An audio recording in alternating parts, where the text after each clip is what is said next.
occurrence of tropical cyclones, and all these are affecting the Sundarban areas. Sundarban areas is becoming one of the most vulnerable spot as a result of these adversities that we see in the environment. So the communities living there are getting affected. Now, what to do? What policies are to be taken? What technicalities are to be adopted? All these should be researched upon and should be discussed in detail, considering all the different areas of researches which are to be concerned. So I'm very happy that this international symposium is being organized, taking into its fold researchers from various areas, policymakers, NGOs, and all of them. I'm sure I have heard that 55 speakers will be there over this 3-day-long conference, which is a very large number. And I'm sure that all these deliberations will come together to form a roadmap which will really build resilience for the communities of the Sundarbans in the coming day. I wish this conference, this symposium, a great success, and feel that all the participants will have a very, very large takeaway out of this conference. Thank you very much.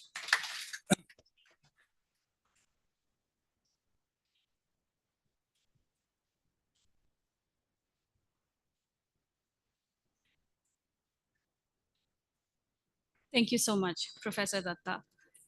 Now, as Professor Dhar Chakraborty already mentioned, we have a video message from Dr. Amitav Ghosh, who is a Gyanpith Award winner and writer of numerous books, including Hungry Tide, which showcases Sundarbans in such an interesting way. So we will move on to the video address, a beautiful one at that. I am Amitav Ghosh, and I consider it both a privilege and a responsibility to welcome you to this official symposium.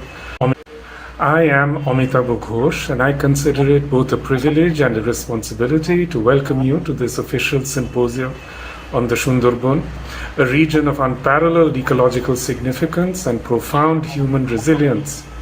The Sundarban, formed at the confluence of the Ganga, Meghna and Brahmaputra rivers with the Bay of Bengal, is not just the world's largest contiguous mangrove forest, but also a living testament to the intricate relationship between nature and humanity. Today, this deltaic region faces an existential crisis. Environmental degradation, rising sea levels, and extreme weather events exacerbated by climate change are threatening its delicate ecosystems and the livelihoods of nearly 12 million people. Over the last 2 centuries, the Sundarban has lost significant landmass, while its communities, reliant on subsistent farming, fishing, and forest products, grapple with poverty, displacement, and the growing specter of climate-induced migration. Despite numerous initiatives by governments and organizations, the challenges persist, often addressed in silos without a comprehensive multi-sectoral approach. This symposium seeks to change that. Over the next few days, you will explore the physiographic, climatic, social, economic, and environmental changes driving this crisis. You will deliberate on ecosystem-based, scientific, and community-driven solutions that are sustainable, cost-effective, and inclusive. Central to your discussions must be the role of indigenous knowledge. The people of the Sundarban have lived with nature's rhythms for generations, developing traditional wisdom and coping mechanisms that are invaluable in our global fight against climate change. By integrating this local knowledge with innovative technologies and practices, we can build resilience that is both effective and equitable. Your goal is clear: to develop a roadmap for the Sundarban that reduces disaster risks, adapts to climate change, enhances livelihoods, and eradicates poverty. This roadmap must be gender sensitive, inclusive, and actionable across short, medium, and long-term horizons. Let us hope that this symposium will break down silos, foster collaboration, and co-create solutions that honor the Sundarban's unique ecology and the resilience of its people. Thank you for your commitment to this cause.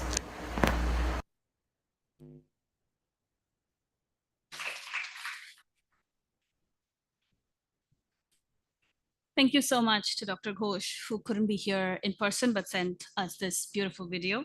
I will now invite Sri O3 Bhattacharya, who is the chief guest today, to address the audience.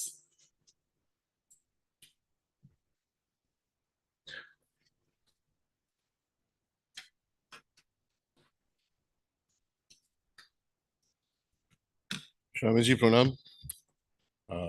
My regards to all the other distinguished panelists here. How many people here do not understand Bangla? Would you please raise your hands? যাক তাহলে বাংলাতেও বলা যাবে। নমস্কার, পুরোটা হয়তো বার পাবো না। আমার নাম অত্রি ভট্টাচার্য, আমি government servant. I happen to be in the Sundarban Affairs Department. I've been there for a couple of years now. আর বাকি এখানে যারা আছেন তাদের সঙ্গে আমার একটা পার্থক্য আছে, সেটা হলো যে আপনারা সবাই বিশারদ, আপনারা পড়াশোনা করে অনেক কিছু জানেন, আমার কাছে শুধু প্রশ্ন আছে। I am the sole person on this panel who does not know enough about the subject, although I head the department. সুতরাং I accept that bureaucrats are often vilified. When I on social media I see that everybody loves a chance to bash bureaucrats. One continuing complaint is that bureaucrats think they know everything. So there I can say that I am an exception. I accept that I know very little. But I'm very happy to see that this symposium has been put together to cover practically all the subjects and all the issues that have come up in my mind during my time in this department. So great regards, sir, to Professor Dhar Chakraborty for putting this together, not just for the huge organizational effort required, but also for the choice of subjects and issues and getting the speakers. This is very, very valuable to me. এখানে কিছু সমস্যা আছে, আমরা সমস্যা নিয়েই কথা বলি বেশি। তো সুন্দরবনের প্রধান সমস্যা কি জানেন? মানুষ। The World Bank, as somebody mentioned, আপনি বললেন sir, the World Bank had said in a 2014 report that you need to evacuate either 4 or 9 blocks. বলা খুব সহজ, মানুষকে কে সরাবে? সরালে তারা কোথায় যাবে? The point is that the Sundarbans today face a problem primarily because of the conflict of man and nature. That is the basic problem. On a global scale, global warming is causing the rise in sea levels. And which brings global warming is causing the climate change, which brings the cyclones. These natural phenomena are causing great harm to the human population, of course to the natural flora and fauna also, but to the human population. How do we address that? By moving away from the Sundarban. এখানে ঝড় আসে তাই এখানে আর থাকবো না, এটা কি বাস্তব? এটা তো বাস্তব নয়। On the other hand, there is also the issue of man versus nature and the damage that man is causing to nature. A lot of it is due to the need for survival. And I used to think earlier that it was only with the British settlements that human population in the Sundarbans increased. But arektu porashona korechi, that's not true. There is evidence of human habitation in the Sundarbans from at least the 4th century AD, মানে 1500 বছর। বাংলাদেশে বাগমারা বলে একটা জায়গায় there are some old ruins which are apparently related to চাঁদ সদাগর। চাঁদ সদাগরের গল্প শুনে আমরা বড় হয়েছি, বাট সেটা তার যেটা বাস্তবতা ছিল সেটা আজকে জানছি। So you cannot take the human element out of the Sundarbans. Then where are the solutions? And people seem to think that it is very easy, that চলে সুন্দর, সরকারি কর্মচারী, সুন্দরবন দপ্তরে কাজ করি, বন্ধু বান্ধব চেনাশোনা সব, এই তাহলে আমরা একটু সুন্দরবন ঘুরে আসি, বাঘ দেখাতে পারবি তো? ভাই ফোন তুলছে না, অ্যাপয়েন্টমেন্ট দিচ্ছে না, কি করে বলবো? এর বেশি আর কি বলতে পারি?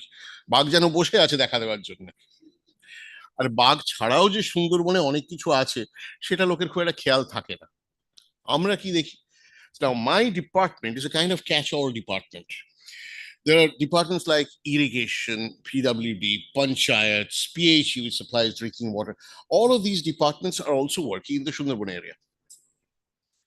My department is nominally the coordinating department, but actually we end up doing roads and bridges.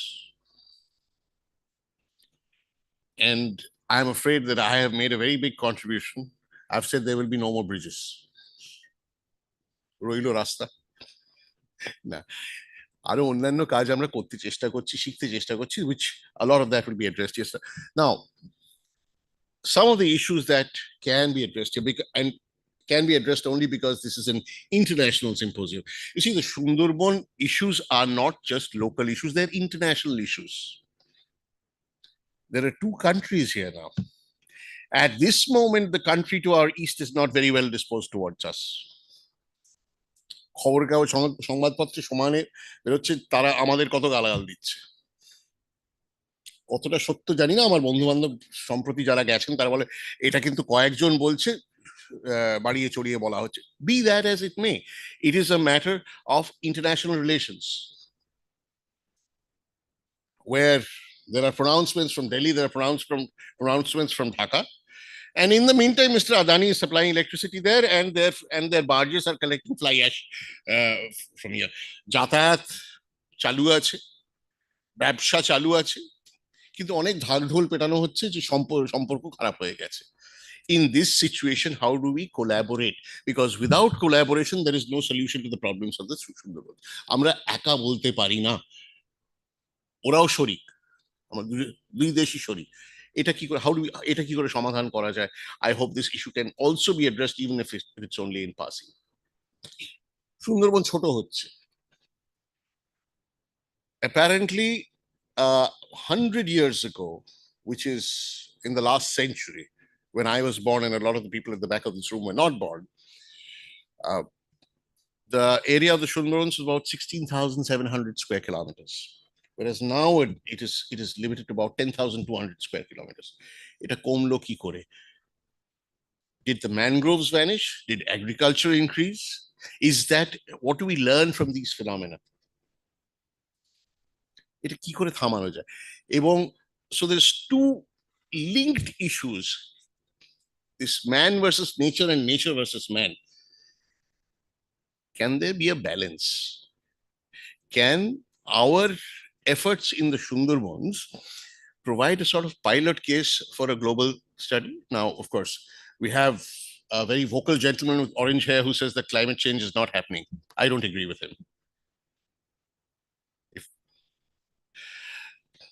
So aid is being stopped. We are on our own. We have to rely on our own resources. Can, seriously, এগুলো কিন্তু মানে ভাবতে মনে হয় যে খুব বড় বড় কথা, but the Sundarbans provide a kind of microcosm and a kind of pilot area where we can set an example for the world. How can man and nature in harmony coexist? খুব মানে খুব আজকাল মানে বলে বলে এই কথাটা খুব খেলো হয়ে গেছে, but it's a very important thing. There are people who live, most of the people who live in the Sundarbans are poor. A very small percentage are suddenly very rich. It is, now again, it is the people who have greed rather than need. It is those people who are damaging the Sundarbans and in the long term damaging us and the entire world. সেখানে সরকার কি করবে? Our job is not just developmental, we also have a regulatory side. Our work therefore should be to regulate the greed and to develop for the need. How do we go about that? আমি যেমন বললাম আমার কাছে I don't have the answers, but I have questions and I have a few points. One, let us not talk about evacuation from Sundarban, but let us at least see that there is no large-scale incursion into the Sundarban. The pressure as the pressure of population increases, you will have ecological damage. মানে you see, pressure of population is not just settlement, it is also movement. মানে এই মহা কুম্ভ মেলা নিয়ে যে এত ঢাকঢোল পেটানো হচ্ছে, I shudder to think what is happening to the areas south of Prayagraj because of the sheer amounts of waste that are being dumped into the river. There is an estimate that 1/3 of India's population are going there. That is a small area. It is not meant to support 1/3 of India's population over 80 days. That is unnatural. Anything that is unnatural has its consequences. সেরকম ভাবে আমি ট্যুরিজমে ছিলাম, বলে যে সুন্দরবনে তাহলে tourism, I am totally against mass tourism in the Sundarban. It's not meant to happen. Just by we manage our wastes. You cannot manage the wastes. The more people that go into the Sundarbans, the more pollution you have from the very vessels that take them there. যাওয়ার কথা নয় তো, tourism দরকার. Then, now this is an unpopular and contrarian opinion, go for high-end tourism. শুধু বড় লোকরা যেতে পারবে। কেন? খুব কম লোকে যাবে, but the revenues will still be high. And the revenues are required for the livelihood of the people who live in the Sundarban. তাদের কিন্তু হাজার হাজার লোক চাই না, হাজার হাজার টাকা চাই। So earn that money with fewer tourists. Tourism is a big opportunity. Forest produce, etc. লোকে এখনো আমার বাড়িতে একজন কাজ করতে এসেছিলেন, she lost her son to a tiger attack. It happens today. আগে বলে বছরে 50, 60, 70 জন মারা যেত বাঘের উপদ্রবে, এখন হয় সেই সংখ্যা কমেছে, কিন্তু আছে তো। How do they coexist? The population, despite the cyclones, despite the poaching, the population of tigers in the Sundarbans has increased. Bangladesh আর ভারতবর্ষের দুটো অংশ মিলিয়ে প্রায় 400 বাঘ আছে সুন্দরবনে। What is the area that a tiger needs for its habitat? কেউ অঙ্ক করে যদি বলে about 50 square kilometer radius, সেখানে 400 বাঘ ঢুকলে তো obviously there's crowding, নিজেদের মধ্যে মারামারি তো করবেই, মানুষকে তো মারবেই। How do we handle this? Netting হচ্ছে, গত সপ্তাহের খবর, নেট ছিঁড়ে বাঘ বেরিয়ে এসছে, অ্যাটাক করেছে। How do we handle this? এবং সেখানে আমরা বলছি টুরিস্ট পাঠাবো, টুরিস্ট পাঠালে আরো বাড়ি হবে, আরো রিসর্ট হবে, এবং ওয়াইল্ড লাইফ হ্যাবিটেট আরো কমবে। Is that desirable? আপনারা বলুন। So there is a clear, এই যে সিম্পোজিয়ামটা হচ্ছে, I'm very happy that it's addressing these issues of livelihood, of habitat change, of possible economic development. এইগুলো যে করছে, কারণ looking only at the ecological aspect makes no sense. মানুষের একটা সমাধান চাই, এবং I really look forward to the papers that will come out of this symposium.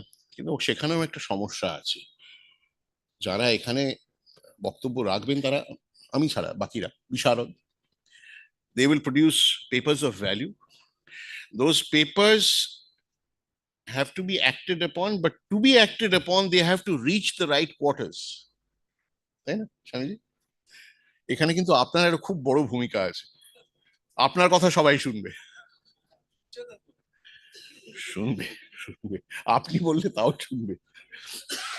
So এইখান থেকে যে ইস্যুগুলো বেরোবে, হয়তো কিছু সমাধানের প্রস্তাব আসতে পারে। এই যেমন আমরা যেটা করেছি, বললাম ব্রিজ বন্ধ করে দিয়েছি, পুল হবে না কেন? One little example of how development, what is perceived as development, can be harmful. Bridge হলে, এই কংক্রিটের ব্রিজ বিরাট হলো, কিন্তু তার অ্যাপ্রোচ রোড হবে, তার নদীর মাঝখানে পায়া বসবে, এবং তাতে কি হবে? there is hydrological change. These are tidal rivers. এক হচ্ছে হাইড্রোলজিক্যাল চেঞ্জ, হচ্ছে নদীর কারেন্ট চেঞ্জ হয়ে সুন্দরী বন ভেসে যাচ্ছে, ডাঙায় জল উঠে যাচ্ছে। দি আদার থিং ইজ এত টাকা খরচা করে কিন্তু টাইডাল নদীতে সেই ব্রিজের ক্ষয় হচ্ছে। So resources that could have been spent elsewhere are coming to these bridges.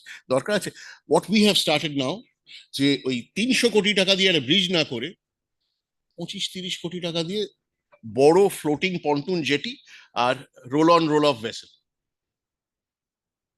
মানে একটা ব্রিজের যা খরচা তাতে 10 থেকে 12টা পন্টুন, মানে ডাবল পন্টুন জেটি আমরা 10টা পয়েন্টে বসাতে পারি। And hopefully if we use electric vessels, the environmental impact will be minimal. এইরকম solutions, এরকম যদি আমরা আরো পাই from this symposium, I'd be very grateful, sir. তো আপনাদের আর সময় নেব না, just to say that I'm very excited about this symposium. I will certainly be here for the closing session, and I hope that the deliberations and the solutions that come up from this symposium offer a roadmap for the future, and I hope that that roadmap is finally acted upon. Thank you.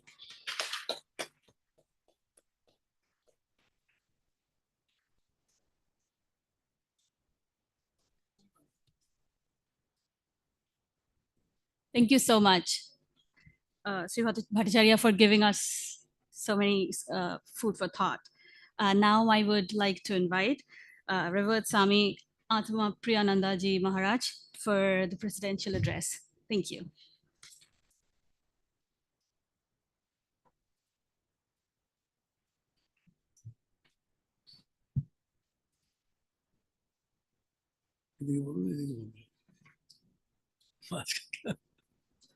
আমি জিজ্ঞেস করলাম এদিকে দুটো আছে, কোনোটাই তো কোন দিকে বলবো, মাঝখানে বলবো। That's Sundarban, the middle path. So I will begin with Shanti mantra, which is very much required. জগতে সবই আছে কিন্তু শান্তি নেই, and this is a very famous mantra from the Vedas, which calls for peace of the entire world, the galaxies included. Om Jao Shanti Antarikshagam Shanti Prithvi Shanti Apas Shanti Oshadhaya Shanti Vanaspataya Shanti Vishve Deva Shanti Brahma Shanti Sarvam Shanti Shantireva Shanti Sama Shantiredhi. Om Shanti Shanti Shanti. May the heavens and the galaxies be peaceful. May the interstellar space be peaceful. May the earth be peaceful. May the rivers and the oceans and the water bodies be peaceful. May the environment be peaceful.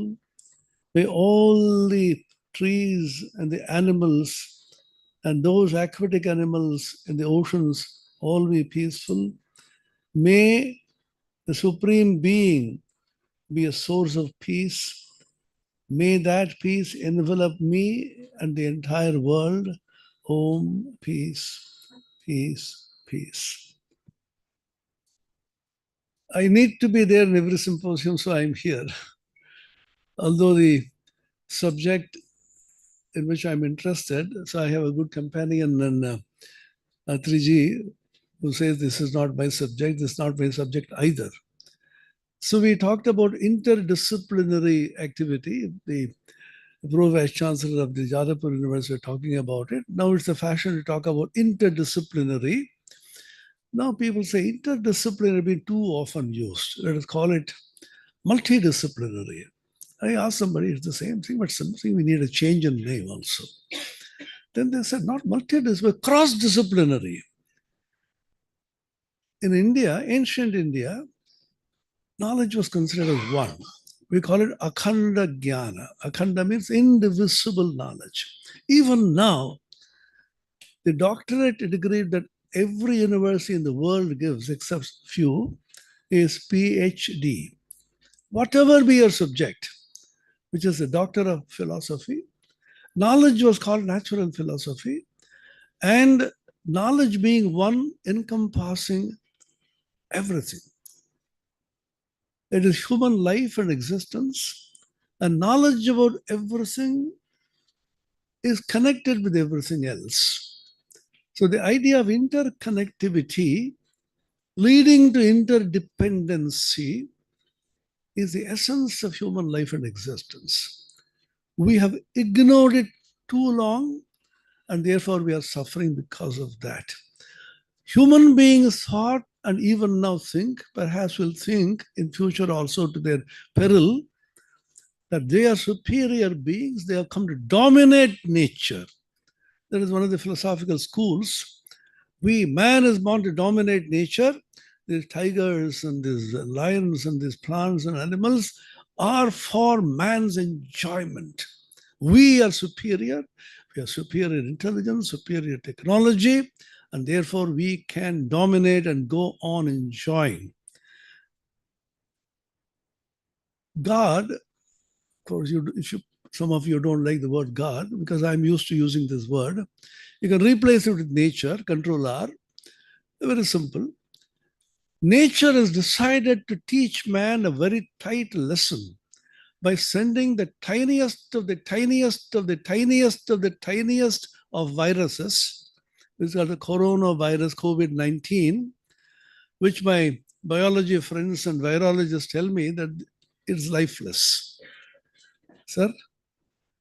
And when it comes into contact with life, suddenly it springs with life. What is this peculiar phenomenon nobody knows? All your Nobel laureates and all your intelligence, artificial and absolute, AI means both, could not stand the challenge of the tiniest of viruses. So where are we? 2.5 years, the entire globe was paralyzed, completely flat on its belly. You couldn't move, you couldn't shake hands with anybody because of fear. So we did what we are doing psychologically, elbowing people out. And that time they could not shake hands, they will elbow like that. Nobody could talk to anybody except over the telephone. Mothers couldn't talk to their children. The husbands could not talk to their wives because fear everywhere.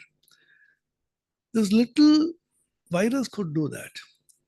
Nature has a peculiar way of teaching man, by man into woman also, not gender bias, that's the English word. Now say they're person. They'll say not sportsman, but sportsperson, not chairman, chairperson. So nature is a peculiar way of teaching humankind. That is by unleashing the power of nature, even infinitesimally, so that man can bow down, crawl, listen, and learn. Some of you must have seen, of course, the older people must have seen definitely, Hitchcock's famous film, The Birds. I watched that with horror. All the birds in the world suddenly got it in their heads to teach mankind, they'll attack them.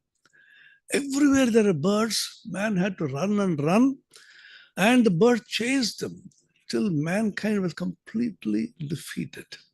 It's called The Birds by Hitchcock. It should be in the YouTube somewhere. All of you should please see this. This is called the nemesis of nature. The Greek philosophers called it the nemesis. Prakritir pratishodh. প্রকৃতিকে বড্ড বেশি তুমি জ্বালাতন করো, প্রকৃতি তোমাকে পিছন দিয়ে এসে গলা টিপে তোমাকে সমস্তগুলোকে চুষে নেবে। কিন্তু you live in harmony with nature, and one step farther our ancients went, be respectful to nature. হিন্দুদের সব গালাগাল দিত, তোমরা কিন্তু idolaters, নদীকে পুজো করছো, সাপকে পুজো করো, আর বিভিন্ন বায়ুকে পুজো করো, আর বৃক্ষকে পূজা করো. We are proud of it because the trees and the grass on which we tread, that gives me oxygen. I am not worshipping it, but I am saying thanks. Would you not be grateful to a person who gives you oxygen? The oxygen cylinders are these great trees and the plants. You be grateful to water, you grateful to the Ganges and Yamuna. Yamuna is very controversial now. So we be grateful to all the rivers in the world because they give us perennial water. So we are polluting everything, and the kind the Mother Nature is bearing with our offenses. After all, he is my child. He is continuously making offenses. Let me bear with it, but no longer. Nature will come back with a nemesis and give you tight slaps on both the cheeks and ask you to behave. If man does not behave by himself, then man will be made to behave, like mothers teach children. They tell the child, don't do this. Again and again, then do tight slaps, behave now. Don't do this again. So this is what nature is doing. So we would rather cooperate with nature as nature is cooperating with us. What a beautiful cooperation. The carbon dioxide which I exhale, the nature is taking it in. And nature is giving me oxygen in return. It's a beautiful exchange between man and nature. Why? If man is considered a system isolated from nature, and nature is also considered a system away from man, both of them will constantly quarrel, as we are doing now. If you consider man plus nature as a system, this is what the systems approach in management does. Take the whole thing as a system in which there is no contradiction. In nature, there is no contradiction at all. Artificially, man creates contradiction for his own ends. And in politics, you know how people create contradictions and create disharmony because it serves them well. You go to some party and then come back and then go back, etc. Even today's papers has it.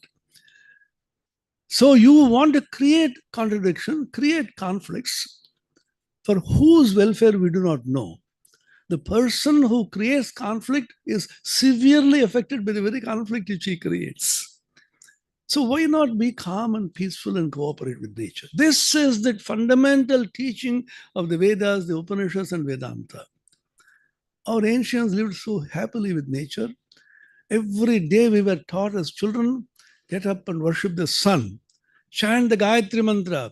Pushanne karishe yamasurya praja apatyabhyo harashmin samoha tejo yatte rupam kalyanatamam tatte pashyami yosa vaso purusha sohamasmi.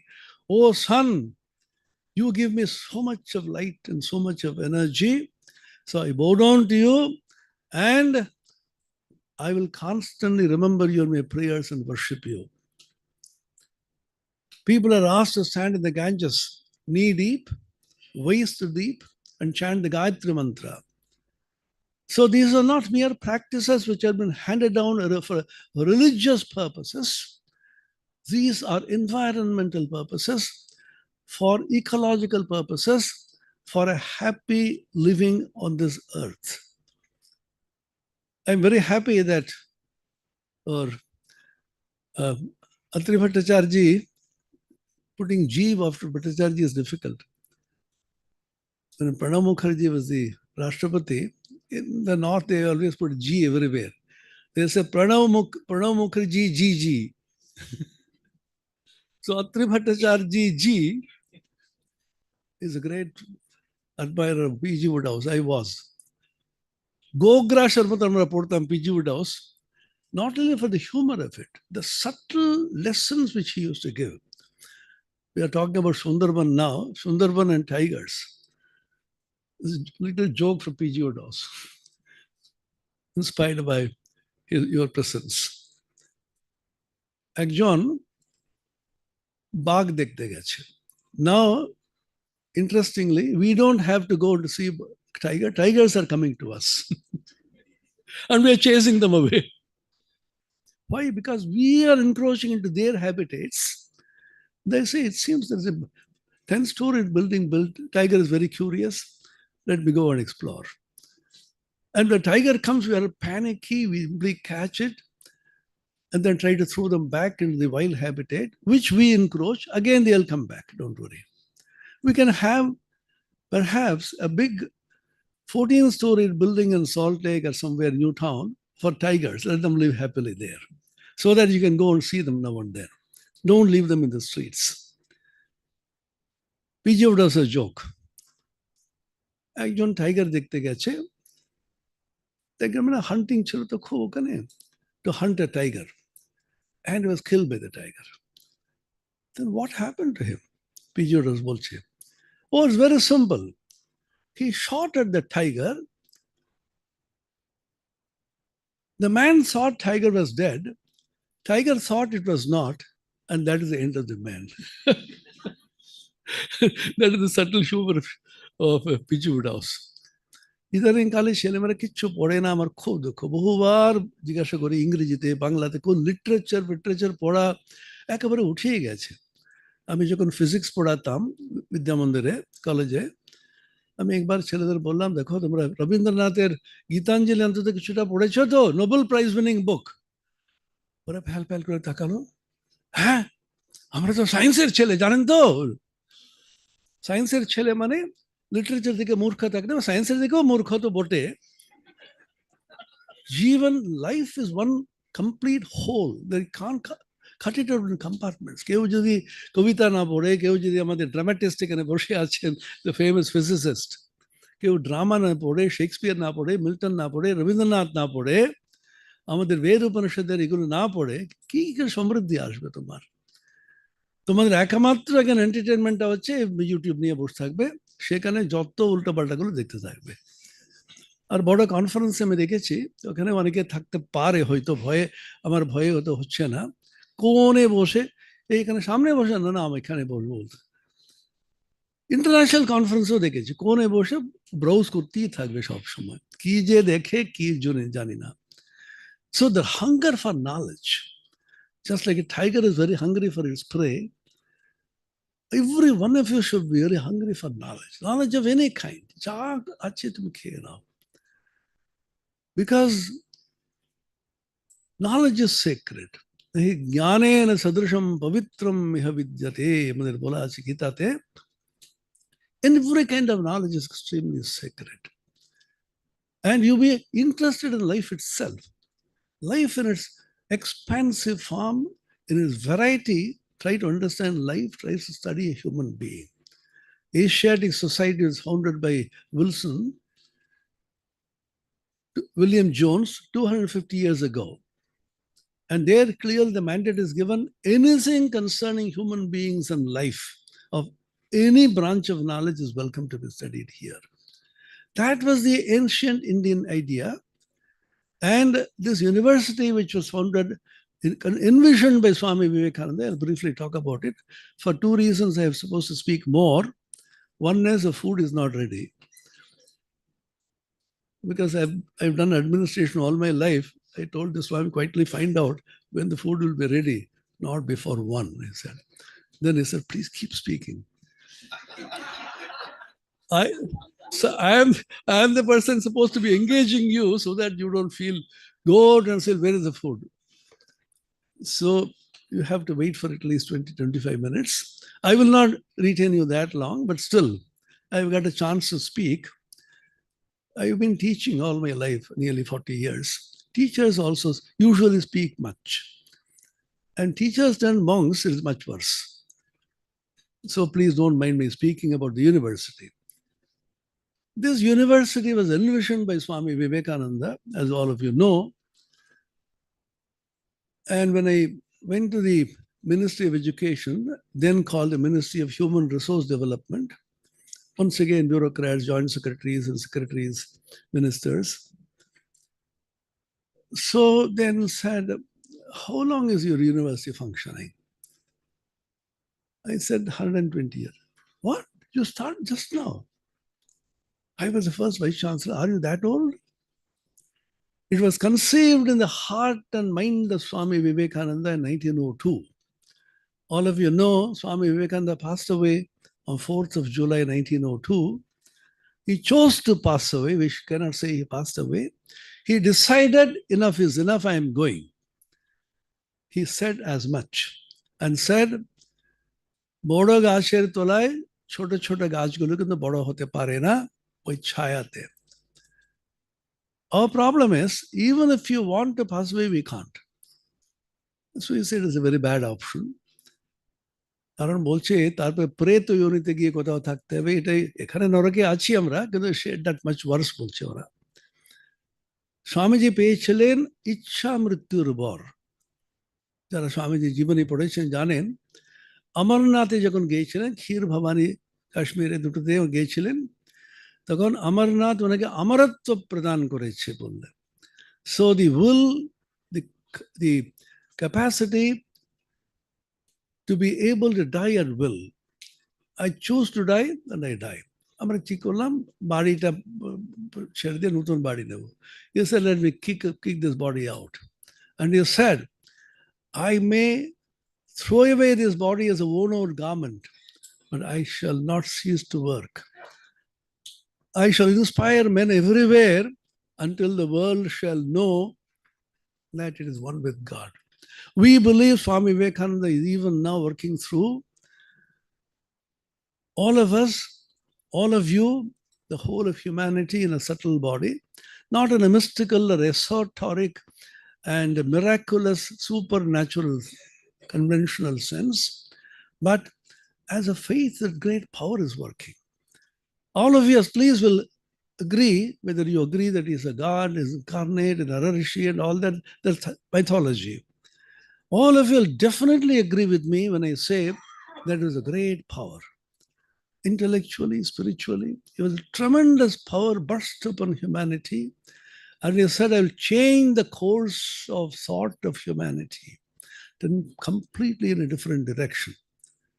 In fact, so courageously he said, Swami Vivekananda used to throw bombs, Vedantic thought bombs. He told Nivedita once, I am going to throw you a few bombs. And many of the Americans were not happy with the bombs which he threw. Some of them against the Western culture, the materialistic dollar-worshipping culture, and they used to leave the hall in disgust. And Vivekananda used to say, how many halls I have emptied in America. People didn't take to it lightly, but he went on. There was a great power which infused that power into humanity and changed the course of thought of humanity. What's important, not action, the thought behind it, which will get fulfilled through action. As our Mr. Atri Bhattacharya beautifully said, theoreticians think about ideas and write papers as we do. And people who are experimentalists, practitioners on the field, they say we actually practicalize these ideas. There's been always a conflict across the centuries between these two, between doctors and bioscientists, for example. The doctors say we are in the field, we treat patients, we know what you are trying to do. Scientists simply sit in the laboratory and then go through the microscope. What do they know about it? And the scientists say, do you know the theory behind this? You mechanically treat and so on. But both are necessary for human progress, both theory as well as experiment. The importance of theory, in which India specialized, is that theoreticians, based on mathematics, statistics came much later, can be absolutely sure about their predictions. Famous story of Albert Einstein. Second, the general theory of relativity and the theory of gravitation. He predicted many things like redshift and so on, the bending of a beam of light in very powerful gravitational fields. And about 10 years later, Eddington, who was his contemporary, proved through expeditions, that what Einstein predicted was exactly true. The story goes like this. His student Elsie came to her master. Einstein said, sir, your theory has been vindicated. You have been proved to be right. Einstein was sipping his lazy coffee and he smiled and said, I knew all the time it was right. Then this lady got irritated. What would you have done if you have proven wrong? He said, I would be sad for God, but I knew all the time I am right. That is the power of theory. Theoreticians are absolutely sure of themselves. Now, after the quantum theory, the surety of the theoreticians were badly shaken, as every one of you physicists will know, others also should know. The idea of probability came in. The probability idea emerged as claimed by P.C. Mahalanobis, the father of statistics in India, from the Jain philosophy of Syadvada. Syad means maybe. This happened, maybe. Maybe includes may not be. There's a big debate in law. Are there any lawyers here? No. There's a big debate in law whether it may includes may not. A big case in which Ramakrishna Mission lost in the Rohara case. The lawyer proved may not include may not. In many of the portions in the Constitution of India, may is used in the sense of shall, must. Suppose I say, you may now go. That does not mean you may go or may not go, you shall go.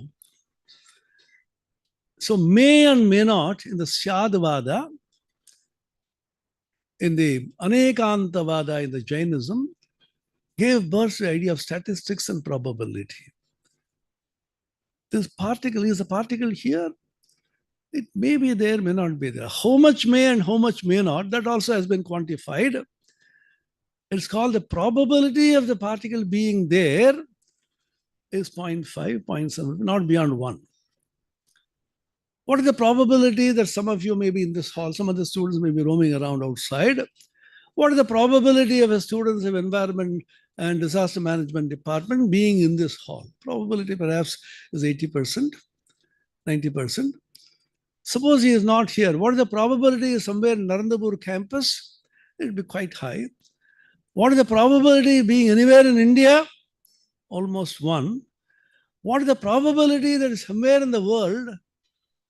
It should be full 1, unless it is a decaying particle. So probability came in and shook Einstein to his very foundations. Einstein said, I just can't believe that God plays dice. God puts a dice and says it could be 4, it could be 7, it can't be. God knows what he is trying to do. Niels Bohr quipped, the huge debate in the Solvay Congress, galaxy of the topmost, finest brains assembled there. Niels Bohr said, you can't dictate to God what he should do. So we have both the paradigms in the Indian system. You can't be sure of anything, but you can be also. Now this chat GPT and then the various things which are coming, now they're destroying our faith in the supreme intelligence completely. You can go to chat GPT. Now, American educational system now is thinking of abolishing all examinations. A student of 9th grade is asked to write an essay. After an hour, it comes with a beautiful essay. The teacher says, it can't be yours. Tell me clearly. Yes, madam, went to chat GPT. Write as if a grade 9 student writes. Went to the chat GPT. Write as a student of grade 9 writes. Then produce a beautiful paper. So now the challenges of technology and challenge of advancement of science on the one side, and the challenges of balancing with the environment and living a happier life, harmonious life, a life of joy, a life of contentment. These challenges have to be faced, not by us, we are too old for it. All of you, young men and women assembled here. These are serious questions you have to think about. When I started teaching, I always tell the students about the philosophy, the background and the struggle of the scientists who discovered these things and the philosophy behind it. So when I got a feedback, some of the students said, sir, it's a very short course, time is not much. Please talk more about physics than philosophy.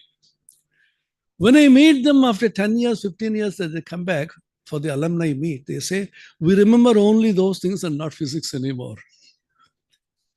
Because the whole life should be guided by some kind of philosophy.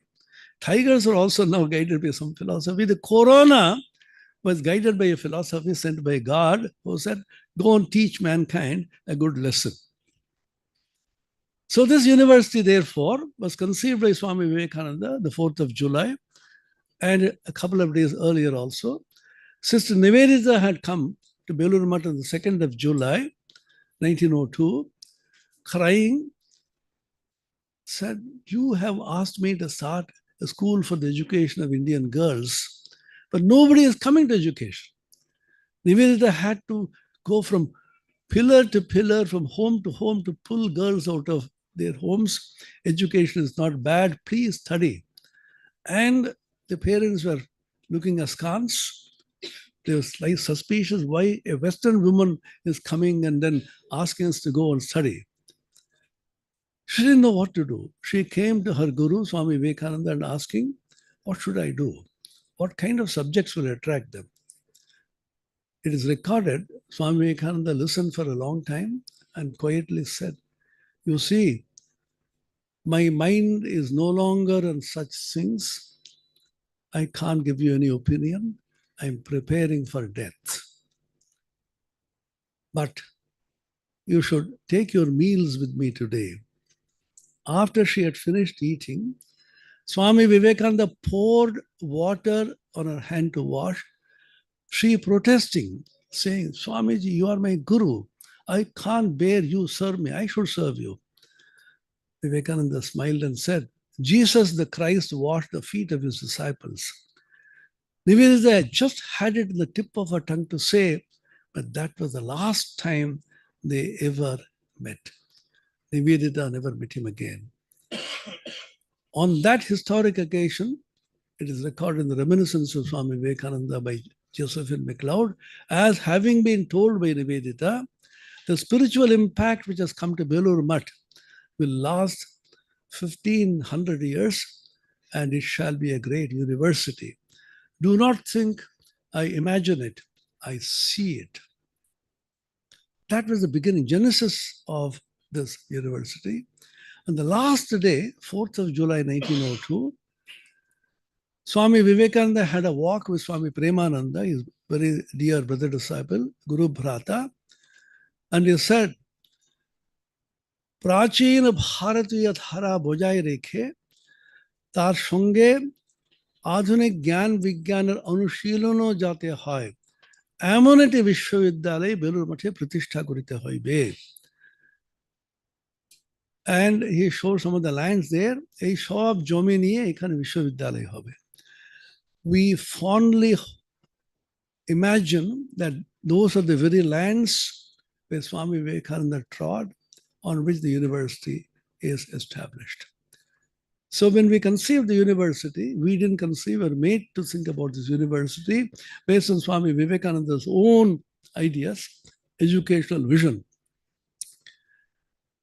We chose 5 thrust areas. Number 1, based on 3 criteria. Criterion 1, this university should address only gap areas. In that, these areas are normally not addressed by any conventional university in India, scarcely addressed. Criterion 2, they should directly benefit the common man, the underprivileged and marginalized.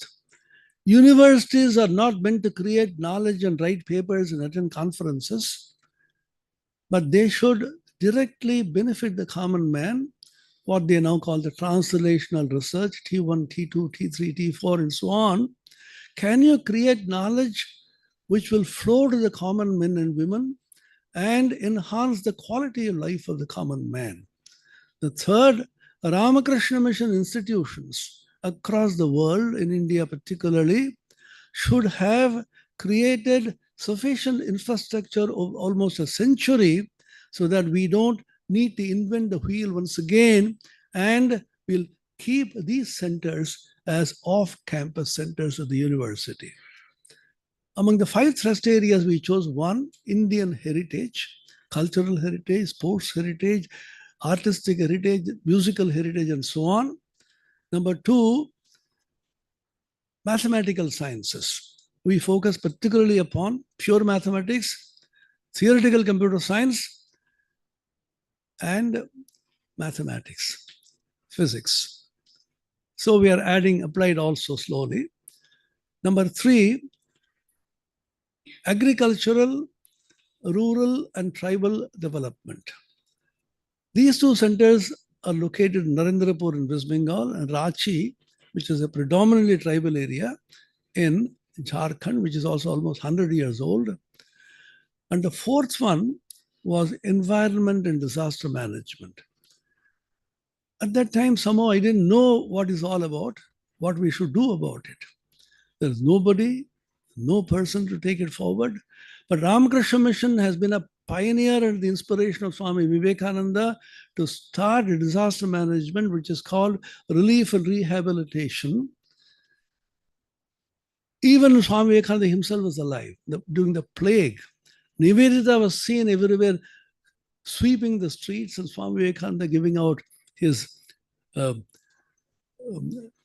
advice to people, Shatarkamani, don't be panicky. And he started this movement and followed by Swami Akhandananda and others. And we added also the biological sciences later on. We have now grown into biological sciences, and we have medical biotechnology courses, the agricultural biotechnology courses. We have recently started in the medical biotechnology, critical care science and technology, medical laboratory science and technology. I'm very happy to say some of the boys, I call you boys because I'm sufficiently aged, some of the most brilliant, dedicated faculty we have been able to get.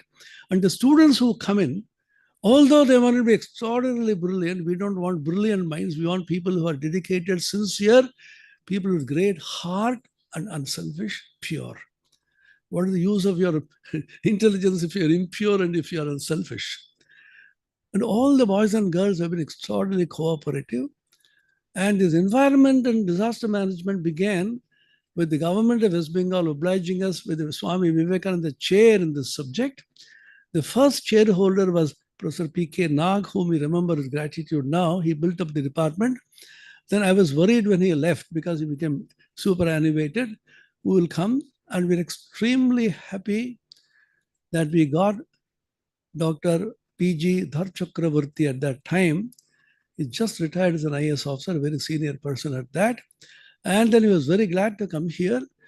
Such knowledge and such a dedication and such unselfish commitment to the cause, and tremendously energetic. We can't match his energy. I was amazed. 55 speakers, much more than the listeners, from all over the world on a variety of subjects. Conducting them, getting funds. I said, sir, we don't have much funds. I will collect funds. The courage and the energy and the tremendous enthusiasm he has brought to bear upon the organization of the conference is really commendable. So we should give. It is not a casual remark which everybody makes during these speeches. From hand and heart, I say, this is extraordinary and amazing, and is going to give great benefit. I will conclude by appealing to the government of West Bengal, not represented by you. We happen to be present here by accident. We had submitted to the government of West Bengal for sustaining this department. I personally feel this department has a great role to play, environment disaster management. So we submitted to Nariala, who was the previous principal secretary. He was extremely cooperative. Nariala, disaster management department. Of course, he recently left and then Manoj Agarwal seems to be there. And you are also a part of the whole group. We submitted, Shumanta Das helped me a lot in preparing this document, who is here now as a faculty. A starting of an institute is an institute called Appan. In Tamil and some of the South Indian languages, Appan means father. Appa means father. So A-P-P-A-N. A is Apada. Apada is a very difficult word to pronounce now in this context. Apada means disaster. And P is Paryavarana, which is environment. A is Anusandhana, research. N is Niketan. an institution, Niketana, devoted to study and research into environment and disaster management. We prepared a reasonably good document as far as I can perceive and submitted to the government. I tried to persuade the previous principal secretary several times. He said, yes, we'll look into it, etc. I was thinking, what is the channel by which I go? Everybody knows what is the surest channel, which we couldn't access at that time. So is it possible by some means, what little influence you have, we can again pursue this. I will request our Dhar Chakravarti. We asked for a very small amount of a crore and a half per year, which is not a big amount for the government and for us also, so that this can be sustained. Our problem is funds. We have talent. We have people approaching us. Every day I'm getting half a dozen applications from abroad. I'm very much interested. They see our website. And after about 6 months, thanks to the present Honorable President of the United Nations of America, we will be flooded with applications coming away. So how do you tackle? Some of them are really good, but I feel so sad, and most of them are Bengalis, as you know. And the Bengali people they will be in Calcutta. In Calcutta, they chose Ramakrishna Mission alone. In Ramakrishna Mission, Ramakrishna Mission Vivekananda University. So please help us, anybody, I don't know. He says, of course he would. He has brought us so far. It's a beautiful poem by Cardinal Newman, Lead Kindly Light. He ends by saying, so long thy path has blessed me, sure it still will lead me on. So long thy power has blessed me, still it will bless me and lead me on. We hope great things will come. Vivekananda once said, we should do great things. After a pause, why do great things? Why not do small things as well? The greatness of little things, that's what the Gita teaches. Bless the old book. You do small things in a great way. Purity, patience, perseverance. These are the three essentials to success, and above all, love. We are 1 o'clock, food is ready. Thank you.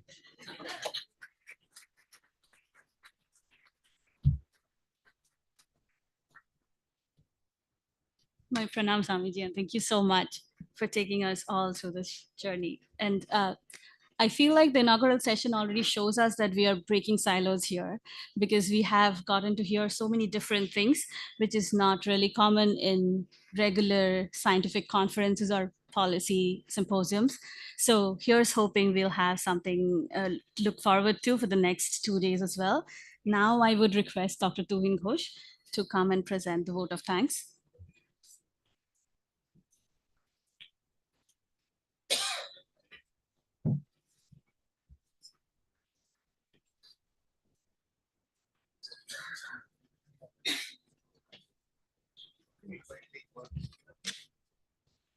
Okay, so I think we should say you again to warm welcome to the symposium.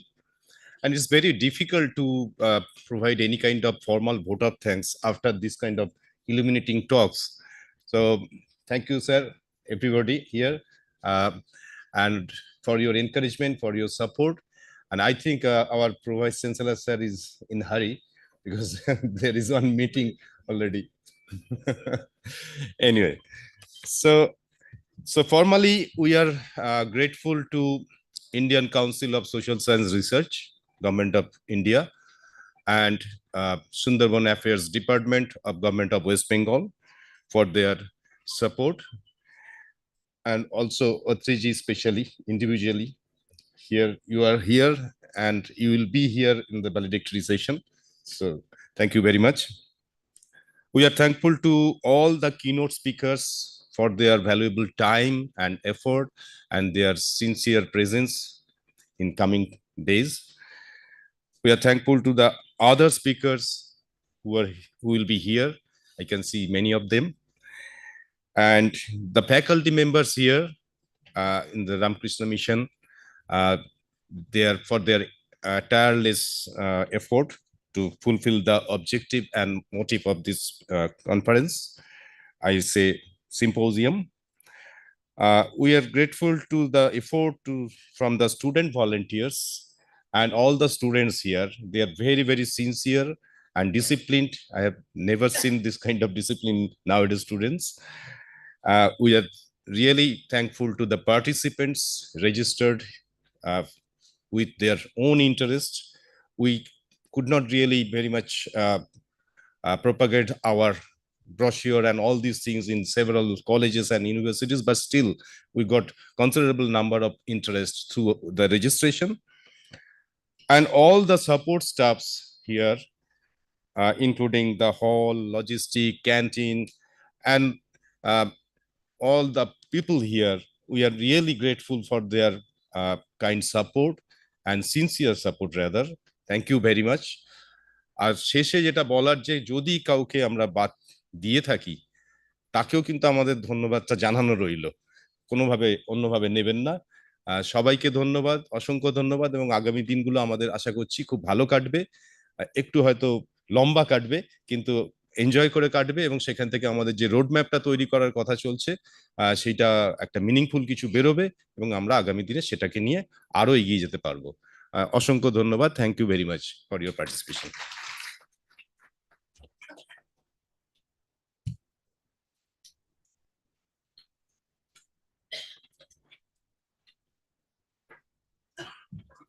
Thank you so much, everyone. So we are breaking up for a lunch right now, and we'll be back here at 2 for the next session. Lunch will be upstairs. And lunch will be upstairs. So please follow us, everyone. Thank you.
Welcome back, everyone, after lunch. We'll be starting our second session, session 2, titled Physiographic Changes in Sundarbans, Sedimentation, Salinization, Erosion, and Subsidence. And I would ask the speakers to come up to the dais. And I would also introduce the chair of the session, Professor Tuhin Ghosh.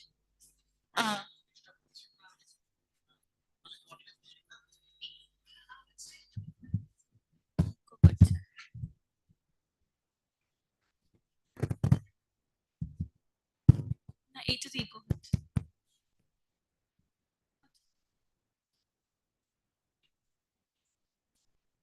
Professor Ghosh, please. Can I also ask to other speakers to join us on the stage? Professor Ramkrishna Maiti, Professor Shunanda Bandabhatay, who's still on the way. He'll be joining us shortly. Professor Ashish Kumar Pal.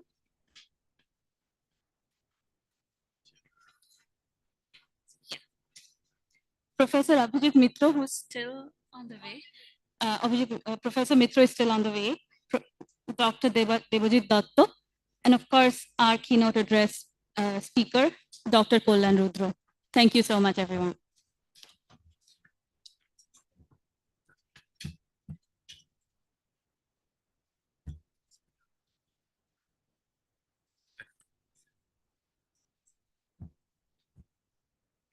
Can I please request the volunteers to felicitate the speakers with some mangrove saplings?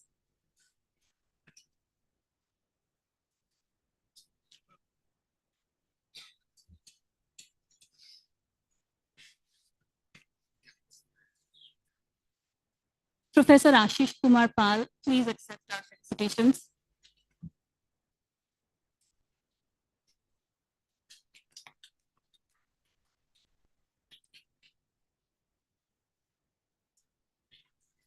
Dr. Kollan Rudra, sir, please accept our felicitations.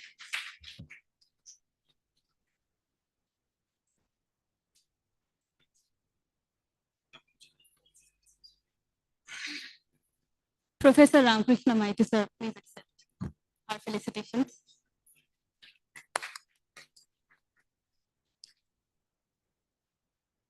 And Dr. Devajit Datta, sir, please accept our felicitations.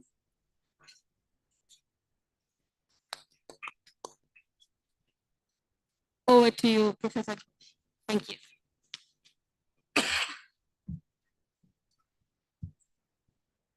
Thank you very much, and welcome to the session 2 of the day 1. So we have with us so many dignitaries. It's really illuminating audio dais, I think. And this is my honor to chair this session, especially whenever these people are here. I can tell you from my own view that Professor Ashish Kumar Pal, when I started my PhD, I had nothing, no clue what I have to do. I was talking with Sarah also in the morning, previously Sarah. And somehow I got the connection of Professor Ashish Kumar Pal, and I went to him. He helped me a lot, and he oriented my PhD thesis or the research from the very beginning. Thank you very much, sir. Professor Kollan Rudra, sir. Sunandu is here. Please. Okay, I think you can tell.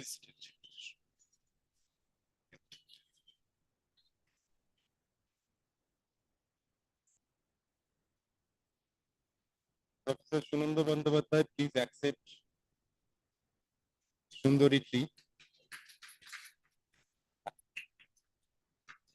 And you can grow it in your homestead also, no problem. Thank you. And Sir Kollan Rudra sir is sir of all of us. So he's Sir Kollan Rudra, I can tell you. And thank you very much, Sunandu and Ramkrishna Babu is here. Devajit is my colleague in Jadavpur University, and he's my younger brother. So kind of relationship we have. Both the working and personal relation. So thank you very much. So formally, I can tell you that we have to introduce the speakers and especially the keynote speaker. Dr. Kollan Rudra He's presently, you all know actually, chairman of the West Bengal Pollution Control Board. He's a geographer by academic training, but his specialization in river and water management, but he's everything, I can tell you. There is no boundary limit, I can tell you. Having PhD from the Calcutta University in 1989, he continued postdoctoral research and was conferred DSc degree by SKB University in 2023. He was also granted the Excellence Award by the University College of Engineering, Newtown. He has taught geography and environmental science at undergraduate and postgraduate levels for over 4 decades. And he has worked on rivers of Bengal since 1979. In true sense, he is the riverman of India, I tell you. His recent publication, The Rivers of Ganga, Brahmaputra, Meghna Delta, a fluvial account of Bengal in 2018, and the Atlas of Changing River Courses in West Bengal 2012, Saga of Rivers of Bengal and Indian Sundarban, a geographical analysis 2021 in Bengali also, have been treated as pioneering work and highly appreciated by the teachers and students. He edited and reproduced a Bengal Atlas, the first of its kind of systematic survey of Bengal conducted by the James Rennell, the outcome of that and during the colonial rule. He has contributed some important book chapters, published many research papers in leading journals in India and abroad. He also headed the expert committee 2021 to advise the government of West Bengal for protection of coastal areas and earthen embankment through vegetative solutions. Dr. Rudra was a member of the National Flood Management Core Group and advised the government of West Bengal in this issue. And Dr. Rudra also was an advisor to the International Union for Conservation of Nature, IUCN, in preparing Rivers Beyond Border, India-Bangladesh Trans-Boundary River Atlas. Dr. Rudra is also a member of the West Bengal Heritage Commission. So have a big hand for Dr. Rudra. Among our speakers, Dr. Ramkrishna Maiti is there. The topic is alteration in estuarine processes, tidal asymmetry, and in-channel sedimentation. Dr. Ramkrishna Maiti is currently serving as the professor, Department of Geography and Environment Management, Vidyasagar University, Midnapur. He has in-depth knowledge and expertise in advanced geomorphology, geographical philosophy domain, including research areas such as mining and environment, slope instability, embankment breaching, flood, and its social impacts, etc. He has authored more than 40 scientific papers in international and national journals, published more than 10 books. He was invited to more than 30 talks as an expert. He has lead member of the national level project, and his significant contribution is acknowledged for the successful completion of a prototype experiment on process response system leading to embankment breaching at Northeast Sundarban. So have a big hand for him. Thank you. Dr. Sunanda Bandyopadhyay, Professor Sunanda Bandyopadhyay, my old friend. Okay.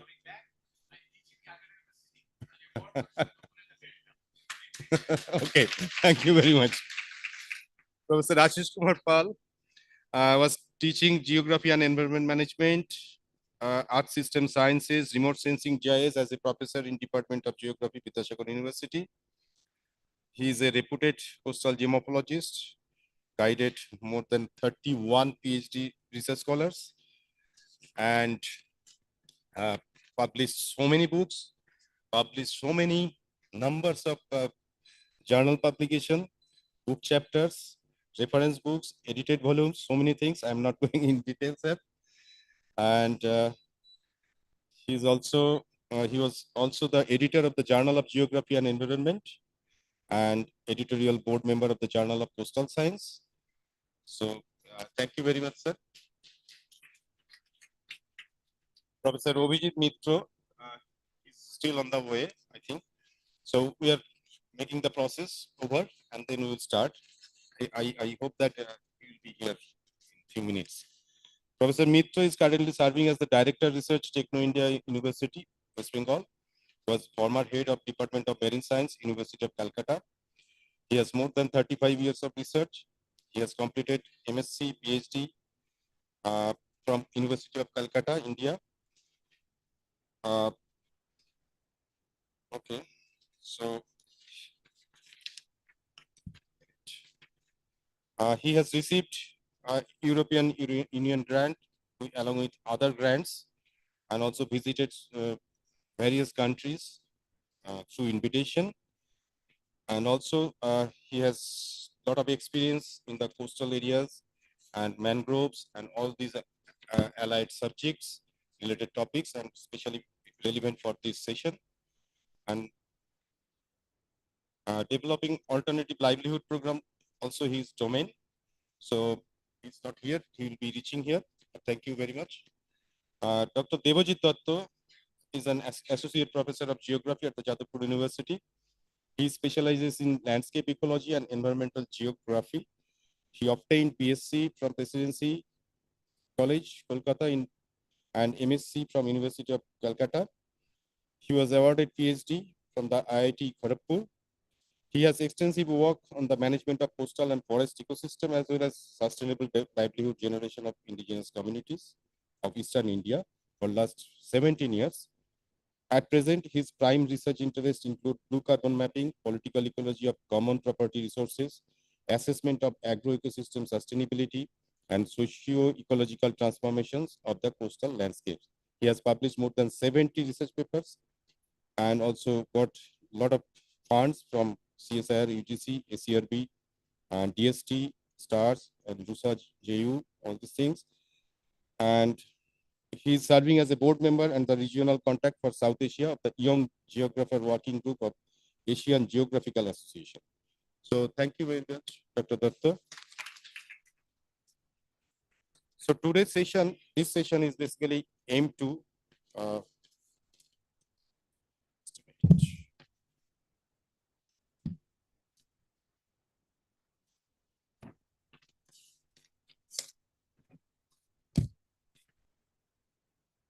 this is a session on physiographic changes in Sundarbans, sedimentation, salinization, erosion, and subsidence. I can see a lot of students and research scholars here, also from Jadavpur. So I can tell you one thing, that you have the opportunity to grab so many things from them in this session, and listen very carefully, try to note down, because this kind of opportunity we will never get. We didn't got any time. So this is the opportunity, and I am also eager to hear from them. I will not waste any time. I will request our keynote speaker, Dr. Rudra, to come over here and deliver the lecture.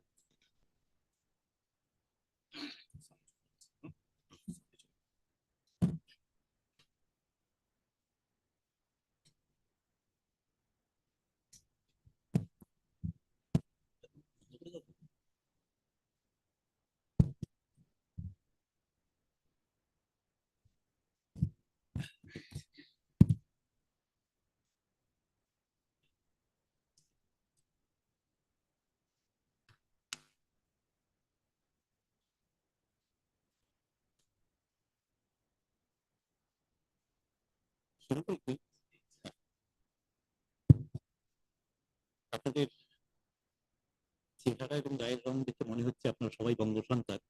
যদি কেউ এমন থাকেন যে বাংলা বোঝেন না, তাহলে দয়া করে হাত তুলবেন, তাহলে আমি ইংরেজিতে বলবো, আর তা না হলে মিশিয়ে টিশিয়ে। স্যার আপনার পারমিশন? আমাদের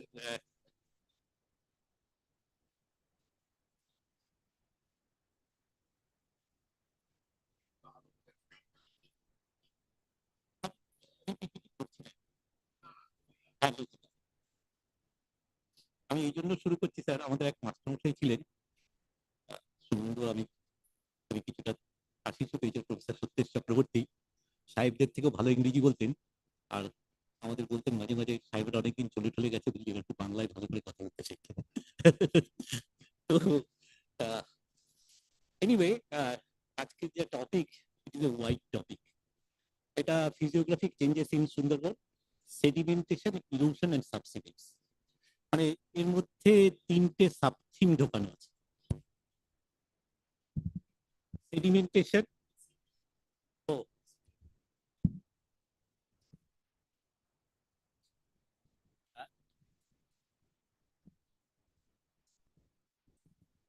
হ্যালো, পেছনে শুনতে পাচ্ছ? হ্যাঁ হ্যাঁ, ঠিক আছে। হ্যাঁ, এটা বন্ধ করে দাও, তা নাহলে মোটামুটি তিনটে সাব থিম এখানে আমি দেখতে পাচ্ছি। একটা হচ্ছে সেডিমেন্টেশন, একটা হচ্ছে ইরোশন, আর একটা হচ্ছে সাবসিডেন্স। যেহেতু আমার বন্ধু এক্সপার্টরা এগুলো নিয়ে সবাই বলবেন, আমি মেইন সূত্রটা বা থিমটাকে ধরিয়ে দেওয়ার চেষ্টা করব। সেটা যে আপনারা জানেন, দিস ইজ দ্য, যে জায়গাটা নিয়ে আমরা কথা বলছি সেটা দ্য লার্জেস্ট জিবিএম ডেল্টা যেটাকে আমরা বলি, তার অ্যাক্টিভ পার্টটা হচ্ছে। এখন স্কুল পাঠ্য বই থেকে আমাদের একটা মিথ শেখানো হতো যে this delta is built by the rivers Ganga, Brahmaputra and মেঘনা অ্যান্ড ইটস ট্রিবিউটারিজ। স্কুল পাঠ্য বইয়ে বোধহয় কোথাও লেখা ছিল না যে this is built by fluvio marine processes, অন্তত আমি দেখিনি। মানে marine processes played equally or sometimes more important role. Fluvial প্রসেসের কাজ হচ্ছে সেডিমেন্টটাকে সাপ্লাই করা। এটা কন্টিনেন্টাল সেলফের ওপর দুটো এক্সট্রিম আউটলেট দিয়ে এখন পৌঁছয়।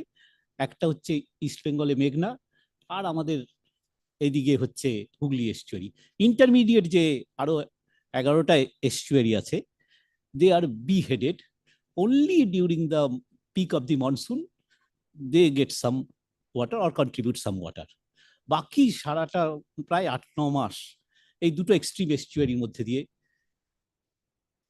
সেডিমেন্ট এবং ওয়াটার সাপ্লাই হয়।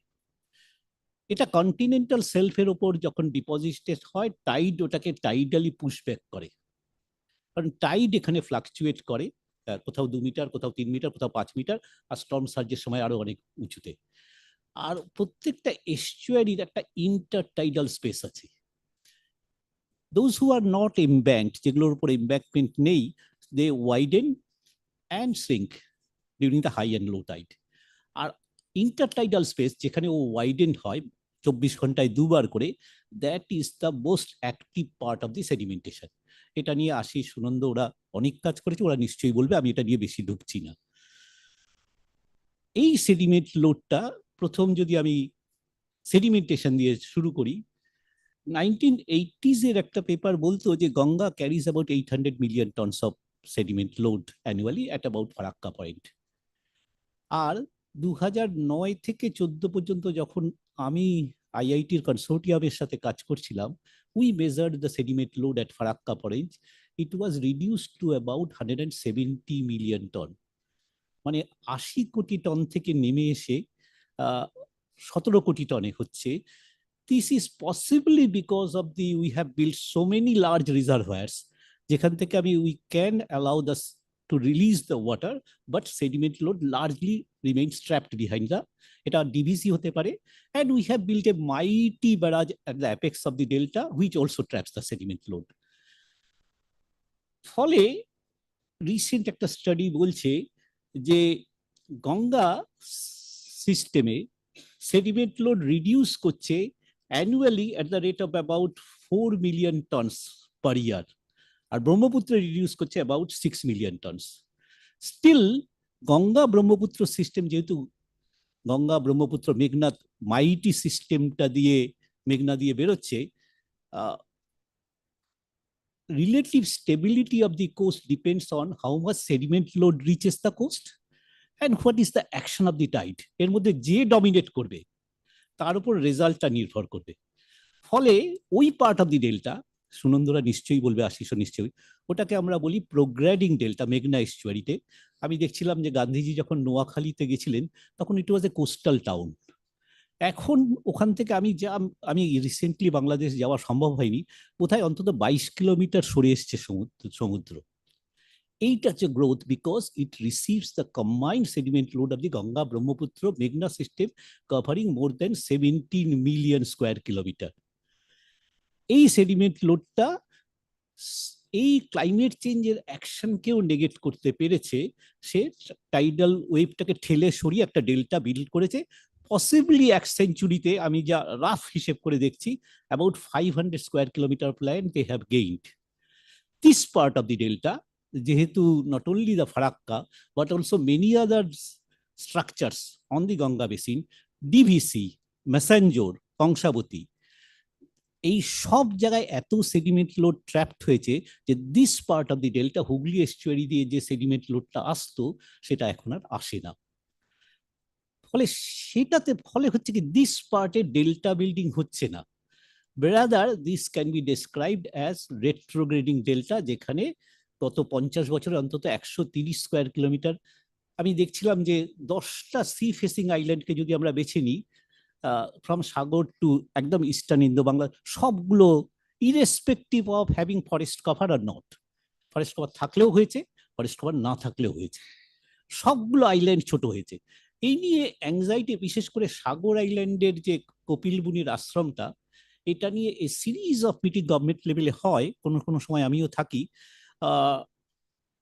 আইআইটি চেন্নাইয়ের এক্সপার্টদের ডাকা হয়েছিল, তারা বলছেন যে একটা অফশোর বেরিয়ার যদি তৈরি করা যায়, অফশোর বেরিয়ার মানে লো টাইড যেখানে আছে তার ডাউন স্ট্রিমে একটা অফশোর বেরিয়ার, একটা রিফ তৈরি করা, তাহলে ওয়েভটাকে আটকে দেবে, ইরোশনটাকে আটকাবে। এবং 2 কিলোমিটারের মতো স্ট্রেচে ওরা খরচ বলেছিল 65 কোটি টাকা, সেটা আমি 3 বছর আগের কথা বলছি। আমি আইআইটির প্রফেসরদের জিজ্ঞেস করেছিলাম, চেন্নাইয়ের প্রফেসর, যে sir, sea face of Sagar is about 14 kilometre, এটা 14 কিলোমিটার প্রায়, এর 2 কিলোমিটারের মিডল স্ট্রেচে যদি আমি একটা ব্যারিয়ার ক্রিয়েট করি, is there any possibility that erosion along the left hand side and right hand side will increase? ওরা বলেন yes, there is a huge possibility of, সুতরাং ওটা করেও খুব যে বেশি লাভ হবে। ফলে গভর্নমেন্ট আরো অনেক কিছু ভাবছে। যেমন ধরুন, আরেকটা কথা বলি, আমরা যখন ডেল্টাইক সেডিমেন্ট সাপ্লাইয়ের কথা বলি, তখন আরেকটা কথা বলি না, যে অফশোর কারেন্টটা ফ্লো করে পেনিনসুলার ইন্ডিয়া থেকে মহানদী, কাবেরী, কৃষ্ণা, এই যে রিভারের সেডিমেন্ট লোডটা, এটাও কিন্তু বে অফ বেঙ্গলে ঢুকে পড়ে, বে অফ বেঙ্গলে এসে পড়ে। তাদেরও দেখবেন যে একের পর এক রিজার্ভার বা স্ট্রাকচার তৈরি হয়েছে। মহানদী ইজ অলসো, এমনকি সুবর্ণরেখার উপরও স্ট্রাকচার হয়েছে। ফলে the sediment load which earlier offshore drift carried, সেটাও সাবস্ট্যান্সিয়ালি রিডিউসড হয়েছে। ফলে এই বে অফ বেঙ্গলে যে সেডিমেন্টেশন প্রসেসটা, সেই প্রসেসটা particularly on the western side of the delta, সেটা কিন্তু যেহেতু সাপ্লাইটা অনেক কম, সে টাইডাল ওয়েভ এবং ক্লাইমেট চেঞ্জের ইম্প্যাক্টকে সে কমব্যাট করতে পারছে না বলেই এখানে কিন্তু ইরোশন ডমিনেটস ওভার। কিন্তু যেটা হচ্ছে, এই যে 125 বা 30 স্কোয়ার কিলোমিটার ল্যান্ড গত 50 বছরে আমরা হারিয়েছি, এই মেটেরিয়ালটা কিন্তু ইনল্যান্ডে ডিপোজিট করে হয়েছে। যার ফলে ইনল্যান্ডের নদীগুলো ক্রমশ, সেটা সুনন্দ নিশ্চয়ই বলবে, আমি এটা টাচ করছি না। ফলে এই আপনাকে ভালো করে খুব বুঝতে হবে যে সেডিমেন্ট সাপ্লাই এবং তার সাইক্লিক্যাল অসিলেশনটা কি। আরেকটা মেজর প্রবলেম হচ্ছে, since the western part of the delta was embanked, তার ইন্টারটাইডাল স্পেসটাকে আমরা নদীর কাছ থেকে নিয়ে নিয়েছিলাম, এবং এর যে এমব্যাঙ্কমেন্টগুলো, ইস্ট ওয়েস্ট অ্যালাইন এমব্যাঙ্কমেন্ট, সেই এমব্যাঙ্কমেন্টগুলো ইন্টারটাইডাল স্পেস থেকে নদীকে কি বলবো, it is a horizontal disconnectivity between river and the flood plain, যার ফলে the rivers were compelled to deposit the sediment load on the bed, resulting the gradual elevation of the rivers. এবং সেটা আশিস নিশ্চয়ই বলবে, সেটা হচ্ছে difference of elevation between the forest cover area and the reclaimed area, in places maybe more than 2 metre. কারণ ওখানে আমি normal sediment dispersal regularly গত 200 বছর ধরে হয়েছে, এখানে সেটা হয়নি। আরেকটা মেজর ইম্পর্টেন্ট, সেটা টেকটনিক, সেটা হচ্ছে this delta is tilted eastward, এটাকে বলে tectonic tilt of the delta, যার ফলে আমাদের ওয়েস্টার্ন সাইডের রিভারগুলো including Bhagirathi, Jalangi, Mathabhanga, Bhairab and further east অন্যান্য নদীগুলো, they are beheaded from the main flow, অর্থাৎ গঙ্গা থেকে এরা বিহেডেড হয়ে গেছে। এই বিহেডেড হয়ে যাওয়ার ফলশ্রুতিতে এই সেডিমেন্ট সাপ্লাই এন্ড ওয়াটার সাপ্লাইটা কমেছে। যার ফলে আরেকটা চ্যালেঞ্জ, সুইট ওয়াটার এবং স্যালাইন ওয়াটার রেজিমের মধ্যে conflict. Government of West Bengal একটা খুব অপটিমিস্টিক প্রজেক্ট নিয়েছে, Dutch engineers came to us, তারা বলছে যে আপার ডেল্টা লোয়ার ডেল্টাকে কানেক্ট করতে হবে। হ্যাঁ, the project they have visualized, concept note তৈরি হয়ে গেছে। কিছু কিছু নদী দিয়ে, যেমন জলঙ্গি, মাথাভাঙা, ঠান্ডাবাগ ইত্যাদি নদী গুলো দিয়ে কিছু ফ্রেশ ওয়াটার সাপ্লাই এখানে ওরা আনতে চায়। তো আমি ওদের জিজ্ঞেস করেছিলাম, দেখো difference of elevation at the offtake point is such, তোমার পক্ষে আনা সম্ভব হবে না। ও বলছে তখন ওরা যে it is only during the monsoon when you have surplus water in the Ganga we can induce some water. এই প্রপোজালটা ওরা দিয়েছে এবং গভর্নমেন্ট অফ ইন্ডিয়া এইটাকে বলছে upper and lower delta connectivity project. এই সেডিমেন্ট লোডটাকে মাথায় রেখে যদি আমরা ইরোশনটাকে দেখি, তাহলে দেখবেন যে আমি যেটা বলছি, দু রকমের ইরোশন আমাদের এখানে। একটা হচ্ছে coastline erosion, coastline is continuously encroaching inland because of this climate change and subsidence, আমি পরে আসছি। এছাড়া যদি এমব্যাকমেন্ট গুলোকে লক্ষ্য করেন, এমব্যাকমেন্ট ব্রিচিং, এমব্যাকমেন্ট কোলাপস, তাহলে কোন জায়গাটা সবচেয়ে ভালনারেবল?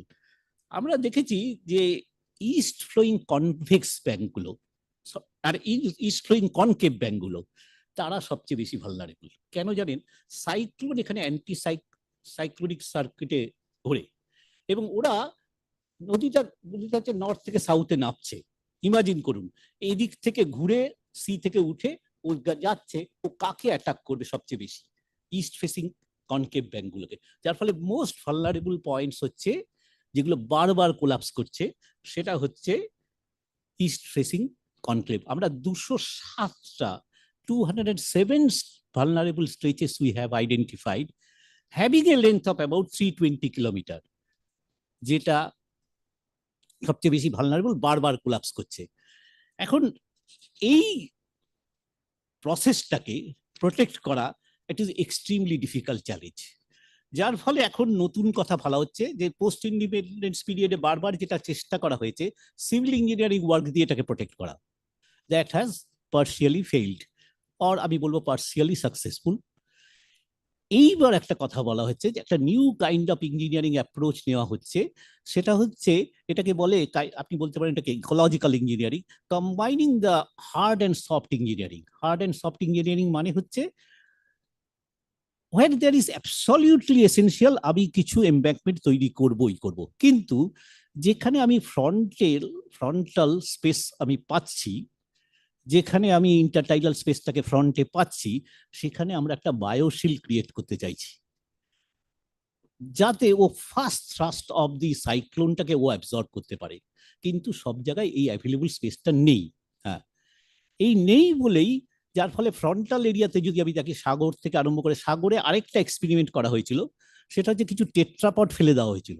টেট্রাপড 3 বছর আগে আমরা করেছিলাম, সেগুলো এখন মাটির নিচে বসে গেছে। সেটা হচ্ছে টেট্রাপডগুলো কি, টেট্রাপডগুলো ওদের এক্সপেকটেশন ছিল আমাদের সেডিমেন্ট আসবে, সেডিমেন্ট ট্র্যাপড হবে।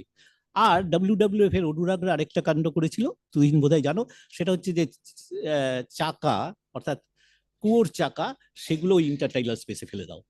মূল লক্ষ্যটা হচ্ছে, তাহলে new idea is to protect the embankment, you also need to trap the sediment. আর নিউ আইডিয়াটা হচ্ছে you try to create a bioshield in front of the embankment wherever the space is available, wherever the intertidal space is available, so that it can absorb the first thrust of the. এই new idea গুলো নেওয়া হচ্ছে এবং সবচেয়ে ideally হচ্ছে একটা coastal tract, একটা নতুন ভাবনা, ইট ইজ অলসো অপটিমিস্টিক ভাবনা। সেটা যে যদি দুটো প্যারালাল ডাইক তৈরি করা যায়, একটা ফ্রন্টাল ডাইক, একটা একটু ব্যাক সাইডে Dijk, and the space in between maybe 200 meter or so, if we can create a bioshield. কিন্তু প্রবলেমটা হচ্ছে this delta is so densely populated যে এই স্পেসটাই পাওয়া প্রায় অসম্ভব, যার ফলে গ্রসলি আপনি দেখবেন সব জায়গায় CRZ ভায়োলেশন হয়েছে, কোস্টাল জোন রেগুলেশনের ভায়োলেশন হয়েছে, কারণ যে স্পেসটা চাইছি আমরা সেই স্পেসটা ইজ নট অ্যাভেলেবল। ফলে এই ইন্টারভেনশনটাও খুব ডিফিকাল্ট। এইবার আমি একটুখানি আপনাকে সাবসিডেন্টস এর কথা বলবো। সাবসিডেন্টসটা একটু লার্জার পার্সপেক্টিভে যদি আপনি ভাবেন, কলকাতা থেকে ময়মনসিংহ পর্যন্ত একটা ইমাজিনারি লাইন টানলে নর্থ ইস্টওয়ার্ড, সাবসারফেসে একটা স্ট্রাকচারাল ফ্লেক্সচার দেখা যায়, যেটাকে আমরা বলি ইওসিন হিঞ্জ জোন।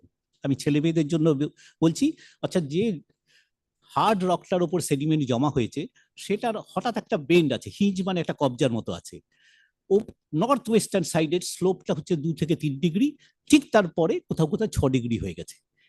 এইটাকে নর্থ ইস্টের সাইডে পড়েছে আপনার our Sundarban, which is supposed to be or described as subsiding littoral tract, R north ওয়েস্টটা সেটা স্টেবল সেলফ জোন। ফলে সেডিমেন্টের ডেপথ যদি আপনি দেখেন, বর্ধমান গলসি টলসির কাছে 150-200 মিটার, আর এটাই ইস্ট বেঙ্গলে গিয়ে মাঝখানটায় গিয়ে প্রায় 22,000 মিটার। ফলে যেখানে সেডিমেন্টের ডেপথ বেশি সেখানে obvious auto compaction and sediment load হবে, হতে বাধ্য। কন্টিনিউয়াসলি সেডিমেন্ট জমবে এবং সে নিজে নিজে সলিডিফাইড হবে। এখন একটা আর্কিওলজিক্যালি যদি লিঙ্ক করে, তাহলে সুন্দরবনের ভেতরে বহু আর্কিওলজিক্যাল রুইন্স পাওয়া গেছে, যেগুলোর বয়সকাল 300 বিফোর ক্রাইস্ট থেকে 1200 এডি। এই 1200, এই যে 1500 বছরের ইতিহাস, 1200 এডির পরে আবার সুন্দরবনের সিভিলাইজেশন তৈরি হচ্ছে লেট 18th সেঞ্চুরিতে সাহেবদের হাত ধরে। মাঝখানের এই পিরিয়ডটাকে আমি বলি মিসিং লিঙ্ক। এখন হোয়াট হ্যাপেন্ড ডিউরিং 1200 এডি, কি হয়েছিল which led to the decline of the civilisation? কারণ আর্কিওলজিক্যাল প্রমাণগুলো তো মিথ্যে নয়। অ্যাপার্ট ফ্রম চন্দ্রকেতুগড় বহু কিছু আছে সুন্দরবনের ভেতরে, আমি সেগুলোর মধ্যে যাচ্ছি না। 3-4টে এক্সপ্লানেশন দেওয়া হয়। একটা হচ্ছে দেয়ার মাইট বি অ্যান আর্থকোয়েক সাবসিডেন্সে বসে গেছিল, এবং আপনি যদি ওম্যালে এবং আদার গেজেটিয়ার্স গুলো পড়েন তাহলে ওরা বলছে আমরা ক্যানিং এ যখন স্টেশন তৈরি করছি, আমরা যখন রেল লাইন পাচ্ছি, আমরা যখন পোর্ট তৈরি করছি, তখন গর্ত করতে গিয়ে সুন্দরী গাছগুলো ভার্টিক্যালি দাঁড়িয়ে আছে। এটা ওদের এক্সপ্লানেশন হচ্ছে যে সাডেন আর্থকোয়েক সাবসিডেন্স না হলে এরকম ভাবে বসে যায় না। এটা একটা possible reason. Second possible reason হচ্ছে যে একটা কথা বলা যায়, যদি হয়তো সি লেভেলটা আরেকটু পিছিয়ে ছিল, যেটা পোস্ট প্লাইস্টোসিন পিরিয়ডে আস্তে আস্তে এগিয়ে এসে কিছু কিছু এরিয়াকে সাবমার্জ করেছে। আর থার্ড কথা, রেনেল যখন সার্ভে করছে বাকারগঞ্জের কাছে, ওর ম্যাপের উপর লিখেছিল the country was depopulated by the Mog pirates. কিন্তু এরকম একটা সিভিলাইজেশন মক পাইরেটসের হাতে নষ্ট হয়েছে, এটা ঠিক বিশ্বাস করা কঠিন। ইট অ্যাপিয়ার্স যে আমার মনে হচ্ছে যে কিছু একটা সাডেন আর্থকোয়েক বা সামথিং হ্যাপেন্ড, অর আরেকটা ইন্টারপ্রিটেশন, একটা বড় সাইক্লোনিক স্টর্ম সার্জ মেবি 1737-এ, যেটা যেরকম আমরা দেখেছিলাম যখন কলকাতার কিছু কিছু জাহাজ পোর্টের ধর্মতলার রাস্তার উপরে এনে ফেলে দিয়েছিল, এসব ছবি টবি আছে। ফলে এইটা আমাদের একটু ভাবতে হবে। ফলে এই সাবসিডেন্স, সাইক্লোনিক স্টর্ম সার্জ এবং মক পাইরেসি, এতগুলো হাইপোথিসিসের মধ্যে কোনটা ঠিক? যারা এখানে রিসার্চ করে এইসব ছাত্রছাত্রীদের, আমি তোমাদের বলছি একটা খুব important area of research is to find the missing link between 1200 AD to late 18th century. অর্থাৎ সাহেবরা যখন দ্বিতীয়বার বসতি বসাচ্ছে আর 1200 AD-তে যে পর্যন্ত আমি আর্কিওলজিক্যাল রুইন্স গুলো পাচ্ছি, এর মাঝখানের পিরিয়ডটা ইজ কোয়াইট আননোন, এটা আমরা জানি না। ফলে সুন্দরবনের যে প্রসেসটা চলছে, that process I believe geomorphological প্রসেসটাও আমাদের পুরোটা বোঝা হয়নি। যেমন ধরো আমি বুঝতে পারি না এখনো যে ঘোড়ামারা ছোট হয় আর একটু দূরে নয়াচর কেন বড় হয়।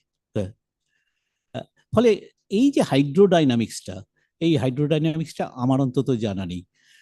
আর আমাদের দেশের সমস্যাটা হচ্ছে যে অল ডেটা দে আর সো ক্লাসিফাইড, সেই জন্য রিসার্চটাকে এগিয়ে নিয়ে যাওয়াও খুব কঠিন। হ্যাঁ, কিন্তু তা বলে তো থামলে চলবে না। ফলে আমি দেখছিলাম যে স্লো সাবসিডেন্স নিয়ে পৃথিবীতে বাংলাদেশে বেশ কিছু কাজ হয়েছে। যেমন ধরো অনেকে পড়েছে, আশিসরা সুনন্দরা পড়ে, ব্রাউন অ্যান্ড নিকলসের ওরা অনেকগুলো পেপার কম্বাইন করে বললো যে দেখো এই সি লেভেল রাইজ তো বে অফ বেঙ্গলে ধরো অ্যারাউন্ড 4 মিলিমিটার, হ্যাঁ, কিন্তু subsidence on an average maybe somewhere, ওরা একটা করেছিল যে ওরা বলছিল যে এটা কোথাও কোথাও 5 মিলিমিটার হতে পারে, ওরা একটা মিডিয়ান ভ্যালু বলেছিল 2.9 মিলিমিটার। আমি যদি 4 মিলিমিটার রাইজ ধরে নিই আর 3 মিলিমিটার সাবসিডেন্স, তার মানে এফেক্টিভ সি লেভেল রাইজ হয়ে দাঁড়ায় 7 মিলিমিটার, which is globally highest. Lastly আমি আরেকটা কথা বলবো যে sea surface temperature is ever increasing. গত 16 বছরে 16টা সাইক্লোন কনসেন্ট্রেটেড হয়েছে বে অফ বেঙ্গলের উপর, তার মধ্যে 5টা সুন্দরবনের উপর এসেছিল। হ্যাঁ, লাস্ট যেটা, তার আগেরটা ইয়াসের কথা বলছিলাম, সেটা যতবার হাই টাইডের সাথে সাইক্লোনিক ল্যান্ডফল সিনক্রোনাইজ করেছে ততবার সবচেয়ে বড় ডিজাস্টার হয়েছে। মানে আমি বলছি, যখন হাইয়েস্ট হাই টাইড, যদি ল্যান্ডফলটা অ্যাক্সিডেন্টালি আর ইনসিডেন্টালি একসাথে সিনক্রোনাইজ করে, ইয়াসে যেটা হয়েছিল সেটা তার আগের 4টে সাইক্লোন আমি দেখেছি, হাইয়েস্ট হাই টাইড সাগরে ছিল 4.6 মিটারের কাছাকাছি, আর সেবার ছিল 7.5 মিটার। এই উঠে আছে সমুদ্রের জল 135 কিলোমিটার উইন্ড স্পিড, যার ফলে দীঘা থেকে সুন্দরবনের কোস্ট পর্যন্ত সবকিছু ভাসিয়ে দিল। ফলে আমাদের আরেকটা research area should be sea surface temperature, যারা ওশেনোগ্রাফি করেন তাদের আমি বলবো, অ্যান্ড সাইক্লোনিক স্টর্ম সার্চ।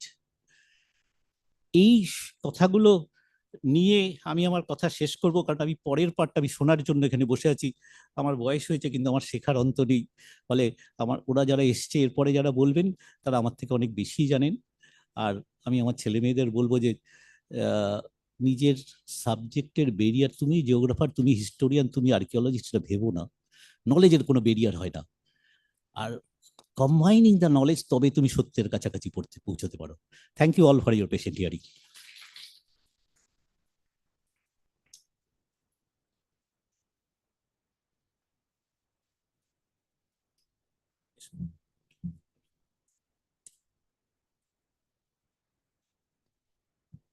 অনেক ধন্যবাদ স্যার। আমার ধারণা স্টুডেন্টরা অনেকটাই শিখলো। আমি জানি না নোট করেছি কিনা, আর আমি কিন্তু নোট করছিলাম, দেখাতে পারি। তো এর পরের গুলো থেকেও অনেক কিছু শিক্ষণীয় আছে, স্টুডেন্টদের আমি রিকোয়েস্ট করব একটু মন দিয়ে শুনতে। আমাদের পরের স্পিকার ডক্টর রামকৃষ্ণ মাইতি, উনি বলবেন। তার আগে একটা কথা বলে দিই, যার যা প্রশ্ন আছে একটা জায়গায় নোট ডাউন করে রাখা হোক। আমরা একদম শেষে গিয়ে সমস্ত আমাদের স্পিকারদেরকে এখানে বসিয়ে সমস্ত প্রশ্ন আমরা একসঙ্গে নেব, ঠিক আছে? মাঝখানে কোনো প্রশ্ন করার মতো এখন অবকাশ নেই। Thank you very much, doctor Maity, please.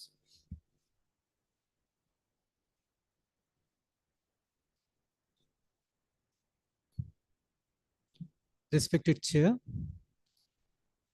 my co-researchers, senior colleagues, younger friends, ladies and gentlemen. It's a rare opportunity for me, and I'm really privileged to share the dais with so many noted academicians. And of course, I'm privileged to meet you, a galaxy of finest minds who are assembled here to explore how we can ensure the resilience of Indian Sundarban. Dr. Rudra, yes, he is our sires of all. And he covered a wide domain of physical processes, starting from fluvial process, marine process, sedimentation, and tectonics also. So it's an assemble of all. Probably it would be a better concluding lecture. And he concluded what we all like to say. And it built a good platform, for me at least, to start. Alteration of estuarine processes, I like to stress on the process, estuarine process, how it is being altered by our intervention. You know, we reclaimed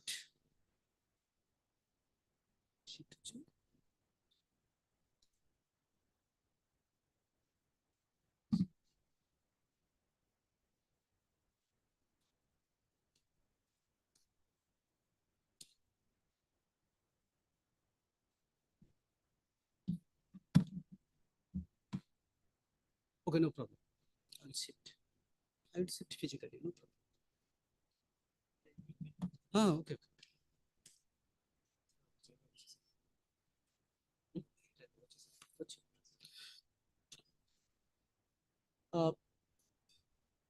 How we can proceed? How will we proceed? I will start with estuary and process under natural setup. Then our process of land reclamation and how the estuary and process is altered. Then how the tidal asymmetry is introduced. And this tidal asymmetry, how it caused the in-channel sedimentation, drainage decay, and loss of life storage capacity, and how the probability of overtopping increased. And then we will understand what are the external forcing, which are not within the Sundarban, which are acted on the Sundarban from outsides, and what is the fate of delta.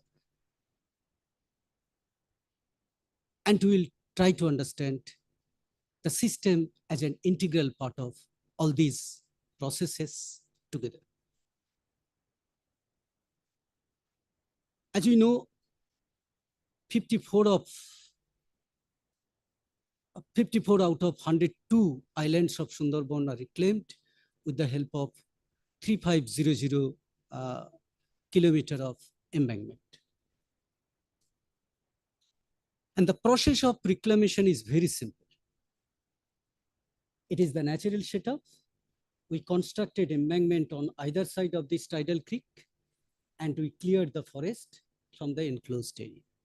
So clearing of forest and erection of embankment on both sides of the tidal creek are the basic processes of reclamation. And what was the tidal process in natural setup? You know, while high tide enters into the island, into the land, then it floods the intertidal areas. Sarah has told the intertidal areas. Yes, these are the intertidal areas, and these are the islands which are covered with dense vegetation. And while progressing or while propagating the high tide,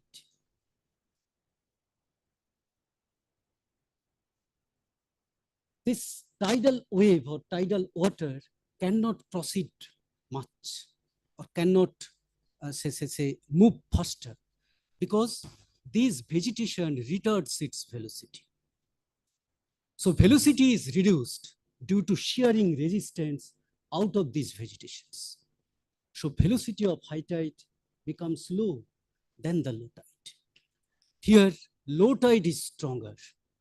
Under natural setup, low tide is stronger than the high tide. And this stronger low tide is capable of draining all the sediments which are brought into by the high tide. And that's why all the channels remain hydrologically fit, geomorphologically competent, and free from sediment. But while we go for reclamation, then we put the embankments on either side of the channel. Either side of the channel, we put the embankment. Water and sediment is restricted within the channel.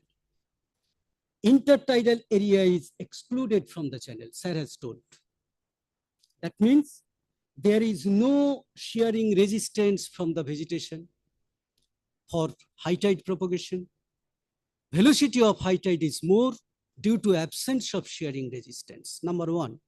Number two, the depth of water increased. Depth of water increased because of concentrated water within the channel. And as the depth of water increased, tide propagation velocity also increased. Now the high tide becomes speedier, swifter, and stronger. So it made the entire change in the system. How? This stronger high tide brings huge amount of sediment inside, but the sluggish, slower, and weaker low tide cannot drain all of them. That means there is gradual sedimentation within the channel. So in-channel sedimentation starts. So it is the beginning of destruction. Okay. So under natural system, it was F-dominated system. Channel was free from the sediment, but now under the embankments, it became tide dominated and in-channel sedimentation start. As we know, both high tide and low tide, they cross the same distance. But if the high tide becomes swifter, then it takes less time to cover. And low tide becomes slower and sluggish, so it requires more time. So this is what is called the tidal asymmetry. Better durational asymmetry of the tide. Low tide would be shorter and swifter, and high tide would be longer and slower. So this is what is the fundamental change in the estuarine system that we have introduced after the reclamation.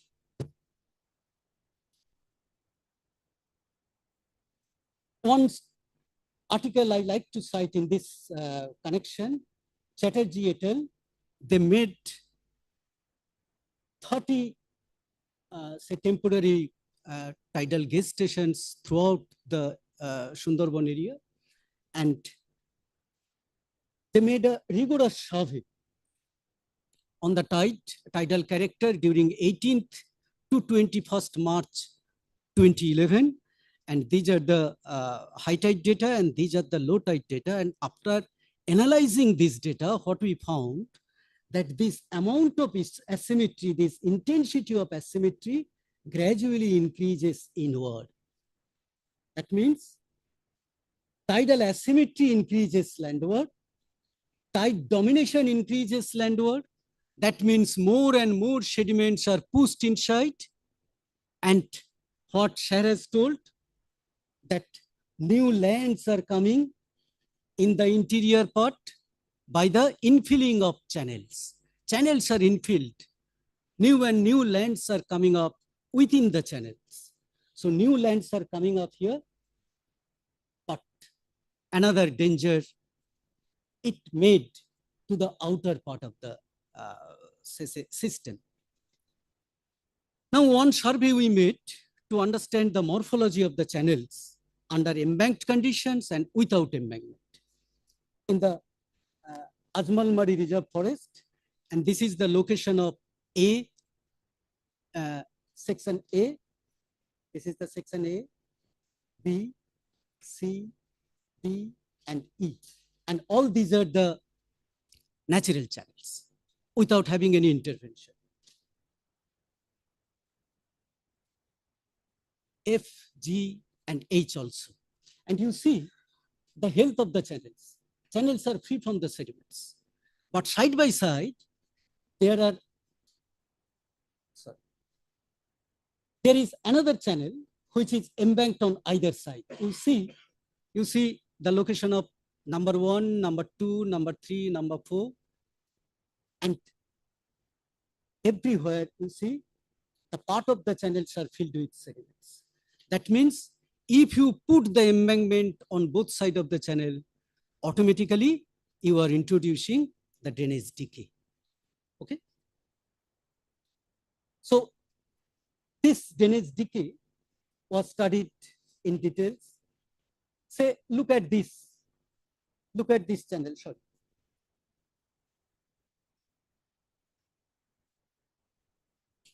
Look at this channel in 1921 Survey of India topo sheet. Irrigation and Waterways Department map of 1938 and 1960s Survey of India topo sheet. This channel was here, but here it is absent. And these are the stages of say occupying the channel. It was the first stage, and then partly it was occupied for fisheries, and then fisheries are transferred into agricultural land and settlements. Now, entire river is now transferred into the either fisheries or settlement areas, agricultural lands. A detailed study was made in all the estuarine systems. Entire system has been divided into the numbers of small estuaries, Hugli Murigonga, Kolagachi, Ichamuti, Vidyadhuri Raimongol, Karjon Creek, and Thakuron. Then Matla Vidya, Murigonga, Saptamukhi, Raimongol Kalindi, and Saptamukhi, Thakuron Matla. Everywhere you see the small channels, probably it is not visible from the back. All the small channels, interior channels are now excluded from the active estuarine process. The study shows, yes, Sarah also told that intertidal areas are also excluded. So intertidal areas excluded from the estuarine system. At the same time, small interior drainage lines are also excluded from the interior, from the active estuarine process. So it made a loss of water holding capacity. Considering both peak and intertidal areas, there is a loss of at least 2964 million cubic meters storage capacity. So under this system, if additional water enters during spring tide or the storm surge, there is no space for accommodation. That's why there is overspilling and overtopping. So possibility of overtopping also increases due to the concentration of water and sediment within the channel. You see what is the level of island and what is the level of the water. Level is continuously increasing. The difference between island and level of the river is increasing. Then how it is possible to make this embankment stable? So this is the internal instability and internal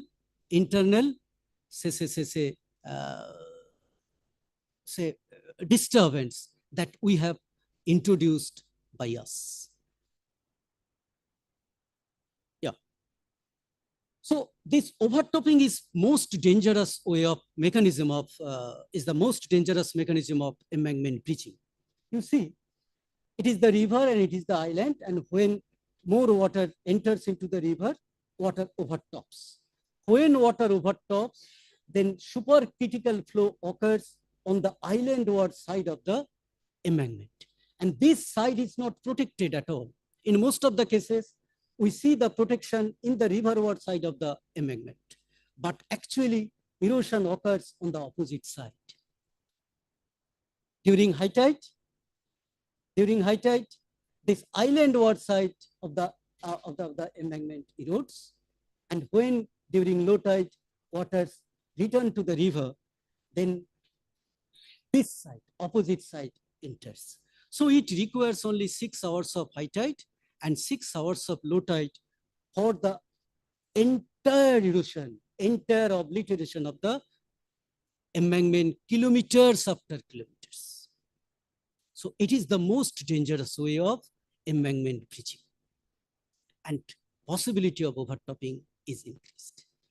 So far we have discussed how the system is internally unstable now, and how the process dynamics, mainly the estuarine process dynamics, alter the sediment distribution system within. But now let us know how the external factors are being affected. Sarah has given a clue for this. And for understanding this, I like to cite one of our work with my research scholar. And we tried to understand the nature of erosion and accretion within the,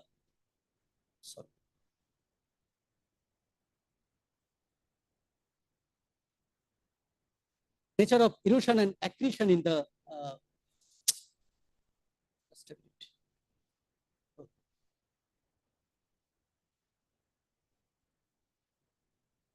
okay.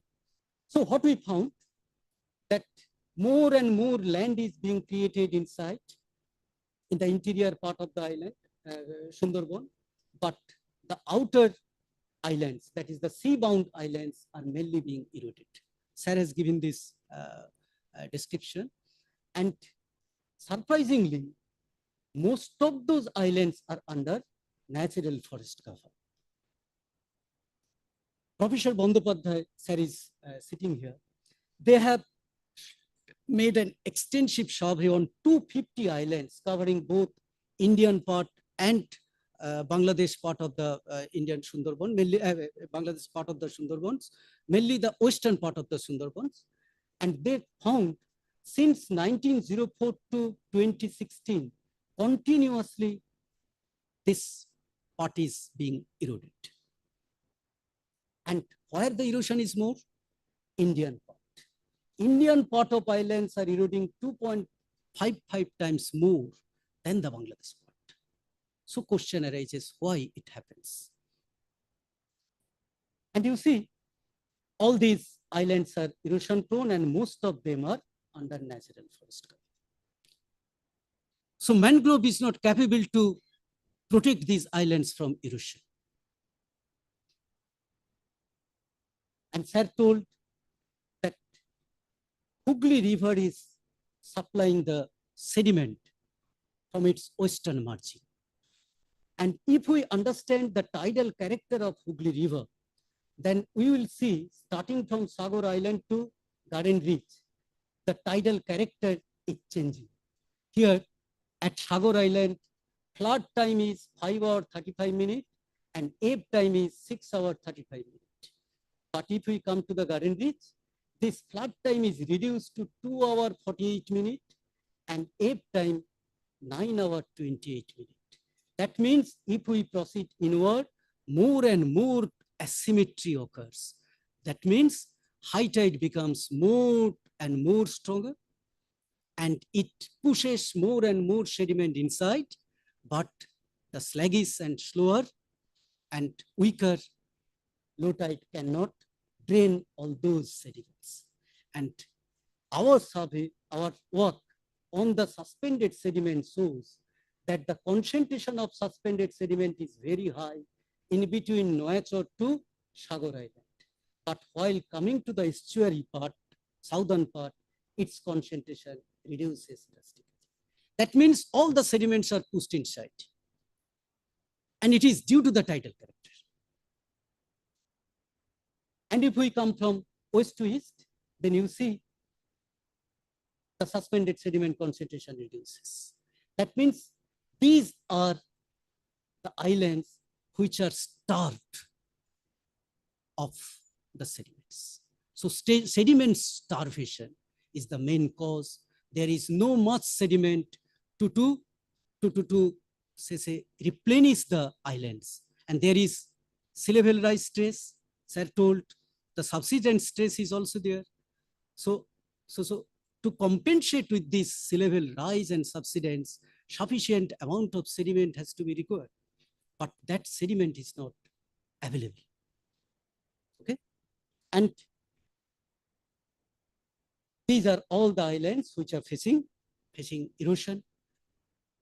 And if you take this source, it is the Brahmaputra Meghna estuary, and the sediments which are coming from this source is trapped by the swatch of no ground canyon. And all those sediments are brought further downward to build the Bengal fan. Okay, so we are not getting sufficient sediment from the east. We are not getting sediment from the west also. So this is the fate, and that fate is more rigorously studied by a very recent study of Ruff et al. And this is a rigorous study, I must say, because it is based on over 450 borehole data. It was funded by US Department of Navy. 450 borehole data. They collected and analyzed for understanding the Holocene sediment budget. And what they found, that up to 6,000 years before, Brahmaputra took the major role for building this GBD, Ganga-Brahmaputra Delta. But in the recent 6,000 years, both Brahmaputra and Ganga are playing similar role. That means role of Brahmaputra is reduced. And up to and about 72% of the Holocene sediments are the suspended sediment. Only 28% is the bedload sediment. That means role of suspended sediment is high for the maintenance, building, and sustenance of delta. Okay? And up to recently, the minimum sediment required for the maintenance of delta is less than the supplied sediment. Supply was more than the requirement. That's why we got this delta built. Delta was built by this sediment, positive sediment budget. But after the stress of sea level rise started, then this requirement increased manifold. And at the same time, Sir has told that if the national river linking projects and all the proposed dams are constructed, then the supply will be much less. And this will be the deficit. If we go for the detailed budget, presently we are having 1100 million tons of sediment per year. That may rise to 1624 million ton if at 2100 if we consider the climate change only. And this, it is a very good thing, it is a positive thing. And this rise is due to the intensification of monsoon. It is projected that monsoon will be intensified. And due to intensification of monsoon, more sediment we are expecting. But if all the river linking projects and dams are constructed, this will be reduced to 85 only, 85 million ton per year.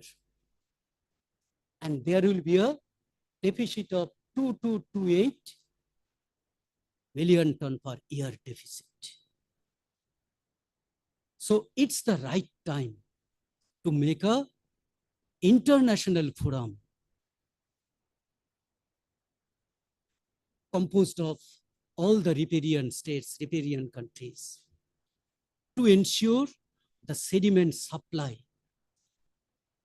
to ensure its sustenance at least. Otherwise, there will be a great question of fate for the home of 630 million people, both in Bangladesh and India. So with this, I like to conclude that we intervened the system, natural system, by land reclamation through embankment construction and mangrove clearance, and it caused the internal instability and vulnerability. And this vulnerability and instability comes within by alteration of estuarine process and internal sediment distribution system. And external forcings are coming from sea level rise, subsidence, dam construction, and river linking. And there will be acute sediment starvation of estuarine system along the entire delta front that we have already started to understand in the Indian part. With this, thank you very much, and thank you, thanks to the organizers, especially Dr. Dhar Chakraborty for inviting me. Thank you very much.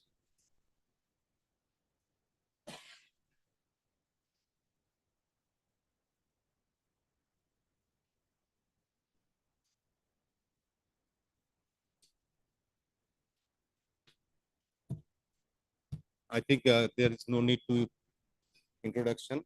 So the stage is now for Professor Bandyopadhyay. aspect issue ঠিক হবে না ওরকমই থাকবে chapter আমি দেখি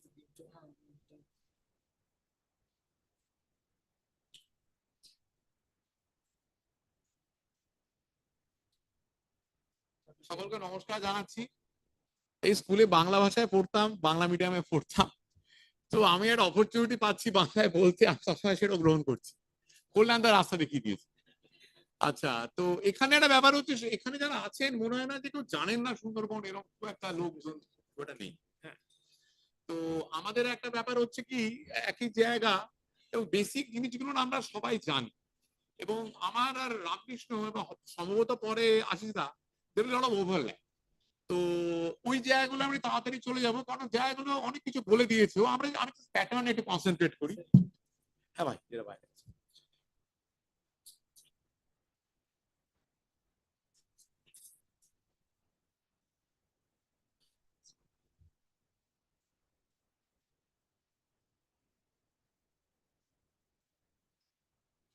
এগুলো আপনি copy করছেন কেন? কপি করে তখন ডাইরেক্ট ওখান থেকে চান।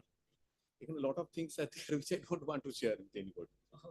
হ্যাঁ, ওটাকে আপনি ডিলিট করুন, ঠিকঠাক করে ডিলিট করুন। আমার বেস্ট অফ বাস্কেট থেকে বেস্ট বেস্ট বেস্ট বিন থেকে বানান।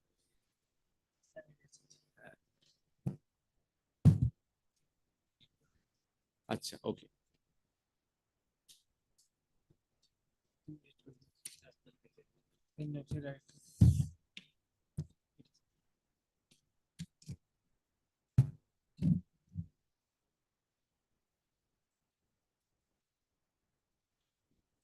আর একটা সমস্যা হচ্ছে 2010-এর পাওয়ার পয়েন্ট চাচ্ছেন আপনারা, অনেক কিছু হবে না। সরি সরি ভাই, মানে প্রচুর পুরনো না 2010-এর পাওয়ার পয়েন্ট। হ্যাঁ হ্যাঁ হ্যাঁ, ইয়া কি হয় দেখি।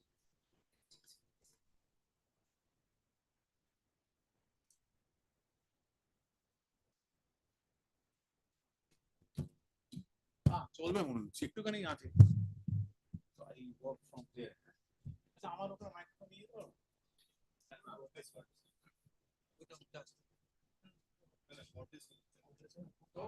আমি চেঁচালে কিছু অসুবিধা নেই।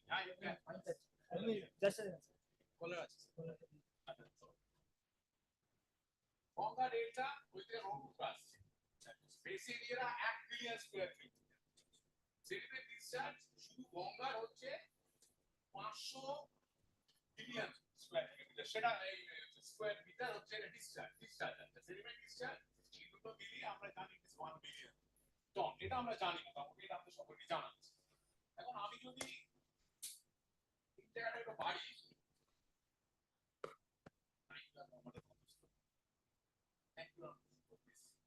এইখানে সুন্দরবন আমরা তলায় দেখতে পাচ্ছি। এখন ঘটনা হচ্ছে এটাই যে সুন্দরবনে একটা সময় তৈরি হয়েছে, একটা সময় ডেটাটা বিল্ড করেছে, রামকৃষ্ণ বললো যে একটা সময় এটা আরো অনেক অনেক টেন্স অফ কিলোমিটার দক্ষিণে ছিল এই ডেল্টা ফ্রন্ট। এটা আমরা বহুদিন ধরে দেখছি, সরে যাচ্ছে, এবং এখানে অনেক এভিডেন্স আছে, মানে আপনাদের হচ্ছে সায়েন্টিফিক এভিডেন্স। এটা কিন্তু এই যে রিক্লামেশন হওয়া তার আগে থেকে কিন্তু এটা বিরোধ। তাই জন্য যেটা রামকৃষ্ণ বোঝালো যে ওই যে time variation expect that maybe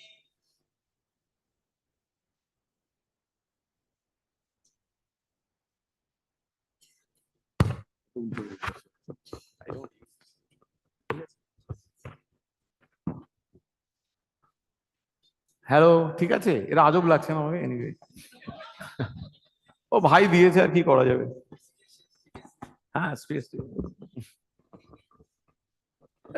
সহজ কলার মাইক্রোফোনও পাওয়া যায়, কিনে রেখে দেবেন, আপনাদের বিশাল জায়গা। আচ্ছা, যাই হোক, আমার চুলটার কি হাল আমি জানি। এনিওয়ে, তো আমি যেটা বলছি, ঠিক আছে, হ্যাঁ, ওকে।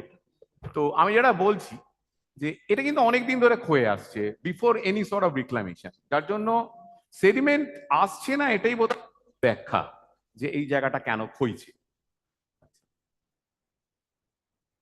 এই জায়গাটা যদি বাড়াই, যেখানটায় যেখানটায় এই নদীগুলো আসছে একটা একটা,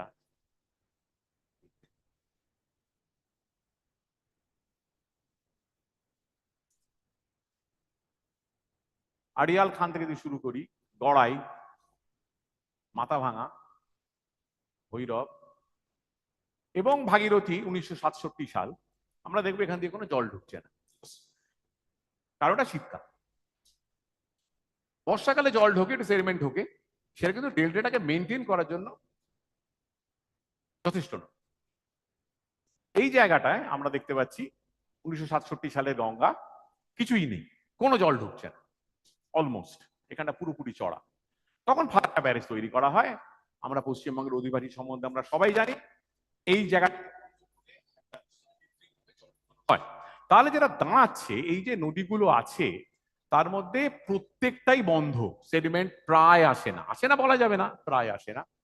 একটা জায়গায় আসে আর্টিফিশিয়ালি। তাহলে আমরা কিছু সেডিমেন্ট পাচ্ছি এদিক থেকে, কিছু সেডিমেন্ট পাচ্ছি ওদিক থেকে, আর অফকোর্স একটা বিপুল পরিমাণ সেডিমেন্ট ঢুকছে ডান দিক থেকে। এর বাইরে কিন্তু আমাদের মূল যে সুন্দরবন, যেটা সবুজ দিয়ে দেখানো আছে, যে ঘটনাটা ছিল 1969 সালে, সেই জায়গাটা কিন্তু কোনো সেডিমেন্ট পাচ্ছে না। এবং দেখা যাচ্ছে যে 1969 সালে যেটা ছিল সেটা 1830 নাগাদ প্রায় অনেকটাই হাসিল হয়ে গেছে, এবং এখনকার সময় আরো বেশি হাসিল হয়ে গেছে। এবং দেখা যাচ্ছে যে আমরা 100% যে জঙ্গল সেটা এখন 37%-এ নেমে এসছে, এবং তার অধিকাংশটাই বাংলাদেশে আছে, সুন্দরবনটা আমাদেরকে কম। এরকম একটা জায়গায়, যেটা আমরা সবাই জানি কিন্তু আরেকবার ওটা ঝালিয়ে নেওয়া ভালো, যদি এই জায়গাটাকে বাড়াই তাহলে দেখবো আমরা একটা সম্পূর্ণ দুরকমের ইকোসিস্টেমে পুরো জায়গাটাকে রেখেছি। একটা হচ্ছে নন রিক্লেম রিজিয়ন, যেখানে দিনে দুবার টাইড আসছে, সেখানে যদি হরিণ থাকে, বাঘ থাকে, সবাই জলে দাঁড়িয়ে আছে। আরেকটা জায়গা হচ্ছে যেটা পুরোপুরি একটা কন্ট্রোলড ইকোসিস্টেম, যেখানে আমরা সুইচের মাধ্যমে জল ঢোকানো বেরোনোটাকে নিয়ন্ত্রণ করছি। সুন্দরবনে যারা আমরা কাজ করি আমরা এটা সবাই জানি। এবং এর জন্য যেটা হয়েছে, যেটা ছিল একটা কমপ্লিটলি ন্যাচারাল ইকোসিস্টেম, যেখানে নীল দিয়ে বোঝানো হচ্ছে টাইডাল ক্রিক গুলো, সেগুলো আস্তে আস্তে ওয়াটার বডিতে ট্রান্সফার করে দেওয়া হয়েছে, কারণ এখান থেকে এমব্যাঙ্কমেন্ট দিয়ে আটকে দেওয়া হয়েছে। এবং পরবর্তীকালে ডিউ টু ইউট্রোফিকেশন সেটা সম্পূর্ণ চলে যাচ্ছে। এবং আমরা কি দেখতে পাচ্ছি একটা মজার ব্যাপার, একটা irreversible change of reclaim Sundarban, অর্থাৎ যেখানে ছিল প্রচুর টাইডাল ক্রিক, কম ওয়াটার বডি, সেখানে ওয়াটার বডির জায়গায়, টাইডাল ক্রিকের জায়গায় ওয়াটার বডি বেড়ে যাচ্ছে, এবং দুটোই আস্তে আস্তে চলে যাচ্ছে। সুতরাং এই যে পরিবর্তন অফ দ্য রিক্লেম সুন্দরবন, এই ব্যাকড্রপে আমাদের মাথায় রেখে এবং এই টাইডাল এই সিস্টেমটাকে মাথায় রেখে আমাদের ভাবতে হবে যে আইল্যান্ড এরিয়া চেঞ্জটার প্যাটার্ন, ট্রেন্ড বা প্রসেস কিভাবে এগোচ্ছে। প্রথমে চট করে সি লেভেল রাইজটা দেখে নেওয়া যাক। আমাদের ডেটা সোর্স হচ্ছে মূলত permanent service for mean sea level, এবং তাতে আমরা দেখতে পাচ্ছি যত আমরা উত্তরের দিকে যাচ্ছি সুন্দরবনে আস্তে আস্তে সি লেভেলের রাইজটা বাড়ছে। তার কারণ হচ্ছে কনস্ট্রিকশন অফ এস্টুয়ারিজ। এবং এর থেকে সব থেকে বেশি পরিমাণ ডাটা, প্রায় 80 বছরের ডেটা আছে diamond হারবারে, which is showing the rate of the rise of the water to be 3.84 millimeter per year. এটা কিন্তু মাথায় রাখতে হবে যে এর সঙ্গে সাবসিডেন্সটা ইনক্লুডেড অন্তত ডায়মন্ড হারবারে, কারণ এগুলো হচ্ছে ল্যান্ড বেসড টাইড স্টেশন। আসছি এক্ষুনি। এখানেও একটা অন্য কাজ ফিস্টে, তারাও কিন্তু একই গল্প বলছেন, আমরা যত উত্তরের দিকে যাচ্ছি রেট অফ রাইজটা আস্তে আস্তে বাড়ছে। আচ্ছা, মজার ব্যাপার হচ্ছে ওই স্যাটেলাইট অল্টিমেট্রি শুরু হয়েছে 1992 সাল থেকে উইথ দ্য টপিকস পসাইডন, এবং ওদের যেটা আপনারা ডাউনলোড করতে পারেন ইন টাইলস, এবং ওই যে জাস্ট অব্যবহিত যে দক্ষিণের যে টাইল সুন্দরবনের, তাতে আমরা দেখতে পাচ্ছি যদি এটা দিস সেকুলার রাইজ, অর্থাৎ এর মধ্যে কোনো ল্যান্ড লেভেলের কোনো ব্যাপার নেই, সেটাও কিন্তু প্রায় কাছাকাছি, দেখুন 3.89। সুতরাং আমরা যদি এই কথাটা বলি যে সুন্দরবনে মানে জলতল বৃদ্ধি পাচ্ছে 3.5 থেকে 4 মিলিমিটার পার হারে অন্তত, তাহলে খুব একটা ভুল আমরা বলবো না। টাইড গেজ ডায়মন্ড হারবারের কাছে জলে ভরে গেছে, এইটা দিয়ে মাপতে পারি, বা আমরা অটোমেটিক সেমি অটোমেটিক সেশন দিয়ে মাপতে পারি। দেখুন একটা কুয়ো চলে গেছে, সেখান থেকে ফ্লোটে মাপা হচ্ছে। এই দেখুন এখানে স্টাইলাস, ঠিক যেমন সিসমোমিটারে মাপা হয়, এবং তার থেকে এইরকম একটা জিনিস আমরা পাচ্ছি, যেটা রামকৃষ্ণ বলছি।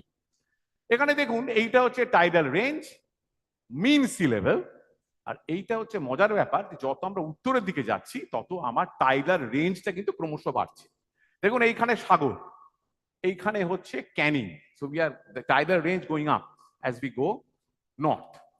এই ডেটাটা মূলত যে পেপারটা রামকৃষ্ণ দেখালে, মীনাক্ষীদির পেপার, মীনাক্ষী চ্যাটার্জির পেপার, এই যাদবপুর ইউনিভার্সিটিতে কোলাবোরেশনে করেছিলেন। একটা সব থেকে ইম্পর্টেন্ট কাজ এই অঞ্চলে, তার সঙ্গে অন্যান্য এদিক ওদিক কিছু ডেটাও আছে।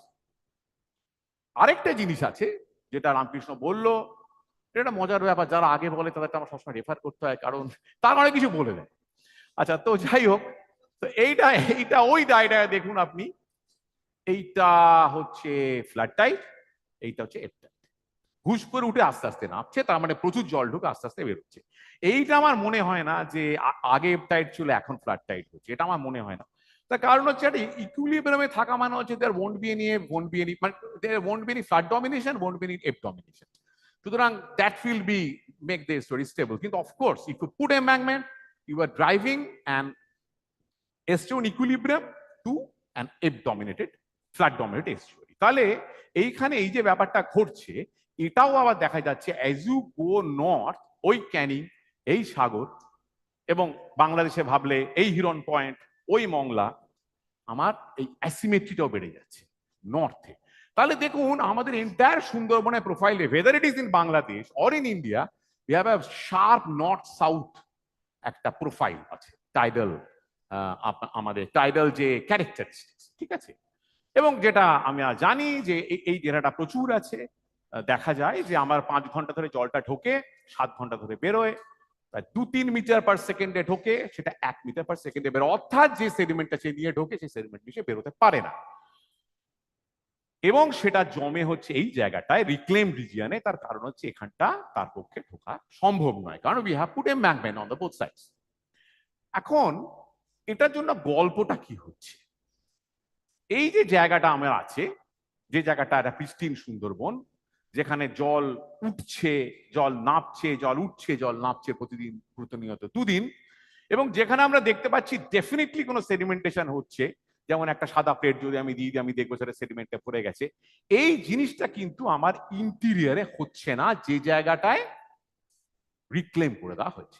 কিন্তু সেটা আমার মূল বিবেচ্য বিষয় নয় আজকে। আমার মূল বিবেচ্য বিষয়টা হচ্ছে এরিয়া চেঞ্জ। চট করে কয়েকটা এক্সাম্পল দেখে নেওয়া যাক। এই হচ্ছে সুন্দরবন, প্রথমে চলে যায় রাঙাবেলিয়া, অনেকেই গেছেন, গোসাবায়, ঠাকুরান, সপ্তমুখী। দেখুন রাঙাবেলিয়ার 1920-21 সালের একটা ম্যাপ, 560 মিটার, সেটাই 100 বছর পরে হয়ে যাচ্ছে 220 মিটার, ঠিক আছে। সো আস্তে আস্তে বুঝে যাচ্ছে নদীটা, এবং দেখতে পাচ্ছি বিস্তীর্ণ জায়গা আমাদের ইন্টেরিয়র যে এস্টুয়ারি গুলো আছে, সপ্তমুখী, ঠাকুরান, মাতলা, আরো যা বলবেন, হুগলিও তার মধ্যে রয়েছে, যদি হুগলি প্রচুর ট্রেজ করা হয়, যে জায়গাটায় কোনো আইল্যান্ড ছিল না সেই জায়গাটা পুরো আইল্যান্ডে ভরে যাচ্ছে, ঠিক আছে। এখানেও আমরা তাই দেখতে পাচ্ছি, একই জিনিস আমরা একই আমরা দেখতে পাচ্ছি। সুতরাং we have lot of aggression towards the north, যেটা এখন খুব ওয়েল নোন ফ্যাক্ট, ঠিক আছে। we have lot of aggression, কিন্তু তলার দিকটা কি হচ্ছে যদি ম্যাপ মিলিয়ে দেখি, তাহলে ব্যাপারটা ঠিক ইকুয়ালি ড্রামাটিক। আমরা দেখবো যে একটা আইল্যান্ড হুলচেরি দ্বীপ, যেটা 1922-23 সালে এতটা বড় ছিল, তাহলে 42, 68, 69, 2001, 2014-16 এর মধ্যে বিপুল পরিমাণে সেটা ক্ষয়ে যাচ্ছে, এবং আপনারা দেখে বুঝতেই পারবেন এটা লিনিয়ার রেট, এবং একটা সময় গিয়ে এটা 0 হবে। এবং আমরা এই ইকুয়েশনটাকে সলভ করলে, যদি আমরা একটা রিগ্রেশন ইকুয়েশন সলভ করি, বুঝতে পারবো এটা কবে 0 হচ্ছে। এই গল্পটা কিন্তু সব জায়গায় আছে সুন্দরবনে, ঠিক আছে। যেমন ধরুন এই ডালহাউসি, এই ভাঙাদুনি, এই প্রত্যেকটা দ্বীপের একটা করে নাম আছে। আমরা ছোটবেলায় তো সবসময় পুটকি, আমি নন্দপুর মনে আছে পুটকি দিতাম এই সুন্দরবনের জায়গায় পশ্চিমবঙ্গের ম্যাপে। তো কিন্তু এই পুটকিগুলোর নাম আছে, আর এই পুটকিগুলোর মধ্যে যে নদীগুলো ভাগ করে তারও নাম আছে। যারা এই জায়গায় কাজ করে তারা জানে। আমার মনে এখানে অনেক ছাত্রছাত্রীরা আছে, তুইন বাবু বললেন যে আমাদের স্কুল অফ ওশেনোগ্রাফি ছেলেমেয়েরা আছে, তারা নিশ্চয়ই এগুলো জানে। একই গল্প, একই গল্প। এবং যেটা আমরা সবাই বলছি যে this erosion irrespective of the reclaimed stretch or non reclaimed stretch. Sagar, এই কম্পিউটারের অবস্থা ভালো না। আচ্ছা যাই হোক, কিছু ছবি দেখে নি চট করে। বুলচেরি দ্বীপ, বুলচেরি দ্বীপের সি ফেসিং অবস্থা আপনি দেখুন, কিভাবে জল যাচ্ছে, ধাক্কা লাগছে। এবং এই যে দেখতে পাচ্ছেন কাঠ, এটা হচ্ছে পুরনো ম্যানগ্রোভ। প্রতি বছরে এইখানে 50 মিটার হারে সমুদ্র পিছিয়ে যাচ্ছে, এবং ক্রমশ একের পর এক জঙ্গল চলে যাচ্ছে। কল্যাণদা বলছিলেন, একটা কথা আমি বলি, তার কারণ এইখানে এখন ধরুন এই যে বড় দ্বীপ, এটা তার দক্ষিণতম ভাগ, কিন্তু আমরা যদি বহু বছর আগে ভাবি, তাহলে তারা অনেক দক্ষিণে ছিল। তা আজকে যেটা দক্ষিণতম জায়গায় দেখছি, এটা মাঝখান। এইখানে আমরা দেখেছি ইটের টুকরো, রিমেইন, ঠিক আছে, আর্কিওলজিক্যাল রিমেইন। মানে এগুলো ভাবতে সত্যি অবাক লাগে, and we really need to resolve all these settlements all around the Sundarban. Interior জায়গায় প্রেন্টিস আইল্যান্ড দেখুন, হেদালকার চলে যাচ্ছে, বা মৌসুমী দ্বীপের দক্ষিণ, তট দ্বীপের পশ্চিম, আবার তট দ্বীপের দক্ষিণ, সব জায়গায় এই ধরনের ইরোশন আমরা প্রচুর দেখতে পাচ্ছি। সুতরাং এই যে ছবিটা আমি দেখতে পাচ্ছি, 100 বছরের গল্প অখণ্ড সুন্দরবনে, তাতে আমি দেখতে পাচ্ছি দক্ষিণ দিকটা ইরোশন, উত্তর দিকটা অ্যাক্রেশন, যেটা এখন মোটামুটি ওয়েল নোন। এবং যদি আমরা সুন্দরবনটাকে এইভাবে ভাগ করি, এই দ্বীপগুলো হচ্ছে উত্তর, এই দ্বীপগুলো হচ্ছে মধ্য, আর এই দ্বীপগুলো হচ্ছে দক্ষিণ, তাহলে যদি একটা ছকের মধ্যে আমরা জিনিসটাকে নিয়ে আসতে পারি তাহলে ব্যাপারটা বুঝতে সুবিধা হবে। আপনারা দেখুন এইখানে সব দ্বীপ, উত্তরের দ্বীপ, মধ্যের দ্বীপ আর দক্ষিণের দ্বীপ, এবং তাতে আমরা দেখতে পাচ্ছি উত্তরের দিকের একটা সঞ্চয় আছে, কিন্তু সেটা অতি নগণ্য এইগুলোর তুলনায়। সেন্ট্রাল এবং সাউদার্নের ইরোশনটা এত বেশি, সেটা এটাকে নিগেট করে দিচ্ছে, এবং সমস্ত দ্বীপগুলো যদি ভাবেন তাহলে কিন্তু আস্তে আস্তে সেটা ইরোড করে যাচ্ছে। এখানে একটা জিনিস দেখানো হচ্ছে, সেটা হচ্ছে এক একটা আইল্যান্ড যদি আপনি দেখেন, এই আইল্যান্ডগুলো প্রত্যেকটা এরিয়া তার তুলনায় কতটা করছে, পার্সেন্টেজ রিডাকশন। বেশি দেখবেন আপনি লাল আর অরেঞ্জ, কম সবুজ। আরেকটা জিনিস হচ্ছে এখানে, সেটা হচ্ছে lot of interior creeks are getting sedimented so that the two islands are getting merged. আপনি দেখুন এই যে চাঁদপালি 12 নম্বরের যে দ্বীপটা, সেটা ছিল আগে 1, 2, 3, 4টে, সেই 4টে দ্বীপ কিন্তু এখন একটা দ্বীপে পরিণত হয়েছে। এবং এই জায়গাটা যদি একটু দেখা যায়, খুব ভালো হয়তো দেখা যাচ্ছে না, আমরা এখানে দেখিয়েছি যে কটা মার্জিং হয়েছে, আইল্যান্ডের সঙ্গে আইল্যান্ডের মার্জিং হয়েছে ওভার দ্য টাইম। তাতে আপনি দেখবেন এই 3টে হচ্ছে টাইম পিরিয়ড, ঠিক আছে, এই টাইম পিরিয়ড, এবং তার মধ্যে আমরা যেটা দেখতে পাচ্ছি যে এই পূর্ব দিকের মার্জিংটা হয়েছে আগে, আর রিসেন্ট মার্জিং গুলো হয়েছে ওয়েস্টার্নে। আচ্ছা, সিমিলারলি আমি যেটা বলছিলাম যে এর সঙ্গে রিক্লামেশনের খুব একটা সম্পর্ক নেই। আপনি দেখুন এই গত 100 বছরে আমাদের এই বাংলাদেশি থেকে অ্যাবসলিউটলি কোনো রিক্লামেশন নেই, এটা হচ্ছে আমাদের তটরেখা, সীমানা। এবং সমস্ত রিক্লামেশন গুলো হয়েছে আমাদের পশ্চিমবঙ্গের দিকে, ভারতের দিকে। এবং এই রিক্লেমেশন গুলোকে আমরা এইভাবে দেখিয়েছি যে ধরুন মানে fully non reclaim to fully reclaim, বা ধরুন partly reclaim to fully reclaim, এই 3টে ভাগ করা হয়েছিল। Fully reclaim, partly reclaim, non reclaim, এইভাবে ভাগটা করা হয়েছিল। এবং তারপর এখানে যদি আপনি দেখেন যে যত পরিবর্তন হয়েছে, ঠিক আছে, erode area of the western Sundarban বা activity of the eastern Sundarban, সবটাই কিন্তু হচ্ছে এন টু এন এ, মানে যেগুলো কোনো চেঞ্জ হচ্ছে না, নন রিক্লেম টু নন রিক্লেমডই থেকে যাচ্ছে, এখানে কোনো চেঞ্জ হচ্ছে না। সুতরাং এই যে কথাটা রামকৃষ্ণ আগেই বললেন যে আমাদের এই জঙ্গল হওয়া,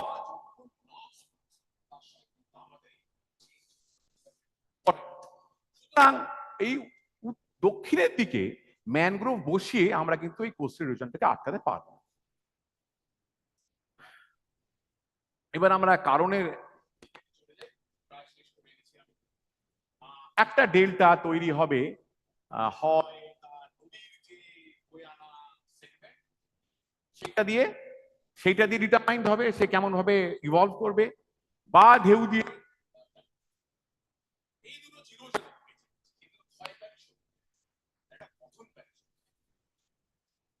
এখন এই যে সমস্ত আমরা দেখতে পাই যে ডেল্টাতে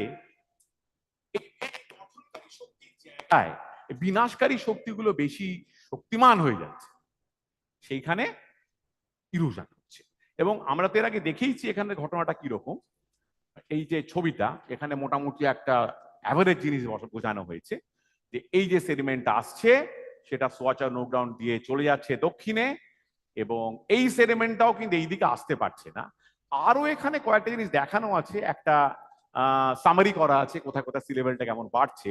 আর এইখানে 3টে ডট আছে, এই 3টে ডট খুব ইম্পর্টেন্ট। এর থেকে বোঝা যাচ্ছে কি জানেন, এর আগে একটা মনে করে দেখুন, এই জায়গাটা হচ্ছে ম্যাক্সিমাম ইরোশন, কিন্তু এই 3টে ডট আছে ম্যাক্সিমাম ইরোশনের একটু রাইটে, ঠিক আছে। সাইক্লোন যদি কেবলমাত্র সুন্দরবনটা দেখেন, এখানে কিন্তু সুন্দরবনের বাইরে যেগুলো এসেছিল যেমন ইয়াস, সেগুলোকে আমরা ধরি। যদি দেখেন তাহলে এই যে এটা বোধহয় 124টা সাইক্লোন, মোটামুটি ভাবে 121 বছরে, 1904 থেকে 2024, এইটা ডানা সিভিয়ার সাইক্লোনস অ্যান্ড সাইক্লোনস যে কটা এসছে, তাতে করে আমরা দেখছি কিন্তু খুব বেশি যে বাড়ছে তা নয়, এটাও যে খুব একটা বাড়ছে তা নয়, এইটা হচ্ছে all types. Starting from depression, cyclone, severe cyclone, everything, এখানে সাইক্লোন আর ডিপ্রেশন মোটামুটি ভাবে কমছে। এবং যদি আমি সমস্ত স্টর্ম গুলোকে এই নর্দার্ন বে অফ বেঙ্গলের স্টর্ম গুলোকে আলাদা করি, দেখতে মেসি লাগছে, কিন্তু শুধু মিডিয়ান লোকেশন গুলো যদি দেখি, একটা মজার জিনিস দেখুন, এইটা হচ্ছে সুন্দরবনের সীমানা, হ্যাঁ সবুজটা, এবং আমরা দেখতে পাচ্ছি মিডিয়ান লোকেশন, অর্থাৎ average location, median not average, median location 1901, 1877, 1901, 1900, এগুলো কয়েকটা বছরের, যে বছরের ডেটাটা নেওয়া হয়েছে 1 থেকে 20, তারপরে সরি 1877 to 1900, 1901 to 200, ইত্যাদি ইত্যাদি করে আপনি দেখুন এই যে বছরগুলো 1961 to 80, 81 to 2000, 2001 to 2016, যে অবধি ডেটা এখানে আছে, এই সমস্ত সেন্টারগুলো কিন্তু সুন্দরবনের কাছে এসছে। কিন্তু ইন্টারেস্টিংলি সব থেকে বেশি যে জায়গাটা ইরোড করছে এই অংশটা, তার থেকে কিন্তু এটা আরো ডান দিকে। ঠিক আছে, লাস্টে একটা ব্যাপার দিয়ে শেষ করি, একটা গল্প দিয়ে শেষ করি। ঘোড়ামারা দ্বীপ, একবার আমি ফিরছিলাম ব্যাঙ্গালোর থেকে, দেখি প্লেন থেকে মাথা বাড়িয়ে দিয়ে ঘোড়ামারা দ্বীপ ডান দিকে, তো সেই সময় ছবিটা তোলা, হাই টাইড, এখানে দেখা যাচ্ছে যে এমব্যাঙ্কমেন্ট গুলো। ঘোড়ামারা দ্বীপ হচ্ছে সমার্থক with the sea level rise. আপনি যদি ইন্টারনেটে দেন অজস্র জায়গা পাবেন, আপনি ইনফরমেশন পাবেন, starting from New York Times to Independent to Guardian, lot of places যে বলবে যে সি লেভেল রাইজের জন্য ঘোড়ামারা আইল্যান্ডটা আস্তে আস্তে ক্ষয়ে যাচ্ছে। তো গল্পটা কি, যদি শুধু ঘোড়ামারা আইল্যান্ডটা দেখে, গল্পটা তো ঠিকই, এই তো 1922 সালে এত বড় ছিল, 67তে এইটুকু হলো, 2001, 2015, 2024, এটা কবে লাল হবে তাও তো বোঝা যাচ্ছে, কবে এটা শূন্য হবে পরিষ্কার বোঝা যাচ্ছে, absolutely linear, to see 0.9 something can't be resolve, তো কিছু একটা আছে মনেও নেই। কিন্তু যদি বাইরের গল্পটা দেখেন তাহলে কি বলবেন, এটা তো ক্ষয়ছে, বাকিগুলো যে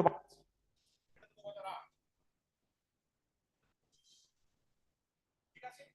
তাহলে এখানে যেটা আমাদের মাথায় রাখতে হবে, সুন্দরবন এমন একটা জায়গা, দেখুন এখানে এই যেখানে একটা নয়চর দ্বীপ, সেটা একটা সময় ঈশ্বরী সব থেকে স্যার বলছিলেন যে কেন যে হচ্ছে না বোঝা যাচ্ছে না, সত্যি ব্যাপারটা বোঝা খুব কষ্টকর। তবে একটা কথা ঠিকই, দেখতে হচ্ছে সেডিমেন্ট সি যে কথা, একটা সময় আপনি দেখবেন যে আপনি হাঁটতে হাঁটতে যাবেন ক্যানিং থেকে ডান দিকে পূর্ব দিকে, আর দেখবেন ও এটা বিচ আছে, বিচটা কেন আছে, আর কখনো এখানে একটা নদী ছিল না, আপনারা ঠিক আছে পারবেন, মানে ক্যানিং সেভাবে আস্তে আস্তে সেডিমেন্টেড হচ্ছে, এখন ঘটনা হচ্ছে এইটার জন্য না মাথায় রাখতে হবে যে সুন্দরবন অঞ্চলটা এখানে অনেক রকমের ফোর্স আছে, বহু রকম ব্যাপারটা কি, কোন একটা ঘটনাকে আপনি একটা জিনিস দেখা করতে পারেন, সেক্ষেত্রে এখানে সাবসিডেন্সে বানিয়ে, কারণ আমি জানি আসতে বলতে, তো এতগুলো সিগন্যাল একসঙ্গে আসছে, আপনি কি করে বুঝবেন একটা একটা তরঙ্গ বিক্ষুব্ধ সমুদ্রের মধ্যে, যেখানে জলটা উঠছে নামছে, কিন্তু কোনো ঢেউ খাওয়ার হচ্ছে না, কিন্তু প্রত্যেকটাই একটা করে ঢেউ, সেটা একদম মার্জ করতে আছে, এইটা আমাদের মাথায়, ধরুন এখানে সি লেভেল রাইজ বোঝার জন্য একটা উপযুক্ত জায়গা নয়, তার কারণ উপরের দিকে প্রেসার হচ্ছে অন্য কারণে সম্পূর্ণ টাইডাল অ্যাসিমেট্রি, আবার তলার দিকে দক্ষিণে ইরোজন হচ্ছে, তার কারণে সেডিমেন্ট স্টার্ট হচ্ছে, তাই সি লেভেলের এরিয়াতে আপনি আলাদা বুঝতে পারবেন না, সেটা এই জায়গায় তাহলে আমরা একদম চলে আসি, কি আমরা এখানে জানতে পারলাম, একটা হচ্ছে যেটা দেখলাম সেডিমেন্ট সাপ্লাই বন্ধ করে দিচ্ছে, এটা আপনি আটকাতে পারবেন না। কল্যাণদাও অনেক ভাই যেটা বললেন, উনিও বুঝতেও পারছেন যে ওখান থেকে উপরের দিক থেকে সেডিমেন্ট আমাদের আনা যাবে না, ওনার থেকে ভালো ইংলিশ জানেন না, উনি এই ডেটাটাকে আমাদের বুঝে, সুতরাং আমাদের এই কাটিং মানে you can't depend increase the segmentation not possible, আমরা যা যা দেখছি। এরপর আমরা কি দেখছি, সাদা lines and western Sundarban CPS ঠিক আছে, কারণগুলো আমরা অলরেডি জেনে গেছি, you can't prevent this and this doesn't depend on. এরপর আমরা আসছি আরএসএল ইজ গোইং অন, ঠিক আছে, সেটা আমরা দেখছি, এবং অনেক রকমের এস্টিমেশন আছে সি লেভেল চেঞ্জের জায়গায়। যদি আপনি হাইট টাইপটাকে দেখেন, যে ব্যাপারটা আমি করি যাকে বলে ডিফেক্টিভ সি লেভেল, এই মনে আছে একটা ডায়াগ্রাম করলাম, হাই টাইড, লো টাইড আর মিন সি লেভেল, ঠিক আছে, আপনি দেখুন পশ্চাৎ ক্রমশ বেড়ে যায়, হাই টাইডের থেকে লো টাইডের ক্রমশ কি বলে আপনার অন্তরটা বেড়ে যায়, মিন সি লেভেল পয়েন্টটা একই জায়গায় যদি only the mean sea level goes up, it doesn't go up, it goes up slowly, but if the tidal range goes up, তাহলে কিন্তু একটা জায়গা আরো খোলা হবে, কারণ যে জলটা ইনান্ডেশন করে সেটা কিন্তু মিন সি লেভেল নয়, সেটা হচ্ছে হাইয়েস্ট। সুতরাং এইটা আমাদের দেখতে হবে, যেটা আমি এখানে আনিনি কারণ আমার এরিয়া আছে, একটা বিশাল ব্যাপার, এটা নিয়ে এখানে আউটপুট করছে এফেক্টিভ সি লেভেল, মিন সি লেভেল তো মাঝখানে, এফেক্টিভ সি লেভেল হচ্ছে হাইয়েস্ট হাইট, সেইটা গ্রেডে বাড়ছে, তোমাকে দেখতে হবে সেটা কিছু কিছু জায়গায় আমাদের আমরা দেখতে পাচ্ছি সুন্দরবন অঞ্চলে 15 মিলিমিটার আর রেটেও কমছে।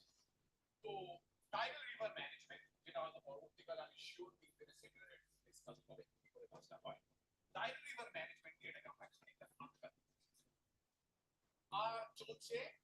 আমরা দেখতে পাচ্ছি যে creeks are getting shifted, surface accretion is occurring at rates up to 10 millimeters per year, এগুলো জানা রেট আছে, একটা ভালো পেপার আছে আমাদের Orbat and others, it's a climate change এর ইস্যু আপনারা দেখেছেন, তারা দেখেছে যে যে জায়গাটা সেডিমেন্ট স্টার, সেই জায়গাটা যদি এনভায়রনমেন্ট থেকে যায় তাহলে সেখানে সেডিমেন্ট রাইজ হতে পারে up to 180 millimetre. Tidal river ম্যানেজমেন্টের ওর আইডিয়াটাই তাই, এটাকে আমরা আটকাতে পারি। Vertical activity welcome and it is long term dependent of course. Cyclones are likely to be more intense. যদি আমরা আমাদের ম্যাপে যে ডায়াগ্রামটা দেখতে পাচ্ছি, প্রত্যেকটা প্রেডিক্টিভ মডেল বলছে যদিও নাম্বার করতে পারে কিন্তু এগুলো আরো স্পেসিফাইড, কারণ সেখানে কিন্তু কন্ট্রোল রিট্রিট ওয়ান কনসিডারেশন। তারপরে আমার যেটা মনে হয় যে দেখুন লং টার্ম গোলটা আজকে অনেক বছর পরে আমরা কোথায় যাবো, সুন্দরবন অনেকগুলো প্রবলেমে আপনি দেখবেন related to our poverty, our status of economic development. ভবিষ্যতে আজ থেকে যদি আমরা 50 বছর বাদে ভাবি, তখন আমরাও ইকোনমিক ডেভেলপ হয়ে যাবো, আমাদের তো পপুলেশন ফেল খুবই তাড়াতাড়ি হয়ে যাবে, এবং তখন হয়তো দেখবেন যে সুন্দরবন আর থাকতে লাগছে। আমরা দ্যাট ইজ দ্য মানে সত্যিকারের long term dependent of this, otherwise এখন তো সিচুয়েশনটা খুবই ব্লিক, ভবিষ্যৎ বক্তারা নিশ্চয়ই সেটাই বলবেন, আপনারা বুঝতে পারবেন এর থেকে বেরোনো।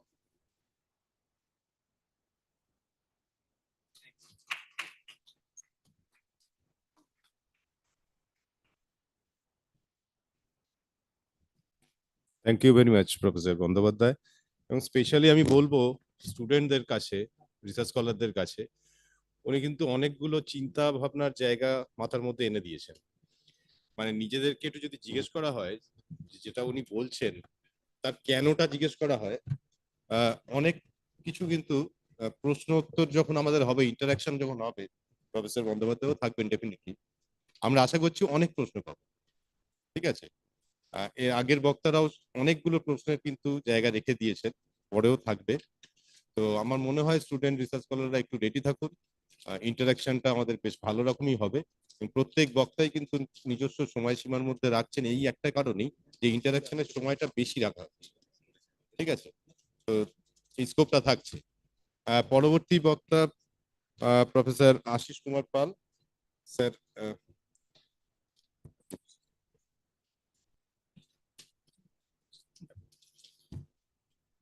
এইটা না, আমার তো এখন ভীষণ ভয় করছে এই সুন্দরবনের প্রবলেম নিয়ে আলোচনা করতে। সিন্স 1985, না আমার কিছু লাগবে না, 1985 থেকে 2024 এই জাস্ট ডিসেম্বর গেছে, 40 বছর ধরে সুন্দরবনে খালি শুধু ঘোরাঘুরি করি। আমি কিন্তু এতদিন লেখার সুযোগ পাইনি, রিটায়ার করেছি, এবার কলম ধরেছি। আর আমার ভীষণ ভয় করলো যে তিনজন স্পিকার সুন্দরবন সম্পর্কে বা সুন্দরবনের প্রবলেমস গুলো কত সহজে ব্যাখ্যা করলেন। আমার ভীষণ ভয় লাগে। আমি বলি কেন। আমি যদি সিস্টেম অ্যাপ্রোচ কনসিডার করি from the oceanic sides to the inner part of the delta, কতগুলো সিস্টেমস আছে জানেন এখানে। একটা হচ্ছে ওশেন ডাইনামিক্স, তারপরে হচ্ছে শোর লাইন মরফোডাইনামিক্স, তারপরে আসছে টাইডাল হাইড্রোডাইনামিক্স, তারপরে আসছে এস্টুয়ারাইন ডাইনামিক্স, তারপরে আসছে ফ্লুভিয়াল ডাইনামিক্স। এই প্রত্যেকটা সিস্টেম এক একটা ব্যান্ড ওয়াইজ কাজ করছে আমাদের লোয়ার পার্ট অফ গঙ্গা ডেল্টাতে, এবং তাদের মধ্যে যে ইন্টারাকশন হচ্ছে তার পেছনে যে এনার্জি ড্রাইভার্স গুলো, sea level rise threats, climate change impacts, human controlled river discharges, এবং হচ্ছে টেকটনিক্স, যেটাকে আমি সাবসিডেন্স নিয়ে আমার বক্তব্য হচ্ছে সাবসিডেন্স। এই চারটে এনার্জি ড্রাইভার, এই চারটে এনার্জি ড্রাইভার্স এবং এই এতগুলো ব্যান্ড অফ সিস্টেমস এর মধ্যে interactions, and ultimately we are getting the results. এই এক্সপ্লেন করবে কি? কারো ক্ষমতা নেই। তো আমি যার জন্য খালি শুধু সাবসিডেন্সটা নিয়ে স্টাডি করেছি, দেখেছি, কেন আমি 40 বছর ধরে খালি শুধু পিঠে ঝোলা নিয়ে ঘুরে বেরিয়েছি। অবাক লাগে সমুদ্রের দিকগুলো যখন দেখি না, আর যখন একটু এস্টুয়ারির ভিতরে ঢুকি, যখন একটু ফ্লুভিয়াল ফেজে যাই, আবার যখন ওশেন ডাইনামিক্স দেখি, মানে ইট is very difficult to explain the problems of the Sundarban. এবং তারপর আবার the preventive measures two reduce the risk, সেটা পরের বিষয় আসছে। আমি খুব রিসেন্টলি, গত 2 দিন আগে কিছু ভিডিও ক্লিপস দেখলাম দুটো আইল্যান্ড থেকে, বাংলাদেশের পাশুর রিভারে। একটা হচ্ছে আইল্যান্ডটার নাম হচ্ছে দুবলার চর, আর একটা হচ্ছে বঙ্গবন্ধু আইল্যান্ড। ফিশারম্যানরা এবং তার সঙ্গে কিছু আজকাল যারা ইউটিউবাররা, তারা ওই ছবিগুলো তুলেছে। আমি দেখে চমকে গেছিলাম যে সাবসিডেন্স ইনডিউসড ক্র্যাচ ম্যানগ্রোভ ডমিনেটেড আইল্যান্ডগুলোর মাঝামাঝি ডেভেলপ করেছে। ভার্টিক্যাল ফটোগ্রাফ থেকে আমি দেখছি।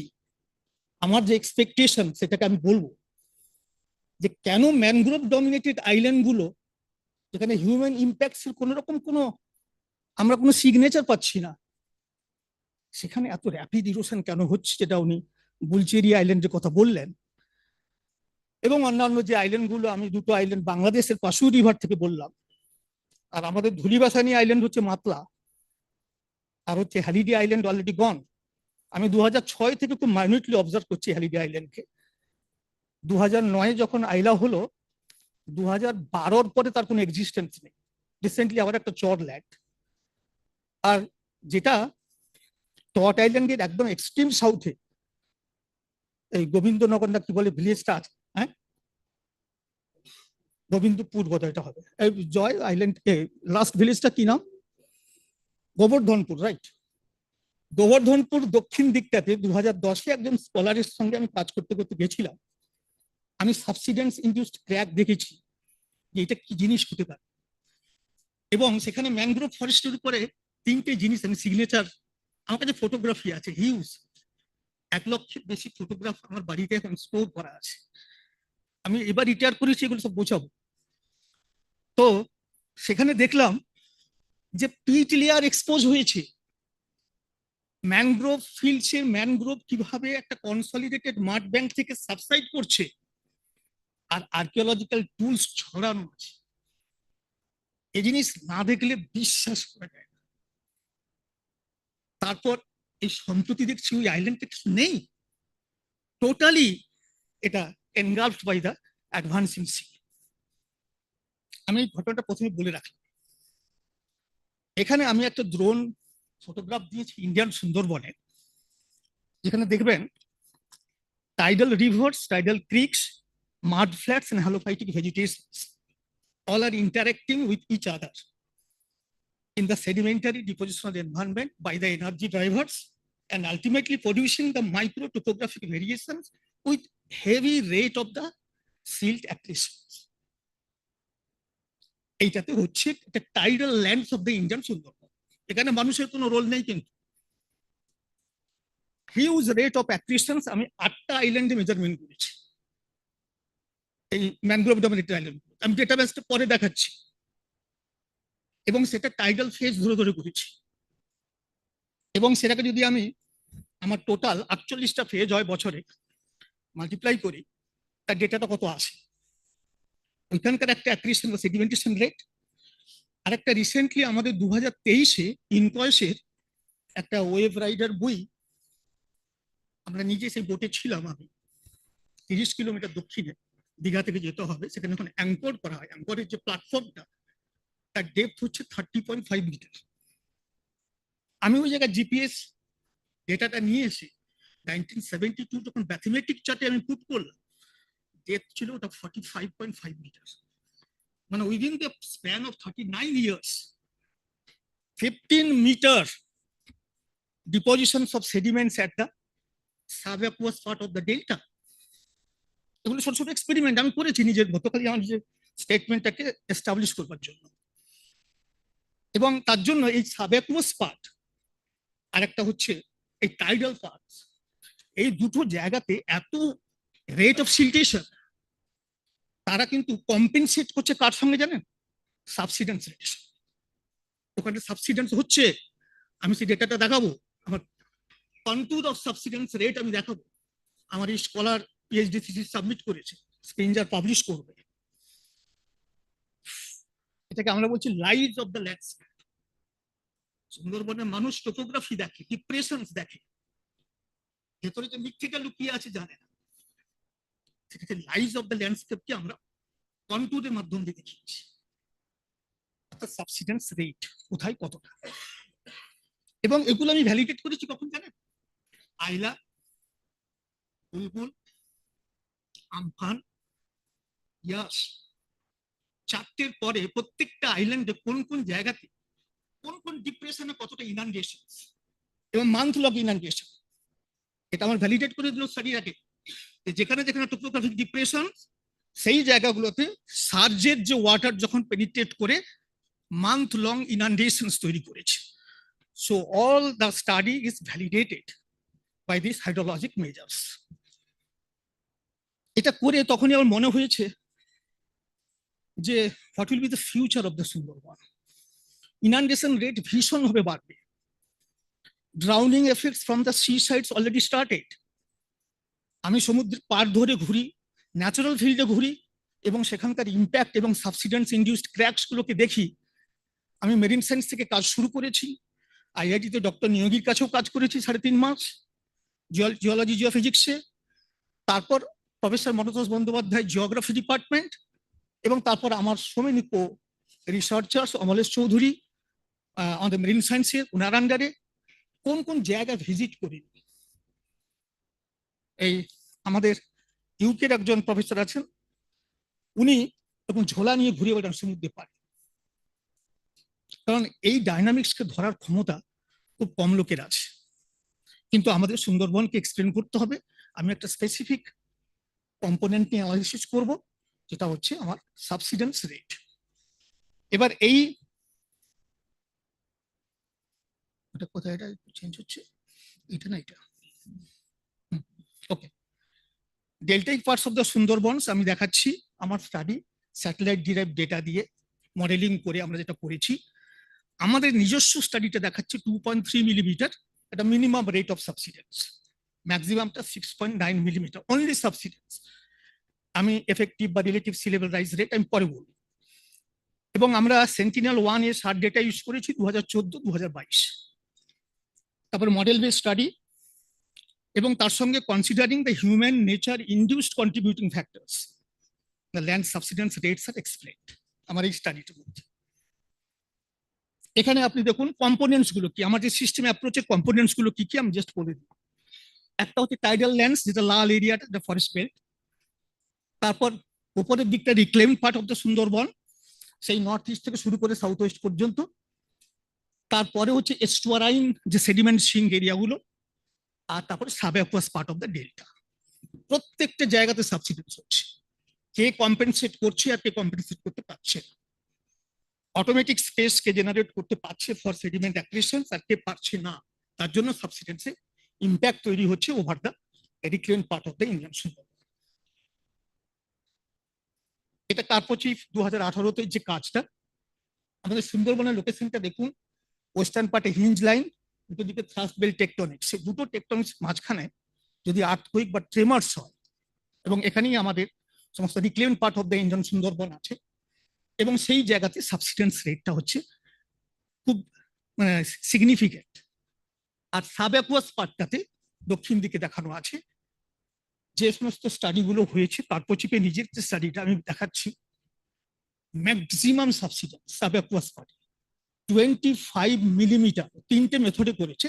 আমি 3 নম্বর মেথডটা যদি কনসিডার করি তাহলে দেখা যাচ্ছে যে ম্যান্টেল থিকনেস আর হচ্ছে লিথোস্ফেরিক ভিসকসিটি, এই দুটোকে কনসিডার করে উনি বলছেন যে 25 মিলিমিটার পার ইয়ার সাবসিডেন্স রেট হচ্ছে আমার সাবঅ্যাকুয়াস পার্ট অফ দ্য ডেল্টাতে। আর আমার যে স্টাডিটা একটু আগে বললাম যে সেখানে আমি দেখতে পাচ্ছি 35 সেন্টিমিটার, মানে 350 মিলিমিটার পার ইয়ার তার siltation sedimentation. So it is compensated very easily, আপনি কোনো আইডেন্টিফাই করতে পারবেন না। কিন্তু তার স্টাডি বলছে, মডেলিং বলছে যে এই ঘটনাগুলো এখানে ঘটছে। এবার আমার স্টাডিতে আমি 3টে জোনকে আইডেন্টিফাই করেছি, সাবসিডেন্স জোন নাম্বার 1, 2 and 3। যে জোন 3 যেটা ইনার পার্টে, সেখানে আমার রেট হচ্ছে হাইয়েস্ট। আর যত বেশি হুগলির দিকটাতে আসছি, এটা মডারেট মানে রেট অফ দ্য সাবসিডেন্স বেরিয়েছে। আমার এখন মনে হয় যে যেটাকে সিলভার ট্রি পয়েন্ট বলে, হুগলির যদি আমরা ইস্টার্ন ব্যাংকে যাই, ঘোড়ামারা থেকে সোজা কাকদ্বীপের দিকে যদি মুখ ফিরে তাকাই, সেটা সিলভার ট্রি পয়েন্ট বলে। 1990 থেকে আমরা ক্যালকাটা পোর্ট ট্রাস্ট আমাদের হলদিয়া ডকের উপরে, নয়াচড়ার উপরে যখন ম্যানগ্রোভের উপরে এই স্টেবিলাইজেশন বায়ো স্টেবিলাইজেশন প্রোগ্রামটা তারা অ্যাডপ্ট করে, তখন থেকে আমি ওই জায়গাগুলো স্টাডি করি আপ টু বেগুয়াখালী, মানে সাগরের যেটাকে আমরা বলি সাউথ ওয়েস্টার্ন কর্নার। এই পর্যন্ত আমি দেখেছি যত হার্ড ইঞ্জিনিয়ারিং স্ট্রাকচার অ্যাডপ্ট করা হয়েছে 1990 থেকে শুরু করে 2024 পর্যন্ত, একটা স্ট্রাকচার সার্ভাইভ করে। আমি বারবার ধরে আমি জিজ্ঞেস করেছি ইঞ্জিনিয়ারদের সঙ্গে, ওরা খুব ফ্যাল করে হাসতো, বলে স্যার আপনাকে আমি কি বলবো। এখন আমার মনে হয় এই দিকের এনভায়রনমেন্ট গুলো সব সাবসিডেন্স ইনডিউসড ক্র্যাকস জেনারেট করে, তারপরে এনার্জি ড্রাইভিং এর যে কনসেন্ট্রেশন, সেডিমেন্টটাকে টেনে ওখান থেকে বের করে নেওয়া এবং এটা কোলাপস করে যাওয়া। এখন আমি 100% শিওর আমার যে স্টাডি বেরিয়েছে তার সঙ্গে আমি ম্যাচ করাচ্ছি। এবং যেটা ম্যানগ্রোভ ফরেস্টের দিকটাতে আমি অবাক হয়ে যাচ্ছি যে কেন এত রেট অফ ইরোশন। আমরাই বলছি ম্যানগ্রোভ প্ল্যান্টেশনকে সাজেস্ট করছি, আবার যেটা অরিজিনাল ম্যানগ্রোভ বেল্ট সেখানে এত বেশি ইরোশন কেন হচ্ছে, সেখানে সাবসিডেন্স ইনডিউসড ক্র্যাকস। এটা দেখুন, ল্যান্ড সাবসাইড করছে, ডিক্রিজ করছে, এলিভেশন ডিক্রিজ করলো, ইউস্টেটিক রাইজ হলো সি লেভেল। এবার আলটিমেটলি দুটোকে যদি আমি অ্যাড করি, রিলেটিভ সি লেভেল রাইজ হচ্ছে RSLR equal to LSR plus হচ্ছে SLR। এবার আমরা স্যাটেলাইট ডিরাইভ ডেটা নিয়ে 2014-তে relative sea level rise effect, এর সঙ্গে সাবসিডেন্সও আছে, ইউস্ট্যাটিক রাইজটাও আছে, 9.93 মিলিমিটার পার ইয়ার। যখন 2022-এ আসছি, এটা আবার চেঞ্জ হয়ে যাচ্ছে 11.63 মিলিমিটার পার ইয়ার। তার মানে এটা temporarily changing and also spatially changing. Very interesting, এবং যেটাকে প্রেডিকশন করে আমরা যেটা করেছি, রাত দিন জেগে 3 মাস ও থিসিস লিখেছি, আমার পেপার তৈরি করেছি এবং আরো কি হবে, রাতে 2টো পর্যন্ত কাজ করতাম আমাদের বিদ্যাসাগর ইউনিভার্সিটি কোয়ার্টারে। বলে এরা রাত জাগে কি করে, আমার বয়স তো 60 তখন ক্রস করে গেছে। পরে আমরা তখন ডেভেলপ করেছি 2035-এর মধ্যে 28,000 লোক ডিসপ্লেসড হবে। আমার পলিসি কি, এদিকে কোথায় রাখবো? আমাদের কোনো 25 ইয়ার্স ভিশন প্ল্যান নেই, আমাদের এটা করতে হবে। এই ভিশন প্ল্যান গুলো নিয়ে কিন্তু আমি থিসিসের লাস্ট চ্যাপ্টারে ভিশন প্ল্যান গুলো লিখেছি। 2025-এর ভিশন প্ল্যান কি হওয়া উচিত আমাদের এই অঞ্চলে, এতগুলো লোককে কোথায় সরাবো, কিভাবে রাখবো, তার কোনো গ্রাউন্ড নেই। কোনো গ্রাউন্ড আমরা এখনো খুঁজিনি, আমরা ইগনোর করে যাচ্ছি। এখানে আমি দেখাচ্ছি যে সি লেভেল রাইজ ট্রেন্ড যেটা আমার 3.4 মিলিমিটার, এবং সেটা 4.7 মিলিমিটার PSML ডেটা থেকে বলছি। এবার মডেল বেস যে সমস্ত এস্টিমেটেড সি লেভেল রাইজ গুলো 4.63 মিলিমিটার পার ইয়ার। আর ডেল্টা এক্স সাবসিডেন্স রেট কিছু আমি রেফারেন্স দিয়েছি, যেমন ক্রিয়েন এঠাল 2019-এ 2.3 মিলিমিটার করছে আমাদের ইন্ডিয়ান পোর্শনে, আর 8.8 মিলিমিটার হচ্ছে নিকল সেটেল তারা করছে। আমাদের স্টাডিতে দেখাচ্ছে 5.3 মিলিমিটার পার ইয়ার ল্যান্ড সাবসিডেন্স রেট। আর শহীদুল ইসলাম যে coastal research unit Dhaka university চালায়, তার সঙ্গে আমি অনলাইনে প্রচুর যে ওদের এগুলো হয়, কনফারেন্সগুলো হয়, তাতে আমি পার্টিসিপেট করি। এবং ওদের দিলীপ দত্ত, আমাদের খুলনা ইউনিভার্সিটি, ঢাকা ইউনিভার্সিটি শহীদুল ইসলাম এবং আদার্স যারা আছে তাদের কাজগুলো দেখছিলাম। আমি যদি 2011 জেডিআর মিলিম্যানের ডেটাটা দেখি, উনি প্রথম বলেছিলেন 11 মিলিমিটার সাবসিডেন্স বাংলাদেশে, মোর ইয়ঙ্গার সেডিমেন্টারি লোবস ওখানে আছে, ওখানে আরো বেশি সাবসিডেন্স হবে। শহীদুল দেখাচ্ছে 14 মিলিমিটার, তাদের কাজে এস্টাবলিশ করেছে। দিলীপ দত্ত দেখাচ্ছে 19 মিলিমিটার, কার্পোচিপ দেখাচ্ছে 22 মিলিমিটার আমাদের এখানে, আর আমাদেরটা হচ্ছে 6.9 মিলিমিটার। এবার আমরা করলাম কি, যে contour of relative sea level rise rate দেখিয়েছি, সাবসিডেন্স রেট তার সঙ্গে অ্যাডেড, এবং হাউস হোল্ড ডেন্সিটি গুলো দেখিয়েছি শোল লাইন ধরে ধরে, যেখানে যারা ডিসপ্লেসড হবে। এবং আমরা আরসিপি 4.5টাকে কনসিডার করে যদি 1 মিটার রাইজ করে, তাহলে বাই 2040 কতগুলো হাউস হোল্ড এবং কত পপুলেশন ডিসপ্লেসড হবে, এটাকে এস্টিমেট করেছে। এদেরকে আমরা কোথায় রাখবো, কিভাবে সরাবো, তার প্ল্যানিং আমাদের করতে হবে। আমাদের যে টোটাল মডেলিং, দুটো ফেজ আছে। ফেজ 1-এ কিছু কম্পোনেন্টস আমরা করেছি, ফেজ 2-তে কিছু কম্পোনেন্টস আমরা করেছি। সেই কম্পোনেন্টস গুলো এবার ইন্টিগ্রেট করেছি, একটা অ্যালগোরিদম ইউজ করেছি, এবং আমাদের ডেটাবেসটা হচ্ছে 2014 আর 2022, যেটা হচ্ছে সেন্টিনেল-1-এর শার্ট ডেটা। এবার হচ্ছে এই যে 2014 কন্টুর অফ সাবসিডেন্স রেট। এখানে আপনি দেখবেন যে মিডল পার্টে, রিক্লেম পার্টের সুন্দরবনের যে মিডল পার্টটা এবং নর্দার্ন সাগর ঘোড়ামারা সেই জায়গাটাতে সাবসিডেন্স রেট খুবই বেশি ছিল। আর যখন 2022-এ করলাম, এটা কিন্তু কাকদ্বীপ, তারপরে হচ্ছে নামখানার কিছুটা নর্দার্ন পার্ট, সাগরের নর্দার্ন পার্ট, এবং হচ্ছে যেটাকে আমরা বলছি যে জি প্লটের যে ব্লকটা, পাথর প্রতিমা, এই অঞ্চলটাতে হচ্ছে ম্যাক্সিমাম সাবসিডেন্স রেট ধরা পড়ছে। এবার কেন সাবসিডেন্স রেট হয়, তার কিছু ন্যাচারাল ফ্যাক্টরস আছে আর কিছু হিউম্যান ফ্যাক্টরস আছে। আমি সেগুলো কন্ট্রিবিউটিং ফ্যাক্টরসে আলোচনা করছি এখানে। এবার আমাদের 18টা ডেটা পুট করেছি। 1997 থেকে 2014-তে যত আদার সায়েন্টিস্টরা from different parts of the subcontinent যারা কাজ করেছে অন দ্য সুন্দরবন এরিয়া, তাদের ডেটাগুলো পুট করেছি, তাদেরকে কোরিলেট করেছি, ভ্যালিডেট করার চেষ্টা করেছি যে আমরা কতটা, আমরা 95%-এর উপরে ভ্যালিডেট করতে পেরেছি। স্ট্যাটিস্টিক্যালি কোরিলেট করছি ওদের স্টাডিগুলো আর্কিওলজিক্যাল এর উপরে বেস করা, আর কিছু আছে লিথোলজিক্যাল এবং তার কার্বন ডেটিং এর উপর বেস করে যে ডেটা বেস করা আছে, আর আমাদের হচ্ছে স্যাটেলাইট ডেটার উপরে বেস করে ডেটা, তাদের সঙ্গে কোরিলেট করে দেখেছি, ইজ হাইলি কোরিলেটেড। এইবার আমি এখানে একটা ছবি দেখাচ্ছি, সাগরের মন্দির তলা। এটা আমার ছোটবেলার বিচরণ ক্ষেত্র ছিল, মানে যখন আমি আশুতোষ কলেজে পড়তাম অ্যাজ এ স্টুডেন্ট, তখনও ছুটতাম ওইসব জায়গায়। তো এখানে নর্দার্ন সাগরের ল্যান্ডের এলিভেশন 5 মিটার, আর তার তলাতে 3টে কালচার লেয়ার পাচ্ছি আমরা।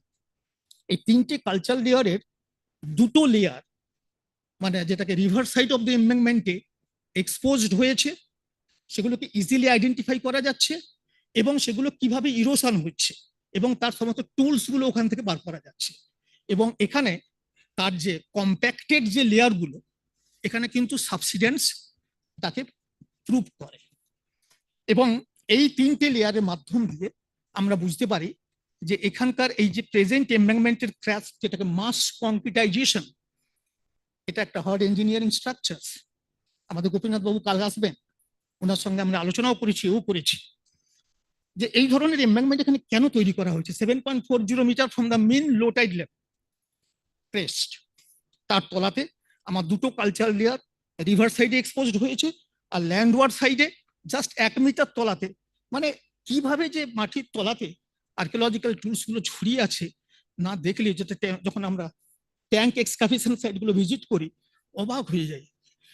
তো যাই হোক, এইগুলোকে আমাদের আরো স্টাডি করতে হবে, এবং কিভাবে আমাদের কল্যাণবাবু যেটা বললেন যে গ্যাপটা, সেই গ্যাপটা কিন্তু আমরা আলোচনা করতে পারবো ইন ফিউচার। আমিও কাজ করছি এই সংক্রান্ত, পরে সেটাকে হয়তো আরো ফার্দার এক্সপ্লেন করতে পারবো। আমি কিছু এভিডেন্স দেখাচ্ছি। আমি আরেকটা খুব লাকি যে সাউথ ওয়েস্টার্ন পার্ট অফ সুন্দরবনের একটা এক্সপেরিমেন্ট দেখুন, সিম্পল, ভেরি সিম্পল, আমি স্টুডেন্টদের জন্য বলছি। 16টা টপোসিট জোগাড় করেছি 1969 থেকে 1972 মিটার স্কেলে, আমি কোনো একটা সোর্স থেকে করেছি, এটা বলা যাবে না এখানে। তো আমি পেয়েছি তাতে 19খানা বেঞ্চমার্ক আমি ওখান থেকে সাউথ ওয়েস্টার্ন সুন্দরবনে আইডেন্টিফাই করেছি। 19টা বেঞ্চমার্ককে আমি যখন 3টে ক্লাসে ভাগ করছি ডিপোজিশনাল সারফেস, একটা হচ্ছে 1.8 থেকে 2.7, একটা 2.7 থেকে 3.6, একটা 3.6 থেকে 4.5 ইন মিটার, এই এলিভেটেড সারফেস এগুলোকে যখন আমি প্লট করছি on the basis of the benchmark locations, দেখা যাচ্ছে যে ইনার পার্টে হচ্ছে লোয়ার এলিভেটেড সারফেস, আর যত ডেল্টা ফ্রন্টে যাচ্ছি সেখানে এলিভেশন ম্যাক্সিমাম 3.6 থেকে 4.5। এই লোয়ার পার্টগুলো কিন্তু রেজাল্ট অফ দ্য সাবসিডেন্স এবং ডিপ্রেশনস, এবং সেখানেই কিন্তু এই আয়লা থেকে ইয়াস পর্যন্ত সব কটা হাইড্রোলজিক্যাল সিগনেচার্স আমি আইডেন্টিফাই করেছি। ওইখানে ইনান্ডেশনস বেশি, এটা ভ্যালিডেটেড হয়ে গেছে, এবং এই জিনিসগুলো আমার এভিডেন্স হিসাবে আমি প্রডিউস করছি ইন সাপোর্ট অফ দ্য মানে explanations of the different problems of the Indian Sundarban. এটা আমি যেটা একটু আগে বললাম, আমাদের যে ইনকয়েসের ওয়েব রাইডারটা যখন 2023-এ যখন ওখানে তার প্লট করা হয়, সারফেসটাকে ওখানে রাখা হয় 30.5 মিটার ডেপথে, এটা 1972 সালে একটা নেভিগেশন চার্ট প্রফেসর বন্দ্যোপাধ্যায় জানে, আমি জানি, আমরা দুজনে শেয়ার করবো, এটা কিনেছিলাম বোধ হয়, এটা চার্টটা মনে আছে আমার। হ্যাঁ, তো ইউজিসি একটা প্রজেক্টের মধ্যে, তো সেখানে আমি দেখতে পাচ্ছি ওই সেম পয়েন্টের এলিভেশন দেখাচ্ছে 45.5 মিটার, মানে 15 মিটার টোটাল সেডিমেন্টেশন হয়েছে আমার সাবঅ্যাকুয়াস পার্টে, এবং সেটা রেট হচ্ছে 35 সেন্টিমিটার, তার মানে হচ্ছে 350 মিলিমিটার পার ইয়ার। সেখানে আমরা কার্পোচিপ কত দেখাচ্ছি 25 মিলিমিটার পার ইয়ার, আর এ অ্যাক্রেশনস করছে 350 millimetre, so it is compensated. কিন্তু সাবসিডেন্স হচ্ছে সবচেয়ে ম্যাক্সিমাম সাবসিডেন্স কার্পোচিপের মডেল ধরা পড়েছে, কিন্তু এরা কিছু বুঝতে পারবো না। এবার আমি যদি গুড গ্রেডের ওই যে ডেল্টা লোবস গুলো আমি হুগলি থেকে শুরু করে টুয়ার্ডস একেবারে north eastern corner of the GB ডেল্টাতে আমি চলে যাই, জিবিএম ডেল্টাতে, ওখানে কিন্তু ইয়ঙ্গার, আমাদের এখানে হচ্ছে ওল্ডার। যত ইয়ঙ্গার সেডিমেন্টারি লোবস ওইদিকে আছে সেখানে সাবসিডেন্স সবচেয়ে হাই। আর আমি বাংলাদেশের সমস্ত ডেটাগুলোকে নিয়ে এসেছি, তার মধ্যে সব রেখেছি, আমার নেক্সট এতে যাবে, এগুলো অ্যানালাইসিস করবো আমি।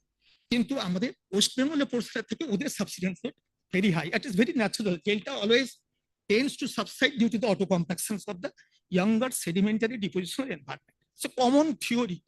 28খানা কোস্টাল জিওগ্রাফি টেক্সট বুক আছে ইউরোপের অথরিটি, আমার ঘরে আছে প্রচুর বই, আমি এগুলো পড়ি। লেটেস্ট কাজটা ভদ্রলোকের নামটা ভুলে যাচ্ছি, তার যেটা global climate change and coastal morphological develop dynamics, 2013-তে পাবলিকেশনস, সমস্ত কটা পড়ে আমি দেখেছি এই সিস্টেমস অ্যাপ্রোচে তারা চলে, এদের মধ্যে ইন্টিগ্রেশনস করে তারপরে ফাইনালি আমরা বলতে পারবো অ্যাকচুয়ালি কি করছে আমাদের সুন্দরবনে।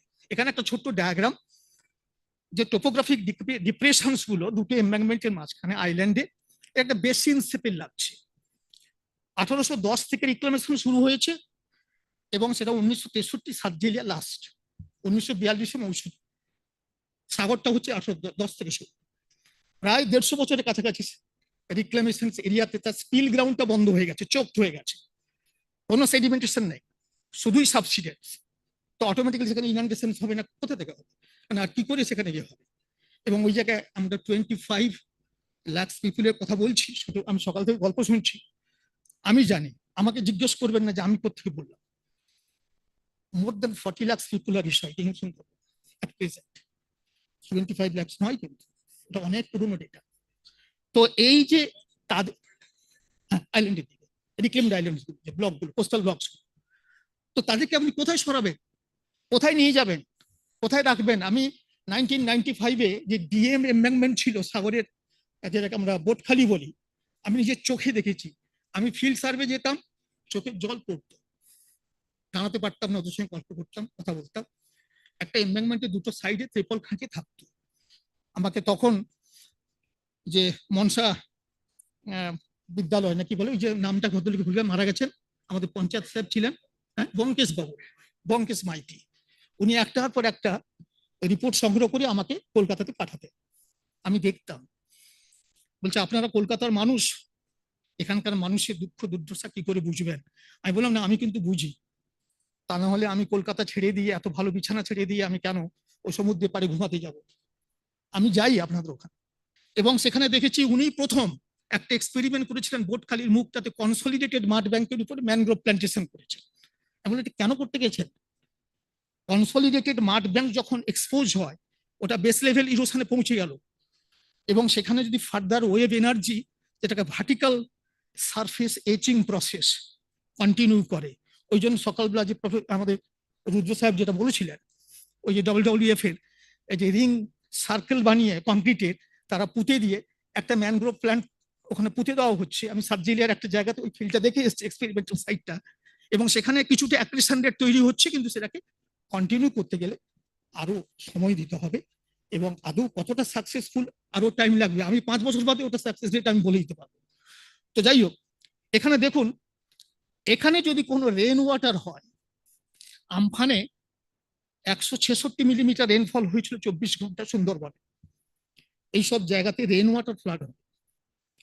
তারপরে যদি সার্জ ওয়াটার এনভায়রনমেন্ট ঢুকে, তাহলে সেখানে যে ইনান্ডেশন, তার কোনো আউটলেট নেই। তো এখানে মানুষগুলো থাকবে কি করে? তার অ্যাডজাস্টমেন্ট প্রসিডিওর, তার রেজিলিয়েন্স, এগুলো কিন্তু বার করতে হবে আমাদের।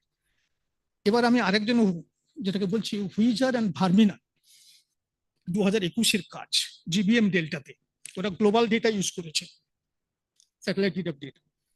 তাতে এলিভেশন জোনগুলোতে যদি 1 মিটার সি লেভেল রাইজ করে, কোন কোন জোনগুলো ইনান্ডেটেড হবে এবং কত লোক ডিসপ্লেসড হবে, এবং তার এখানকার টোটাল ইকোনমিক কন্ডিশনস কি দাঁড়াবে, এটা নিয়ে তারা প্রেডিকশন করেছে। এবার আমি বলছি যে এই যে সাবসিডেন্সটা কেন হয়, ন্যাচারাল ফ্যাক্টরস গুলো দেখুন, 6টা ফ্যাক্টরস। একটা হচ্ছে auto compactions of the recent sediments, next হচ্ছে যে event of earthquakes and tremors between the hinge line and the thrust belt আমাদের সুন্দরবন এরিয়াতে। তারপর হচ্ছে isostatic adjustment in response to erosional unloading and depositional loading. তারপর হচ্ছে varying bulk density of delta sediments with changing depth and sediment textures. এক একটা ডেপথে এক এক ধরনের সেডিমেন্ট টেক্সচার, আর যেখানে মোর ফাইনার সেডিমেন্ট সেখানে মোর বাল্ক ডেনসিটি, এবং সেখানে অটো কম্প্যাকশন রেট সবচেয়ে বেশি। এবার তারপর হচ্ছে ডাইভার্সিটি ইন টোপোগ্রাফিক ওয়েটনেস ইন্ডেক্স, এটা একটা ভেরি ইন্টারেস্টিং ফ্যাক্টরস, এবং সেখানে ইনান্ডেশন এবং ডাউনিং ফ্যাক্টর সবচেয়ে বেশি হবে। আচ্ছা, TWI তো আজকাল রিমোট সেন্সিং এ এগুলো সুন্দরভাবে করা যায়, তার ম্যাপ করা যায়, এবং তার সঙ্গে যখন সাবসিডেন্স জোনগুলোকে ওভারলে করবেন, তখন দেখতে পাবেন যে যেখানে ওয়েটনেস ইন্ডেক্স ভেরি হাই, সেখানে subsidence it is very high.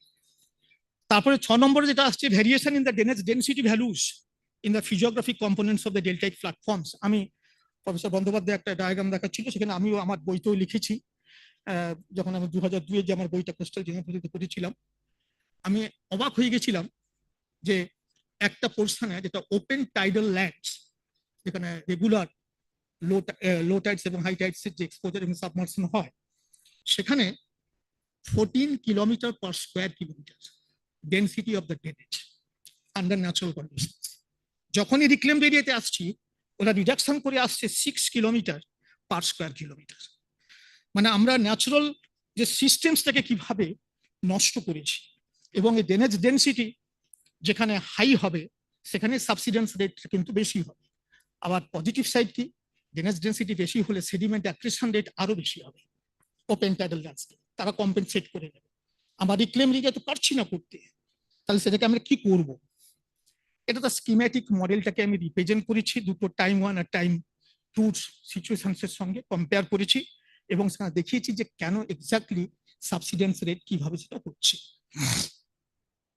এবার হচ্ছে হিউম্যান ফ্যাক্টরস এর যে কন্ট্রিবিউটিং ফ্যাক্টরস গুলো, এখানে আমি দুটো ইম্পর্টেন্ট হিউম্যান ফ্যাক্টরস আইডেন্টিফাই করেছি। একটা ground water drawdown practice with the changing LULC activities in the deltaic platforms, আর একটা হচ্ছে premature lands reclaimed by the land hungry people in the Sundarbans 1810 থেকে 1963, and the related effects of the historical land reclamations in the delta plains.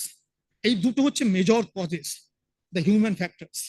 এবার আমার এই যখন আমি 1990 থেকে 2022-এর যখন LULC করছি, irrigation activities in the winter season in Sundarban, মানে ফর গ্রোয়িং মেজর ক্রপস, ক্রমশ বেড়ে যাচ্ছে, গ্রাউন্ড ওয়াটার ড্রডাউন বাড়ছে, আর north western corner of the Indian সুন্দরবনে দেখবেন যে মিউনিসিপ্যালিটিস গুলো তার ডেনসিটি অনেক বেশি, আর মিউনিসিপ্যালিটি বা আরবান সেন্টার্স গুলোতে ড্র ডাউন হচ্ছে ম্যাক্সিমাম গ্রাউন্ড ওয়াটারের, তো সাবসিডেন্স তো হবেই। এবার প্রিভেন্টিভ মেজার্স কি? দেয়ার আর সলিউশনস। 1 নম্বর হচ্ছে control over the aquifer draw down. আমাদের কোনো কন্ট্রোল নেই কিন্তু অ্যাকুইফার ড্র ডাউন, কেন ইকোনমির ফ্যাক্টর, লাইভলিহুডের ফ্যাক্টরস, মানুষ, সবার উপরে মানুষ সত্য, মানুষের স্বার্থ দেখতে হবে। এই যে সকালবেলা যে আমাদের অত্রি ভট্টাচার্য উনি বলে গেলেন, আমিও ঠিক একই রামকৃষ্ণের মতো দাঁড়িয়ে থাকবো, কিছু করার নাই। এবার অ্যাকুইফার্স ফিলিং বাই ইনজেকশন ওয়েলস, আমাদের যে সমস্ত অ্যাবান্ডন ওয়েলস গুলো আছে সেগুলো ইনজেকশন ওয়েলস হিসেবে আমাদের অ্যাকুইফারের প্রিজোমেট্রিক প্রেসারটাকে ব্যালেন্স করবার জন্য এই প্র্যাকটিসটা করতে হবে। তারপরে 3 নম্বর হচ্ছে bio protection and bio construction and bio stabilization of the topographic surfaces. এটা কেন করতে চাইছি না, তারা সেডিমেন্ট ট্র্যাপ করবে। সিল্টেশন রেটকে যদি তুমি বাড়াতে পারো, তুমি সাবসিডেন্সকে ইগনোর করো, এছাড়া তোমার হাতে কোনো পথ নেই।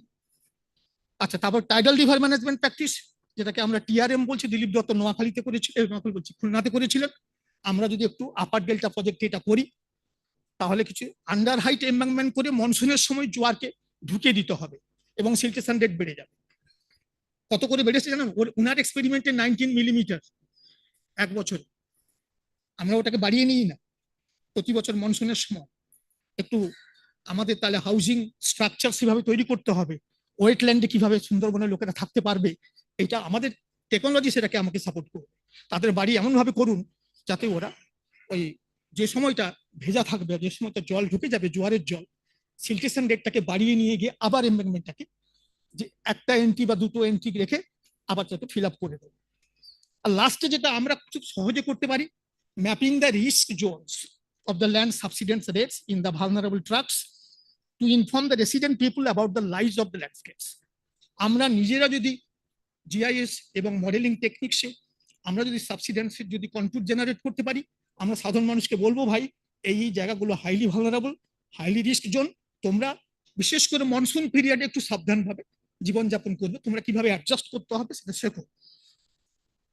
এবার আমি ফাইনালি আমি কি করেছি, 4টে রেজিলিয়েন্ট জোন, তার কি মেথডে হবে, 4টে রেজিলিয়েন্ট জোন কিন্তু আমি আইডেন্টিফাই করেছি।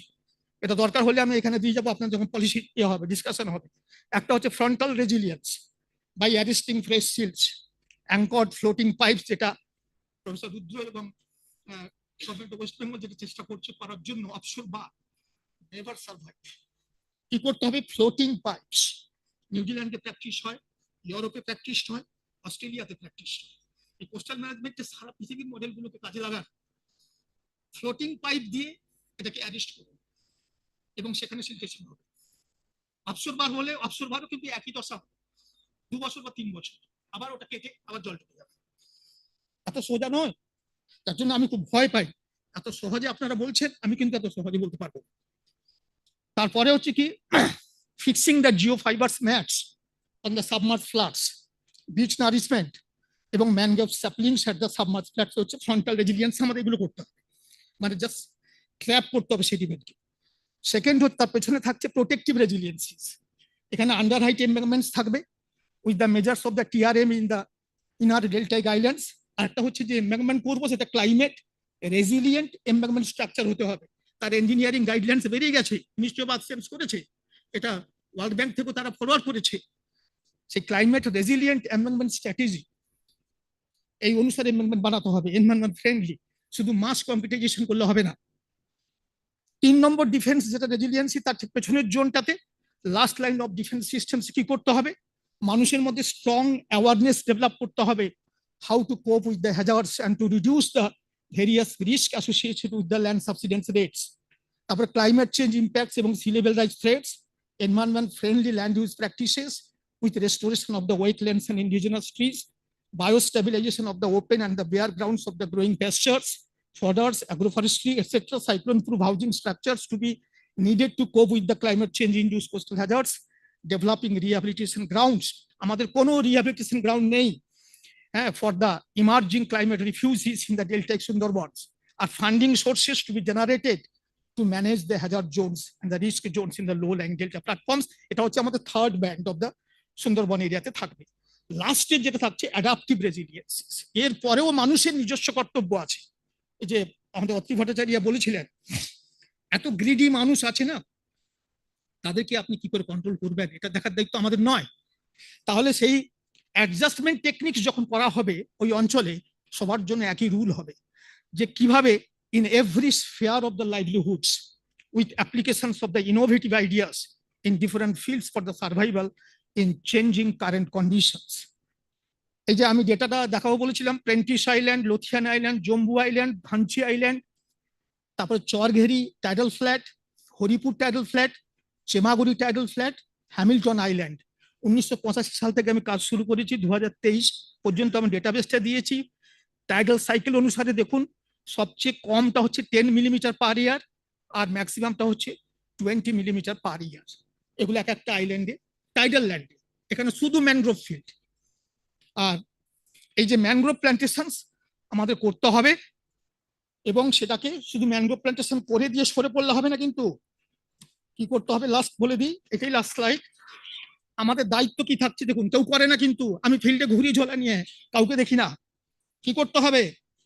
মনিটরিং দ্য মোর্টালিটি রেট আমি করছি, সনদপুরকার জানে, ওর বইতে আমি করেছি এবং আরো করছি। মনিটরিং দ্য সার্ভাইভাল রেট কেউ করে না, প্ল্যান্টেশন করে দিয়ে কেটে পড়ে, আর ম্যাপে তৈরি হয়ে যায় এটা প্ল্যান্টেড। তারপরে মনিটরিং দ্য সিল্টেশন রেট আমি কিন্তু করছি এটা। তারপরে কি মনিটরিং দ্য এস্টিমেটেড বায়োমাস ওই প্ল্যান্টেড এরিয়া। তারপরে মনিটরিং দ্য কার্বন স্টক। তারপরে লাস্টে করছি monitoring the buffer functions after the store. এবার প্রত্যেকটা স্টর মে ভ্যালিডেট করি দ্য সার্ভাইভাল রেট, তবে ম্যানগ্রোভ প্ল্যান্টেশনের সাকসেস আসবে। আদারওয়াইজ আমরা করে যাব, ম্যাপ তৈরি হয়ে যাবে, তারপরে সমুদ্র ওশেন ডাইনামিক্স খেয়ে নেবে। Thank you.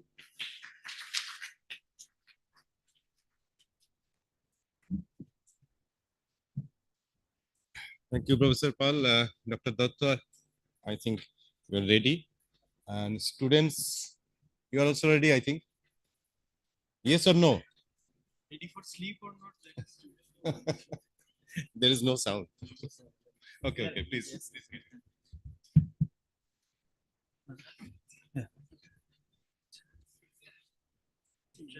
PDF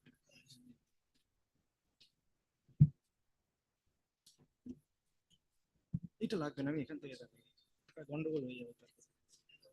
আমি কন্ট্রোল এল মেরে দেব, এসে ও আচ্ছা।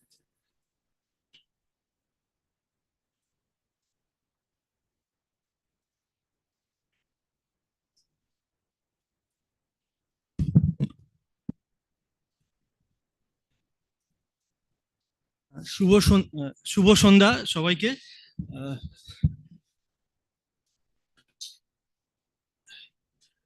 মোটামুটি এই সেশনের আমি শেষ স্পিকার, এবং যা হয় মানে বেলা সভা ভাঙার সময়ের বক্তার সময় সবাই ঘুমিয়ে টুমিয়ে পড়ে।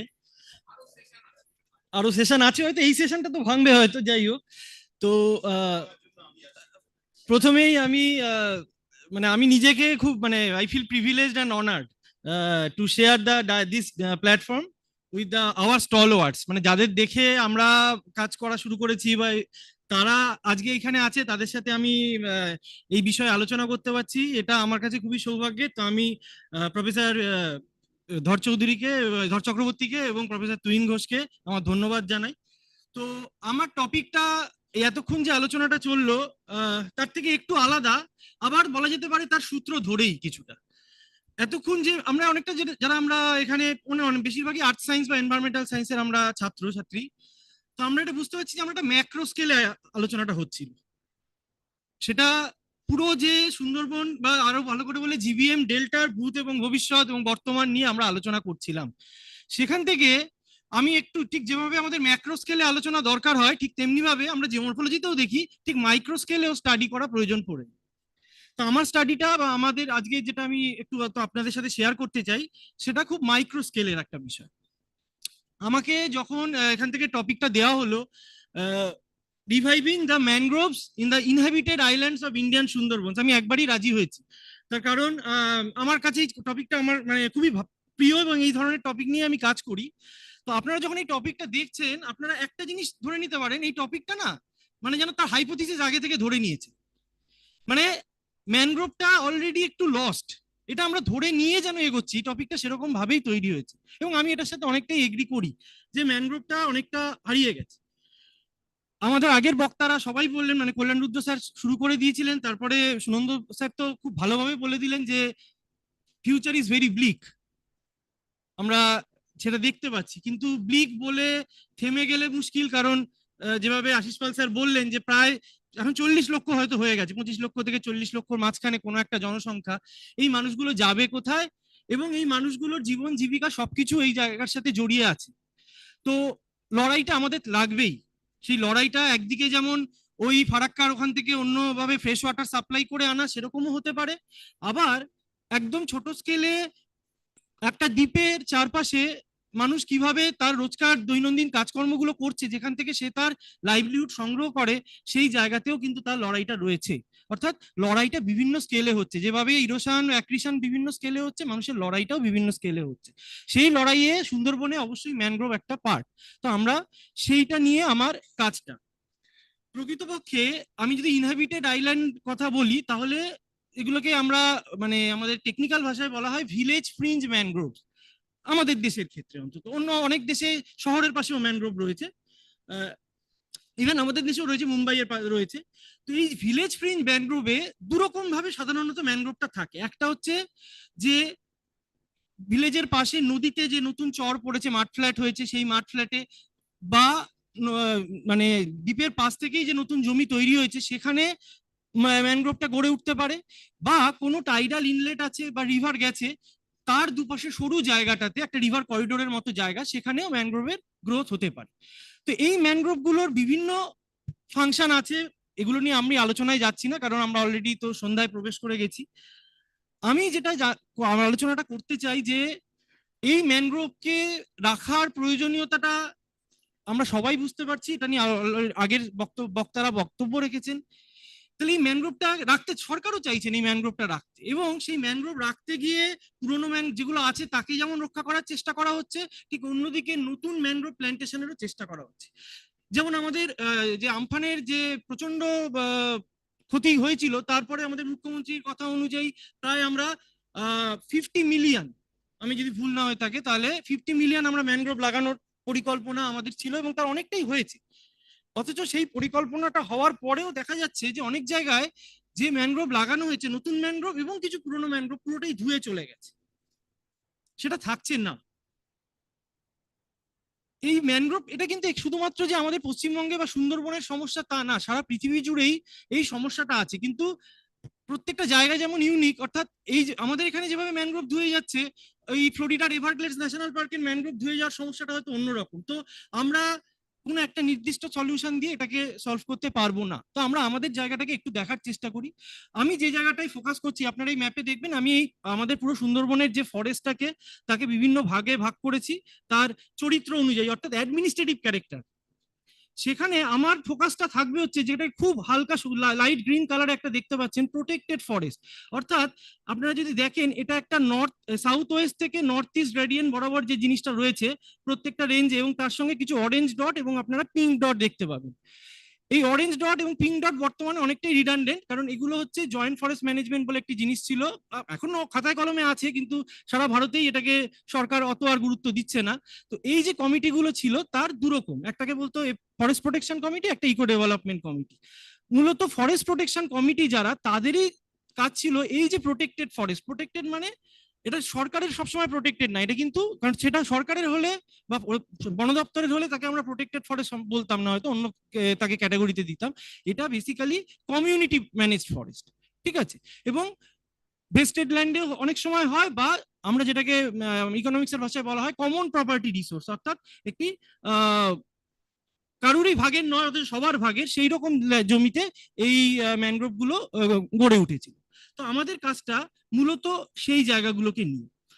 তো সেই ম্যানগ্রোভ গুলো, সেই জায়গাতে যে ম্যানগ্রোভ গুলো রয়েছে, তার অবস্থা কি এবং তাকে বাঁচিয়ে রাখা যায় কিভাবে, সেটা স্টাডি করতে গিয়ে প্রথমেই আমাদের কি করতে হয়, যে তাদের অবস্থাটা কি এবং তারা আদৌ সময়ের সাথে টিকে থাকতে পারছে কিনা সেটা অ্যাসেস করা। তো তার জন্য আমি প্রথমে একটা খুব ছোট একটা স্টাডি দেখাচ্ছি যেটা আমরা করেছি, যেটা আশিস স্যার বলছিলেন যে বিভিন্ন সাইক্লোনের কথা, যে প্রত্যেকটা সাইক্লোন যে গেছে লাস্ট আমরা যদি 30 বছর ধরি, তার মধ্যে মেজর সাইক্লোন গুলোকে নিয়েছি আইএমডি স্কেল অনুযায়ী। সেই মেজর সাইক্লোন গুলো আমরা দেখতে চেয়েছি একদম মাইক্রো স্কেলে। আমি পুরো এটা হচ্ছে মাতলার পশ্চিম ভাগের অংশটা, অর্থাৎ সাউথ ওয়েস্ট সুন্দরবন, তাকে আমি 3টে জোনে ভাগ করা হয়েছে এখানে, মূলত তার স্যালিনিটি এবং টাইডাল ক্যারেক্টার অনুযায়ী দিয়ে প্রত্যেকটা থেকে আমরা কিছু কয়েকটা করে সাইট নিয়েছি। আপনারা দেখতে পাচ্ছেন এরকম 10টা সাইট আছে, 10 সাইটগুলোর নামও আমরা এখানে লিখে দিয়েছি।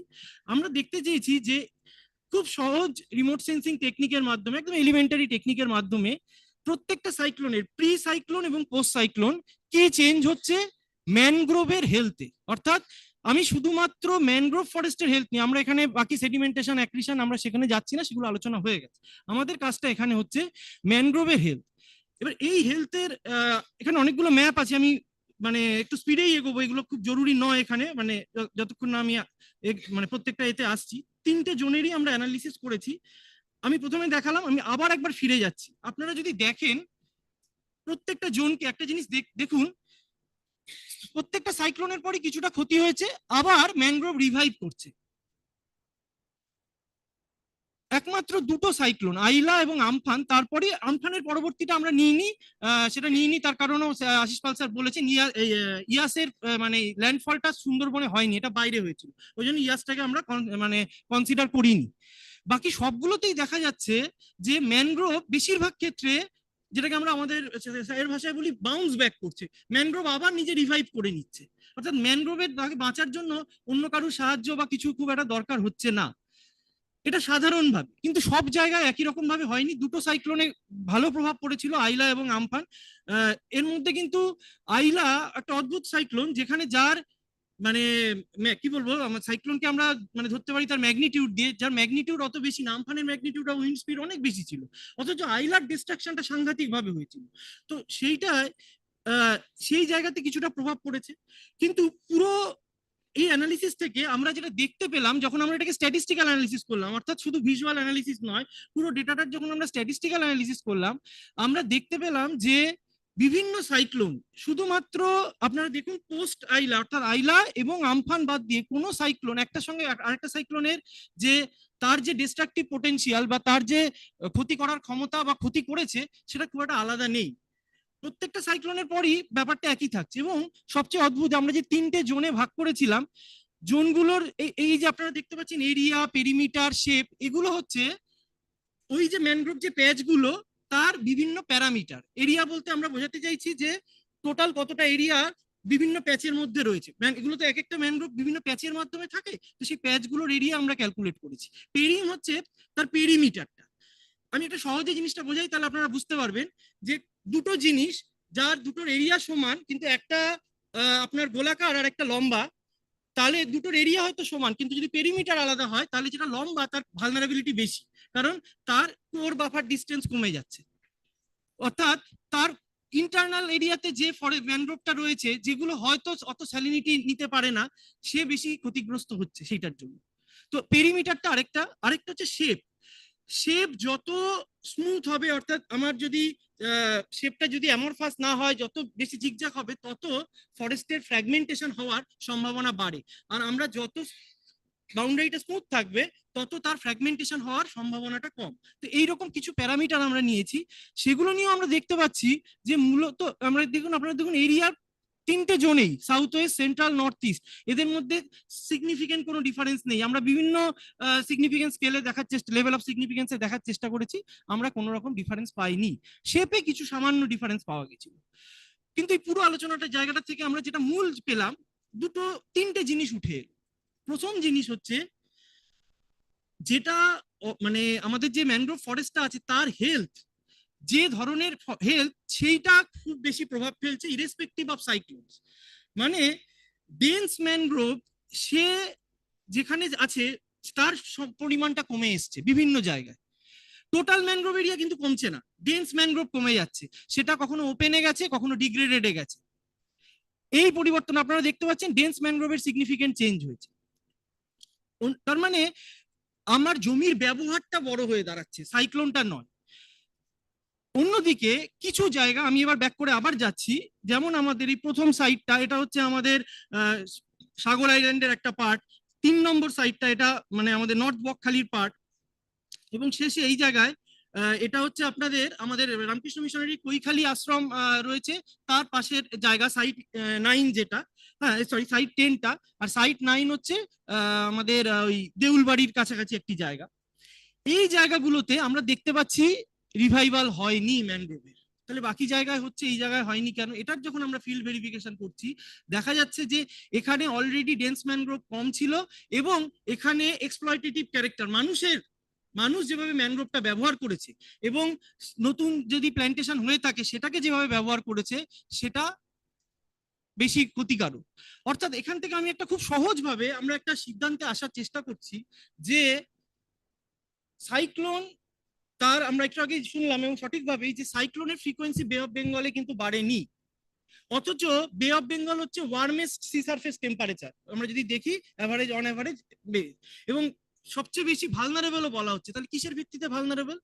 দেখা যাচ্ছে যেটা প্রজেকশন, যে সাইক্লোনের ফ্রিকোয়েন্সি না বাড়তে পারে বাট হাই ম্যাগনিটিউড সাইক্লোনের ইন্টেন্সিটি বাড়বে।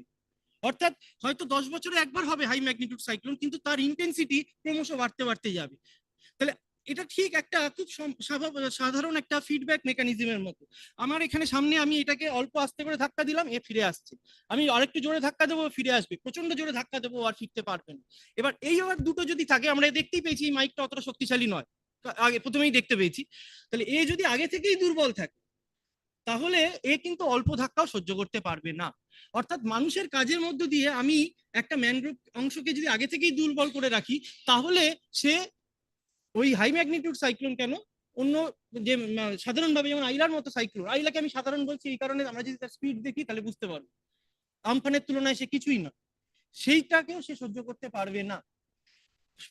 মানে আমাদের এই অংশে, হ্যাবিটেবল অংশে, ইনহ্যাবিটেড অংশে সুন্দরবনের লাস্ট 30 বছরে আমরা যেমন অনেক ম্যানগ্রোভ প্ল্যান্টেশন হয়েছে নতুন, কিন্তু প্রচুর ম্যানগ্রোভ হারিয়েছি এবং নতুন প্ল্যান্টেশন গুলোকেও আমরা হারিয়েছি।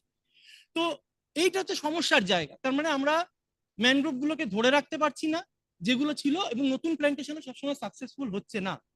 তো সেখান থেকে বেরিয়ে আসা, অর্থাৎ লড়াই করার জায়গা, যেটা দিয়ে আমরা কথাটা শুরু করেছিলাম, যে লড়াইটা আমরা কি করে করতে পারি। এই লড়াই করতে গেলেই আমাদের আগের বক্তারা সেই সুরটা ধরিয়ে দিয়েছেন, যে কোনো একটা অ্যাঙ্গেল, কোনো একটা পার্সপেক্টিভ থেকে ভাবলে হবে না, এটা একটা কম্প্রিহেন্সিভ একটা হোলিস্টিক পার্সপেক্টিভ লাগবে। তো সেই পার্সপেক্টিভের খোঁজ করতে গিয়ে আমরা একটা পেলাম পার্সপেক্টিভের কথা, যেটা এখন সারা পৃথিবী জুড়েই খুব ব্যবহার হচ্ছে আশ্চর্যজনকভাবে। সেটার কথা স্বামী আত্মপ্রিয়ানন্দজি আজকে সকালে বলে গেছেন। সেটা এসছে প্রাথমিকভাবে এই কোভিড-19 পর থেকে। WHO কোভিড-19 কিছুদিন আগে থেকেই ভাবছিল যে জুনোটিক ডিজিজেস, অর্থাৎ পশু পাখি থেকে যে রোগ ছড়ায় তাকে আগে শুধুমাত্র কন্ট্রোল করা হতো রোগ এবং রোগী, এবং খুব বেশি হলে পাবলিক হেলথ ইঞ্জিনিয়ারিং এর মাধ্যমে। কিন্তু তারপরে যেটা বোঝা গেল যে এটার সঙ্গে এনভায়রনমেন্টের একটা বিরাট রোল আছে, অর্থাৎ এনভায়রনমেন্টাল কন্ট্রোলস, ইকোলজিক্যাল কন্ট্রোল, আমার চারপাশের পরিবেশটা কেমন সেটাকে যদি আমি কন্ট্রোল করি তাহলে জুনোটিক ডিজিজের প্রবাবিলিটি কমে আসে। তাহলে একটা জায়গাতে এই ডিজিজের মানে এপিডেমিক হওয়া চান্সকে কমাতে গেলে আমার কি লাগবে, আমাকে শুধুমাত্র ওই ঠিক রোগ হয়ে গেলে তাকে সারানোটা হচ্ছে সেই প্রিভেনশন এবং কিওরের গল্পের মতো। আমি কিওরে না গিয়ে প্রিভেনশন করতে গেলে আমি যেমন আমার নিজের ইমিউনিটি বাড়ানোর চেষ্টা করব, তেমনি আমার পরিবেশেরও ইমিউনিটি বাড়াবো, এবং যারা আমাদের মধ্যে ক্যারিয়ার বা ভেক্টর তাদেরকেও আমি কন্ট্রোলে করার চেষ্টা করব। তো ওয়ান হেলথ অ্যাপ্রোচ কি করে এই তিনটে জিনিসকে, অর্থাৎ হিউম্যান এনভায়রনমেন্ট, ফিজিক্যাল এনভায়রনমেন্ট এবং সো কল্ড অ্যানিমাল এনভায়রনমেন্ট, এই তিনটেরই হেলথ বাড়ানোর চেষ্টা করে। অন্য অ্যাঙ্গেল থেকে আসছে, কিন্তু এটা WHO প্রথম নিয়েছিল, পরে এখন UNEPও নিয়ে নিয়েছে। কেন নিয়েছে? কারণ এর মধ্যে একটা হোলিস্টিক পার্সপেক্টিভ আছে, যেটা আপনারা এই দিকের স্লাইডটাই দেখতে পাচ্ছেন, যে ওয়ার্ল্ড ব্যাংক সেখানে দেখানোর চেষ্টা করছে যে একটা ম্যানগ্রোভকে শুধুমাত্র আমরা যখন এই আলোচনাটা করছি ম্যানগ্রোভের, এই বাকি দুদিনেও হবে, আমাদের উদ্যোক্তারা খুব সুন্দরভাবে রেখেছেন সমস্ত অ্যাঙ্গেলগুলো। একটা ম্যানগ্রোভকে শুধু তার ইকোলজিক্যাল প্রোটেকশন, তার স্টর্ম সার্চ থেকে সে বাঁচায় কিনা, সে সেডিমেন্ট ট্র্যাপ করে কিনা, অবশ্যই এগুলো আছে, কিন্তু এই কথাগুলো আমাদের এই ঠান্ডা ঘরে ভালো লাগে। মানুষের যদি পেট না ভরে তাহলে ম্যানগ্রোভ থাকবে না। তো সেই জায়গাটাকে রাখতে গেলে আমাদের তিন রকম, মানে তারা দু রকম জিনিসের কথা প্রাথমিকভাবে বলেছেন। ইকোলজিক্যাল কিছু ইস্যু আছে, ইকোনমিক কিছু ইস্যু আছে। এবার এই জিনিসটাকে যখন আমরা সুন্দরবনে এনে ফেলছি, এই মডিফিকেশনটা আমরা করেছি, সেখানে সুন্দরবনের মতো জায়গায় সারা পৃথিবীতেই এরকম বেশ কিছু জায়গা আছে যেখানে ইনস্টিটিউশনাল ইস্যুও খুব বড় হয়ে দাঁড়ায়। এবার ইনস্টিটিউশনাল ইস্যু কি, আমি আলোচনায় আসবো সেটাতে। তো আমরা এক একটা করে ইস্যু ধরে একটু এগোনোর চেষ্টা করি। অর্থাৎ আমাকে একটা কম্প্রিহেন্সিভ আউটলুক নিতে হবে যেখানে এই 3 ধরনের ইস্যুকেই আমি অ্যাড্রেস করতে পারবো। আমার যে ম্যানগ্রোভটা আছে তাকে যেভাবে আমি রেজিলিয়েন্ট করবো এই 3 ধরনের ইস্যু মাথায় রেখে, ঠিক তেমনি ভাবে নতুন প্ল্যান্টেশন যদি বানাই তাকে ওই 3টে ইস্যু মাথায় রেখে করার চেষ্টা করবো।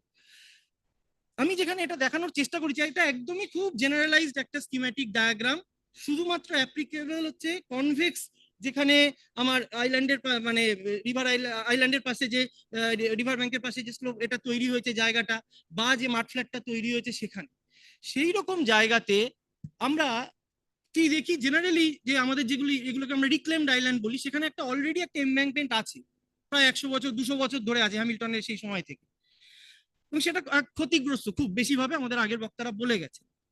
অন্যদিকে আমাদের সবার, এবং আপনি যদি গ্রামের মানুষের সাথে কথা বলেন, সবারই আইলার পর থেকে একটা কথা হচ্ছে, আমার গ্রামে আইলা বাঁধ নেই কেন, নামটাই হয়ে গেছে আইলা বাঁধ।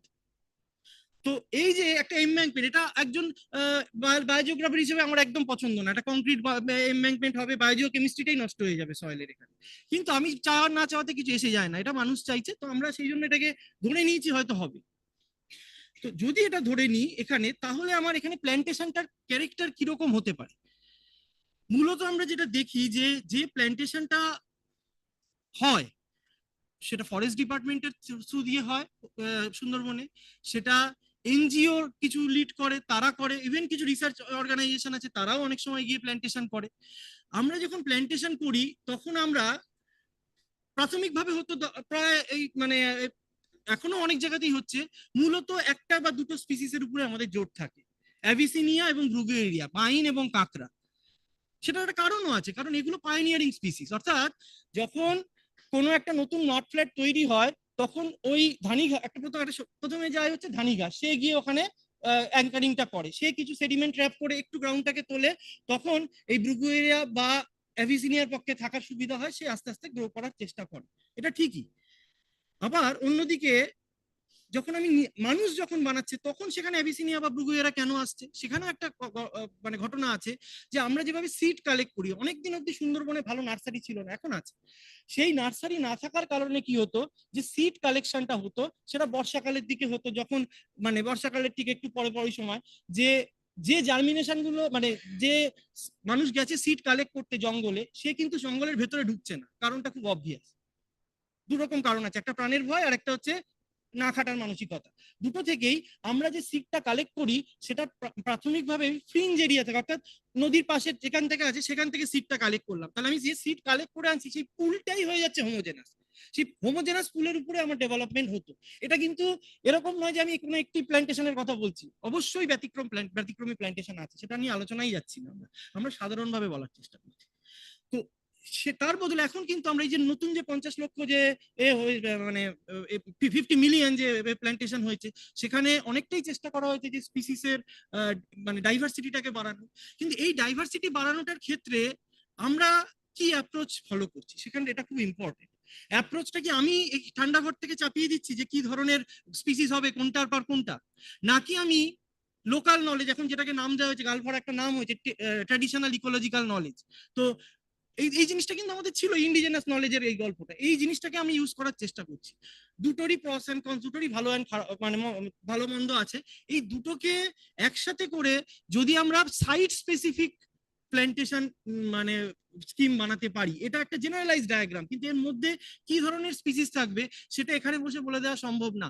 প্রত্যেকটা লোকেশনের নিজস্ব ক্যারেক্টারিস্টিক আছে, আমাদের সেই অনুযায়ী প্ল্যান্টেশনটা বানাতে হবে। সেই প্ল্যান্টেশনটা বানাতে গেলে যেটা আমাদের মূল লক্ষ্য হওয়া উচিত, দুখানা লক্ষ্য।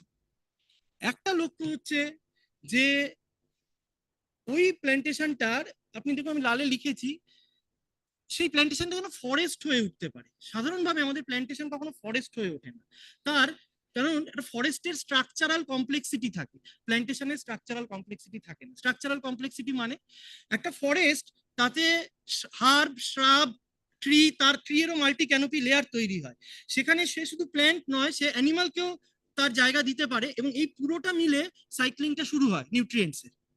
আমরা যখন প্ল্যান্টেশন করি তখন আমরা একটা লেয়ার বা দুটো লেয়ারের বেশি ভাবতে পারি না, তাহলে আমরা প্রথম হচ্ছে আমাদের চেষ্টা করা দরকার স্ট্রাকচারাল কমপ্লেক্সিটি অ্যাচিভ, সেটা বিভিন্ন লোকেশনে বিভিন্ন হবে। অন্যদিকে আমাকে মাথায় রাখতে হবে ওই অঞ্চলের ক্যারেক্টারিস্টিক যে বায়োজিওগ্রাফি আছে, অর্থাৎ আমি যদি নামখানায় করছি, যে স্পটে করছি তার নিয়ারেস্ট, সবচেয়ে সহজ এক্সাম্পল হচ্ছে তার নিয়ারেস্ট যদি কোনো ন্যাচারাল ফরেস্ট থাকে তাকে ইমিটেট করো, বায়ো ইমিটেশন। আমি যখন গোসাবায় করব তখন আমি গোসাবার মতো করে ইমিটেট করার চেষ্টা করব। কাকদ্বীপেরটা নাম গোসাবায়, গোসাবারটা কাকদ্বীপে, এইটা করলে কিন্তু নাও হতে পারে সাকসেস। তো সেই একটা জিনিস আমাদের মাথায় রাখা দরকার। সেকেন্ড হচ্ছে যে এই যে মাঝখানের জায়গাটা, আপনি দেখুন আমি একটা ট্রানজিশনের কথা চেষ্টা করেছি বলার, যে এটা একটা দিকে প্রোটেক্টিভ, অন্যদিকে আমার লাইভলিহুড ফাংশন। অর্থাৎ ম্যানগ্রোভকে শুধুমাত্র প্রোটেক্টিভ ফাংশন দিয়ে ভাবলে মানুষ কতটা আসবে পাশে এটা বলা খুব কঠিন। গ্রামের মানুষকে এই কারণ যেটা স্যার বললেন আমরা প্রজেক্ট করে চলে আসব, তারপরে কারা দেখবে রোজ? ওই মানুষগুলোই দেখবে। তাদেরকে এনগেজ করতে গেলে আমাকে দেখতে হবে যে এই প্ল্যান্টেশন থেকে যেন আমি রিসোর্স পাই। তাহলে সেই রিসোর্সে সেই জায়গাটা আমি আসছি, সেই জায়গাটাকে আমাদের এনশিওর করা দরকার।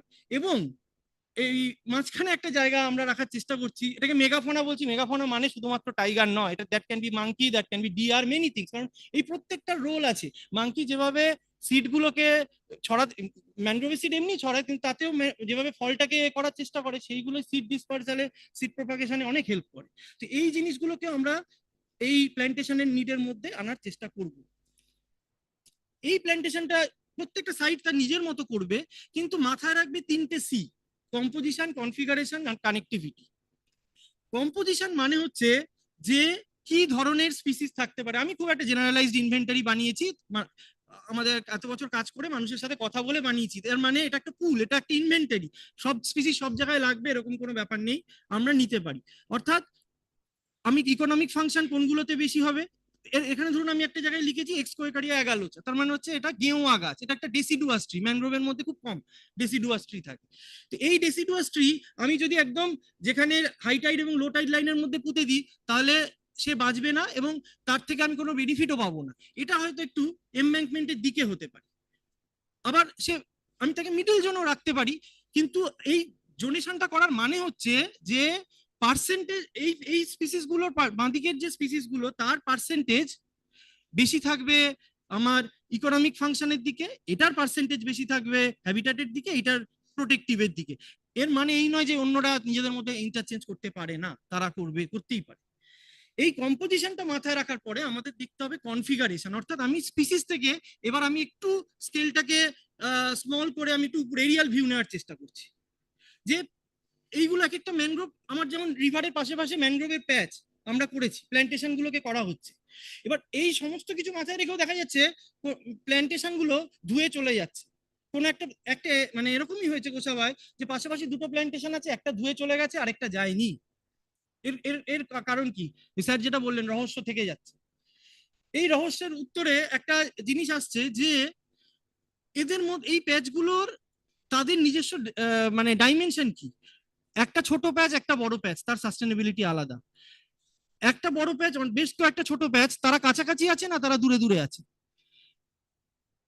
এবং এদের মধ্যে নিজস্ব কোনো লিঙ্ক আছে কিনা, এই বিভিন্ন জিনিস। অর্থাৎ আমি নদীর দুটো এদিকের একটা কনভেক্সে আমি প্ল্যান্টেশন করেছি, আবার দূরে একটা কনভেক্সে প্ল্যান্টেশন হচ্ছে, এই দুটোর মধ্যে প্রোপাগুল গুলো বা সিডলিং গুলোর ট্রান্সফার সহজে হতে পারছে কিনা, keeping in mind the flow, মানে movement of water, high tide এতে কিভাবে মুভমেন্টটা হবে ওয়াটারে, এই জিনিসগুলোকে মাথায় রাখতে হবে। ফলে সব আমরা দেখতে পেয়েছি যে এই চারটে আপনারা ছবি দেখছেন, এই চারটেই হচ্ছে অ্যাবিসিনিয়া প্ল্যান্টেশন প্রাইমারি, কিন্তু চারটের 4 রকম অবস্থায় আছে। এই ছবিগুলো মূলত নেওয়া হয়েছে আমাদের মানে গোসাবার মানে নর্থ ইস্টার্ন এবং বসিরহাট সাব ডিভিশনের থেকে। সেখানে দেখা যাচ্ছে যে চারটের 4 রকম অবস্থা একই, অ্যাবিসিনিয়া প্রাইমারি প্ল্যান্টেশন হয়েছিল। তাহলে আলাদা কেন হলো? তার কারণ আপনারা শেপ সাইজ গুলো দেখলেই বুঝতে পারবেন যে তারা কি রকম ভাবে তাদের কনফিগারেশন আলাদা ছিল। তাহলে এই কনফিগারেশনটা মাথায় রাখাটা খুব জরুরি। আর লাস্ট আসছে কানেক্টিভিটি, যেটা আমি বললাম। অবশ্যই কানেক্টিভিটি, এটাকে আপনারা ছবির মাধ্যমে খুব সহজেই বুঝতে পারবেন যে আমি কি বলার চেষ্টা করেছি এখানে। যে আমার একটা কনভেক্স প্যাচের পরে আরেকটা যদি কনভেক্স প্যাচ আসে, তাহলে সেই জায়গাটাতে যদি ম্যানগ্রোভ না থাকে তাহলে পরেরটাতেও যাবে না। এটা একদম এক্সপেরিমেন্ট করে দেখা হয়েছে, অবশ্যই সুন্দরবনে নয়, অন্য জায়গাতে, যে যদি আমার ম্যানগ্রোভের কানেক্টিভিটি থাকে, প্যাচগুলোর কানেক্টিভিটি থাকে, কানেক্টিভিটি মানে সবসময় গায়ে গায়ে লেগে থাকতে হবে তা না, হাইড্রোলজিক্যাল কানেক্টিভিটি থাকলেও হবে। এই হাইড্রোলজিক্যাল কানেক্টিভিটি থাকলে ম্যানগ্রোভ সিড নিজে প্রোপাগেট করবে।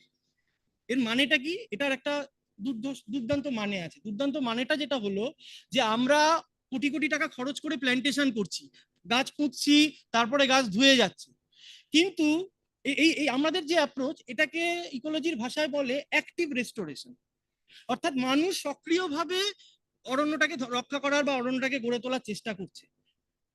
ডেভেলপ কান্ট্রি, তাদের পরিস্থিতি অন্য, অবশ্যই আমি এভারগ্লেডস এর এক্সাম্পল দিচ্ছিলাম, ওরা এরকম করে না, ওরা প্যাসিভ রেস্টোরেশনে বিশ্বাসী। মানে কি? ওরা একটা বড় জায়গা যেখানে মাড ফ্ল্যাট হয়েছে, ওরা শুধু এনশিওর করে যে ওখানে যে ওয়াটারের যে হাইড্রোডাইনামিক্স, টাইডাল রেজিম এবং ফ্রেশ ওয়াটার ফ্লো, এই দুটোকেই তারা এনশিওর করে। আমাদের ম্যানগ্রোভের ক্ষেত্রে মাথায় রাখতে হবে শুধুমাত্র স্যালাইন ওয়াটার নয়, ফ্রেশ ওয়াটার ফ্লো জরুরি। কারণ অনেক বেশিরভাগ ম্যানগ্রোভ আছে যারা ব্র্যাকিশ ওয়াটার, শুধু স্যালাইনে থাকতে পারে না, তারা ব্র্যাকিশে থাকতে পারে। তাহলে ফ্রেশ ওয়াটার ফ্লোটা খুব গুরুত্বপূর্ণ। ওরা শুধুমাত্র এই ফ্লোটা এনশিওর করে, আর কিচ্ছু করে না, আর মানুষের যাওয়া আসা বন্ধ করে দেয়। ম্যানগ্রোভ নিজে গ্রো করে যায় ওখানে, এবং that mangrove is akin to the natural forest. আমরা যেটা পারি না, আমাদেরটা প্ল্যান্টেশন হয়েই থাকে, আমরা ফরেস্টে চেঞ্জ করতে পারি না। তো সেই জিনিসটা, এই কানেক্টিভিটিটাকে আমরা দেখার চেষ্টা করেছি। এবার আমি কেন বলছি এখানে একটা ব্লেন্ডিং দরকার, দেখুন কম্পোজিশন এটা একদম লোকাল লেভেল থেকে আসতে পারে, কিন্তু কনফিগারেশন বা কানেক্টিভিটি এটার মধ্যে কিন্তু একটা আপনার একটা স্পেশাল ভিউ এর ব্যাপার আছে, আপনার রিমোট সেন্সিং এর ব্যাপার আছে, সেখানে হয়তো একাডেমিশিয়ানরা আসতে পারে, এবং মাঝখানে টেকনিশিয়ান মানে যারা ফরেস্ট ডিপার্টমেন্টের লোক আছে। তাহলে এই যদি একটা ইন্টিগ্রেশন হয়, তবে কিন্তু আমাদের প্ল্যান্টেশনটা সঠিকভাবে হতে পারে, নইলে এই জিনিসটাকে মানে রিয়েলিটিতে আনা খুব কঠিন। এগুলো ছিল ইকোলজিক্যাল কনসিডারেশন। ঠিক একইভাবে আমাদের একটু ইকোনমিক কনসিডারেশনে আসতে হবে। এটার আমি ডিটেলে বলবো না, কারণ এটা আমি জানি এটার জন্য স্পিকার আছেন আলাদা করে, তারা অনেক ডিটেলে বলবেন। আমি শুধু কয়েকটা জিনিস হাইলাইট করার চেষ্টা করব। প্রথম হচ্ছে এখানে এনটিএফপির ব্যাপারটা, নন টিম্বার ফরেস্ট প্রোডাক্ট।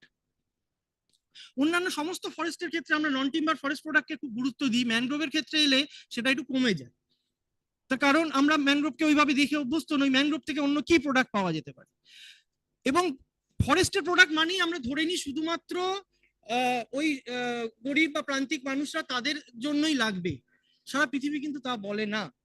সেখানে যেটা হয়, ফরেস্ট প্রোডাক্টটার ভ্যালু অ্যাডিশন করা হয়। আপনি আজকে অন্য যে কোনো সাউথ ইস্ট এশিয়ার দেশে গেলে আপনি যে জিনিসটা কিনে বাড়ি ফেরেন, সেগুলো সাধারণভাবে হচ্ছে মানে ফরেস্ট বেসড প্রোডাক্ট। সেটা র্যাটান হতে পারে, অন্য কিছু বাঁশের জিনিস হতে পারে। তাহলে সেই যে ভ্যালু এডিশন, সেই ভ্যালু এডিশনটা আমাদের এখানে ম্যানগ্রোভের ক্ষেত্রে করা দরকার। তবে কিন্তু ওইখান থেকে ওটা একটা ইকোনমিক্যালি প্রোডাক্টিভ ফরেস্ট হবে। সেই ইকোনমিক্যালি প্রোডাক্টিভ ফরেস্ট না হলে আমরা ওটাকে টিকিয়ে রাখতে পারবো না। সেকেন্ড যে ইস্যুটার কথা আমি তুলবো, সেটা হচ্ছে যে আমাদের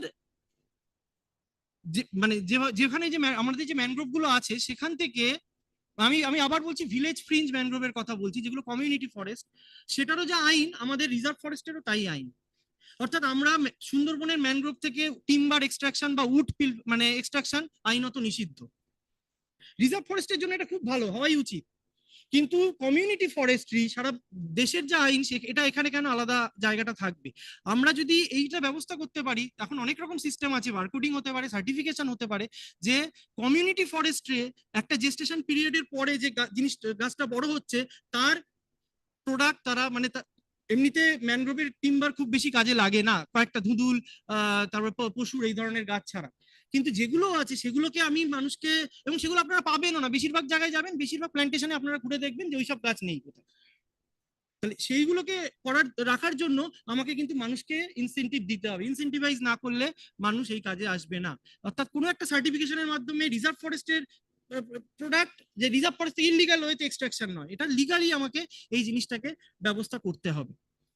বেশ কিছু জায়গা আছে যেখানে আমরা, সাউথ ইস্ট এশিয়া প্রচুর ভাবে করেছে, যেখানে ওরা ক্যানোপি ওয়াকের ব্যবস্থা করেছে। আমাদের এখানে যে ক্যানোপি ওয়াকটা ছিল সেটা প্রায় ভেঙে এসছে, এবং সেটা সিকিউরড নয়। মানে আমার মনে হয় বনি ক্যাম্পের দিকটাতেই ছিল না ক্যানোপি ওয়াকটা, দোবাকিতে ছিল, দোবাকিতে এক্স্যাক্টলি। হ্যাঁ, কিন্তু ওরা এখন গ্লাসের মাধ্যমে করেছে, পুরোটা গ্লাস বা এই দিয়ে। হ্যাঁ,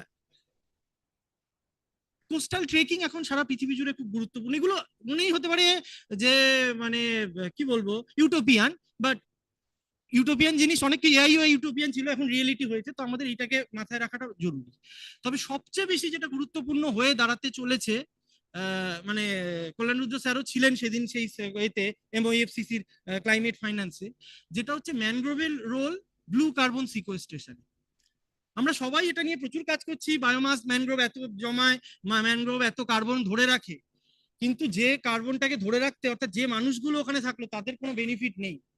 এই বেনিফিট পাওয়ার জন্য অন্যান্য ফরেস্টের জন্য একটা মেকানিজম আছে, তার নাম রেড প্লাস। আমরা যদি রেড প্লাস পড়েন দেখবেন ম্যানগ্রোভের তার সেখানে উল্লেখই নেই রেড প্লাসের মধ্যে।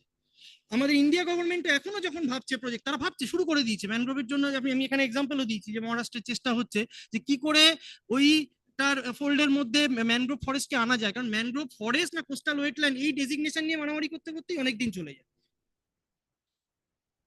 তো ম্যানগ্রোভের যে কার্বন সিকোয়েস্ট্রেশন তাকে যখন আনা হচ্ছে সেখানেও একটা বড় লুফল থেকে যাচ্ছে। সেটা কি, ম্যানগ্রোভের বায়োমাস বললে মানে কার্বন বললেই আমরা শুধুমাত্র above ground biomass below ground biomass বুঝছি, কিন্তু ম্যানগ্রোভ একটা হিউজ পরিমাণ কার্বন সয়েল অর্গানিক কার্বন হিসেবে স্টোর করে।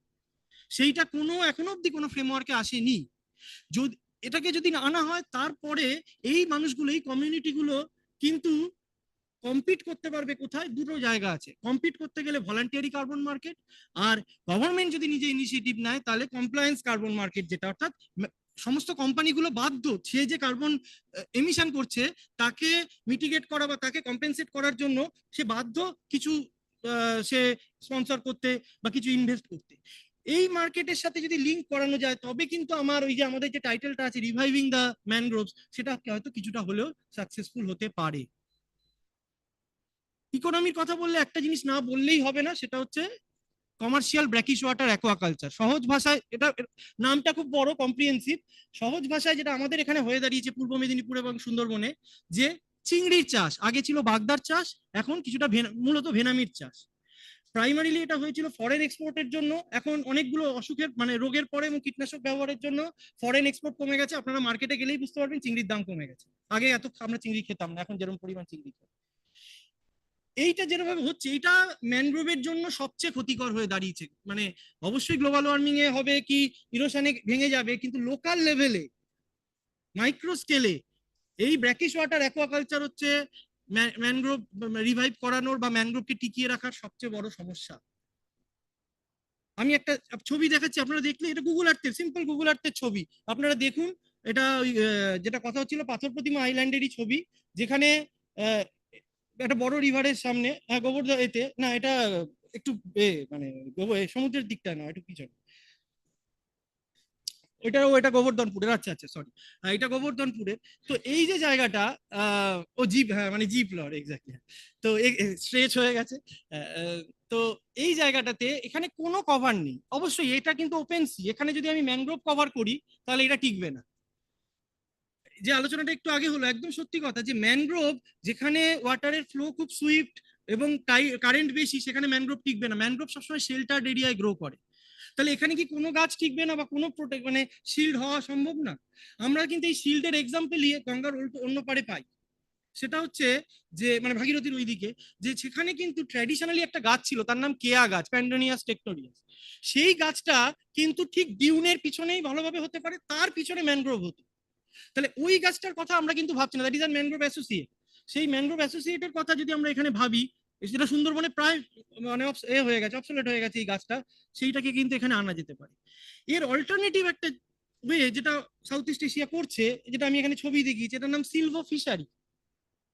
সিলভো ফিশারি কি করছে, সে ম্যানগ্রোভটার মধ্যেই, কারণ ম্যানগ্রোভ হচ্ছে এই ফিশ বা শ্রিম্পের নার্সারি, ওই ম্যানগ্রোভের মধ্যেই ওরা কাল্টিভেশনটা করার চেষ্টা করছে। সে আলাদা করেনি, ইন্টিগ্রেটেড ম্যানগ্রোভ, শ্রিম্প, ইভেন কিছু কিছু সময় ক্র্যাবও পলিকালচার করার চেষ্টা করছে।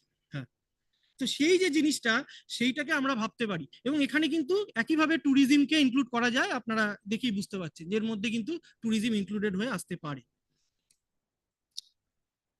তো এইগুলো ছিল ইকোনমিক। শেষ আমি চলে আসছি ইনস্টিটিউশনাল কনসিডারেশনের ক্ষেত্রে। আশিস পাল স্যার বলেছেন প্রজেক্টের কথা, যে প্রজেক্ট করে দিয়ে আমরা চলে আসি। মূলত যেটা হয় যে সারা পৃথিবী জুড়েই বা সুন্দরবনের ক্ষেত্রে প্রচুর প্ল্যান্টেশন প্রজেক্ট হয়েছে, হয়ে যাওয়ার পরে যখন ফান্ডিং শেষ হয়ে গেছে, ফান্ডিং অথরিটি চলে গেছে বা গভর্নমেন্ট আর দেখছে না, তখন আর কমিউনিটির মধ্যে সেই উৎসাহ থাকে না বা ওটাকে ক্যারি করার কেউ থাকে না। যেটুকু লাভ হয় সেটা কার মধ্যে যাবে সেই নিয়ে মারামারি চলে। ইনস্টিটিউশনাল সাস্টেনেবিলিটিটা খুব বড় দরকার। প্রজেক্টের প্রভিশনে থাকা দরকার যে ইভেন প্রজেক্ট শেষ হয়ে যাওয়ার 10 বছর পরেও আমি সুপারভাইজ করার এ থাকবে যে তুমি যদি এটাকে রাখতে না পারো, ম্যানগ্রোভটার যদি, যেটা স্যার বললেন যে মর্টালিটি রেট, এই গ্রোথ, এটাকে যদি তুমি না রাখতে পারো তাহলে কিন্তু তোমাকে ফান্ড ফেরত দিতে হবে। আমাদের এখানে এবং যেখানে ইনস্টিটিউশন আছেও সেখানে সমস্যা হচ্ছে ইনস্টিটিউশন গুলো চালায় কারা? রাজা আসে রাজা যায়, দিন বদলায় না। আমার আগেও যারা লোকাল রুরাল এলিট ছিল এখনো তারাই লোকাল রুরাল এলিট আছে, পার্টি চেঞ্জ হয়ে গেছে। এই যে পঞ্চায়েতের যারা, তারাই ফরেস্ট মানে এই কমিটিগুলোকে তারা দেখছে, তারা যে সিদ্ধান্তটা নেয় তারা কিন্তু কোনোদিনও ফরেস্টের বা ম্যানগ্রোভের ডাইরেক্ট ইউজার নয়। ফলে ম্যানগ্রোভের কোন গাছটা পুঁতলে ভালো হবে বা কি হলে লাইভলিহুডের সুবিধা হবে তারা জানে না। তারা ফান্ড ইউটিলাইজ করে, তারা সেক্টরাল অ্যাপ্রোচে বিশ্বাসী যে ফান্ডটা এসছে আমাকে মার্চের মধ্যে শেষ করতে হবে। তো এই ইনক্লুসিভ প্ল্যানিং না হলে এবং ইনক্লুসিভ অ্যাপ্রোচ না থাকলে আমার ওই ইনস্টিটিউশন গুলো থাকবে না। ওটা আমাদের সমস্ত যে ডিসেন্ট্রালাইজ ইনস্টিটিউশন সেটা হচ্ছে রুরাল এলিট ডমিনেটেড। সেই জিনিসটাকে আমরা যদি চেঞ্জ না করতে পারি তাহলে এই কাজ আমরা করতে পারবো না। এবং এই ইনস্টিটিউশনকে বুঝতে হবে যে আমার যে জিনিসটা হচ্ছে একটা জেস্টেশন পিরিয়ডের পরে আমি তার লাভ পাবো, অর্থাৎ সেই ট্রেনিংটা আমাদের দরকার, যেটা আমাদের কাছে কিন্তু নেই। আমরা ওয়েট করতে পারি না, আমরা সোনার ডিম পাড়া হাঁসের গল্প সবাই জানি। আমি লাস্ট একটা বলবো না, এটা জাস্ট আপনাদের সামনে থট তুলে দেবো, because it is a food for thought. কেন? কারণ এটা একটা highly debatable issue. Forest right act in Sundarbans. সারা ভারতে 2006-এ আইন ফরেস্ট রাইট অ্যাক্ট চালু হয়ে গেছে, সুন্দরবনে হয়নি। কেন হয়নি? তার কারণ সুন্দরবনের ক্ষেত্রে বলা হয় যে সুন্দরবনে কোনো ফরেস্ট ভিলেজ নেই। এটা একদম ঘটনা। আমি জাস্ট একটা জিনিস বলে যাচ্ছি, ফরেস্ট রাইট অ্যাক্টের দুটো পোর্শন আছে। একটা হচ্ছে হ্যাবিট্যাট মানে সেটেলমেন্ট, বাড়ি বানানোর বা মানে ওখানে থাকার ল্যান্ড, আরেকটা হচ্ছে কমন প্রপার্টি রিসোর্স, সেটাকে ইউজ করার মানে অধিকার। দুটো রাইট আছে। কোনো একটা রাইট কি দেওয়া যায় কি দেওয়া যায় না, দিলে ম্যানগ্রোভ প্ল্যান্টেশন ভালো হবে না খারাপ হবে এটা আমি বলার কেউ নই, সময় বলবে বা আমাদের যারা স্পেশালিস্ট আছেন তারা বলবেন। তো আমার মনে হয় ইস্যুগুলোকে আমরা আলোচনা করি, অ্যাটলিস্ট সেটা পারভিউতে থাকলে সুবিধা হবে। ধন্যবাদ। আমি না এটা একটু ডিলিট করে দিচ্ছি।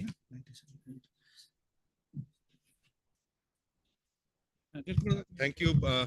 আমার মনে হয় স্পিকাররা যদি একটু চলে আসেন। কোয়েশ্চেন কি আছে, কার কোয়েশ্চেন আছে একটু যদি হাত তোলেন।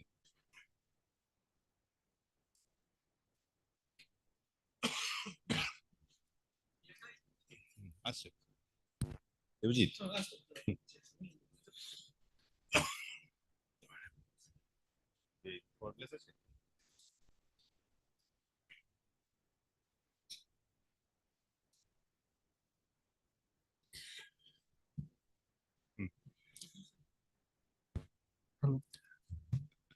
আমাদের আরো স্পিকাররা আসছেন, তার মধ্যে স্পেসিফিক্যালি এই তিনজন স্পিকারের কাছে কোনো প্রশ্ন কারোর আছে? ঠিক আছে, হ্যালো হ্যালো, ওইখানে। আচ্ছা, এই কর্ডলেসটা লাগবে।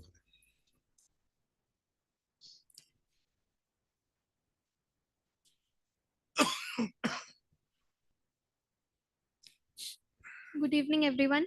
First of all, thanks to all the delegates and distinguished lecture professors who delivered lectures. It was really insightful, and I think it's like to inculcate all the insights from the presentations. It's very insightful, and I don't know like how much I can carry on. So my question is to Dr. Debajit Datta. So in your presentations, this is just a clarification, like how did you, maybe you have mentioned when you showed the map in the beginning, so how did you identify the common resources, common forest? Yes. And sir, a second question is, in the end you mentioned that the projects often fail after coming back. So in some other cases, for example Gujarat, Rajasthan, where livestock a common pool resources are managed, so their community led restorations saw success, but why does it fail in case of Sundarbans? Let me first answer the first one. I have primarily used a database of West Bengal Forest Department of 2007 when this JFMC was active. I think you can hear me. So that database it is a special database. So the reserve forests and say these protected forest, national parks, these were demarcated. But the locations, the dots you have seen, the orange and pink dots, they were not mentioned. Okay. So for that, I went to the Sundarban Development Board and I collected these things. Then it was part of my PhD work also. So then I physically surveyed these areas, went there, collected the GPS locations, and I have prepared that map based on this. Now coming to those specific sites, if you have seen, I have the sites, the 10 sites I have chosen. I have not taken the whole village area. I have only taken the designated areas for plantations, because I am not doing land use. Although I have written land use land cover, because it is land use land cover from space only, but it is not the land use land cover of the entire village. It is only of the specified designated area for plantation. Within that, certain amount of NDVI value beyond that thing, beyond the threshold, it is dense. I have considered based on literature. Then this open, then degraded, okay, and then where there is the NDVI value is below 0, it was shown there in that slide also. So it was considered as non-vegetated, and I have masked, this is a remote sensing technique, I have masked the water bodies from that thing, because otherwise water bodies will come, and many of the water bodies have eutrophication in Sundarbans. So they will, and I am using a Landsat based data, 30-meter resolution, it's a very coarse data. So it will make the analysis very complex. So that is the thing for the first question. The second thing is, say, you are talking about other areas, say Rajasthan and others, so obviously not related to mangroves, related to livestock and other things. I may not be the right person to answer, but what I answer is that, what I understand is that sustainability, the concept of sustainability, that has many components. Often our outlook is so narrow that if I am working under MGNREGA, my outlook is towards economy. If I am working under, say, any forest department thing, I am looking at ecological things only. But these multifunctional roles, we often overlook. Sustainability generally has been divided into 4 segments: ecological, economic, socio-cultural, and then institutional.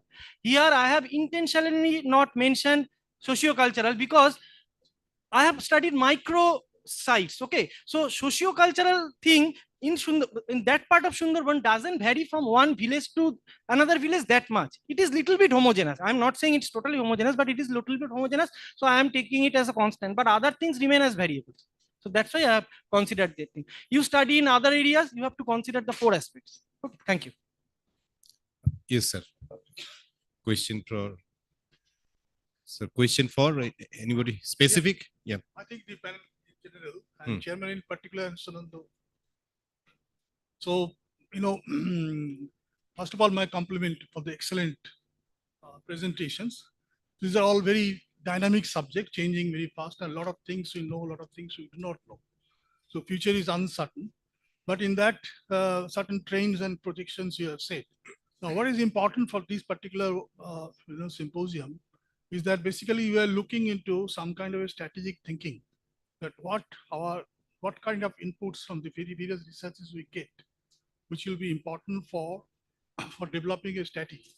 I know we had a strategic thinking in the World Bank report of 2014, where Sunando Bandyopadhyay was very much part of that. And they had given us thinking that, we have no alternative but to evacuate population from around 8-9 blocks. So that is practically impossible. Now 10 years have passed and there has been no action taken. And we are being further going to the crisis zones. So in this scenario, I think considering the physiographic changes, what kind of suggestions you will be giving to the policymakers, summary for the policymaker, SPM, that the climate change, IPCC and all, they give it to the policymakers. Basically, we'll be taking your input in developing a strategic framework and a roadmap. And that is a very difficult task to do. Finally, you have to come with an outcome document. Finally, we have to present. So may I request, Dr. Kullan Rudra and Dr. Sunanda Bandyopadhyay in particular.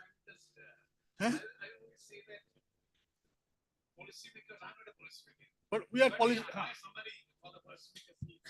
Kullan is now a policymaker. Is that you have to accept these changes? That is absolutely real. And then frame our policy. That's what the physical users have done.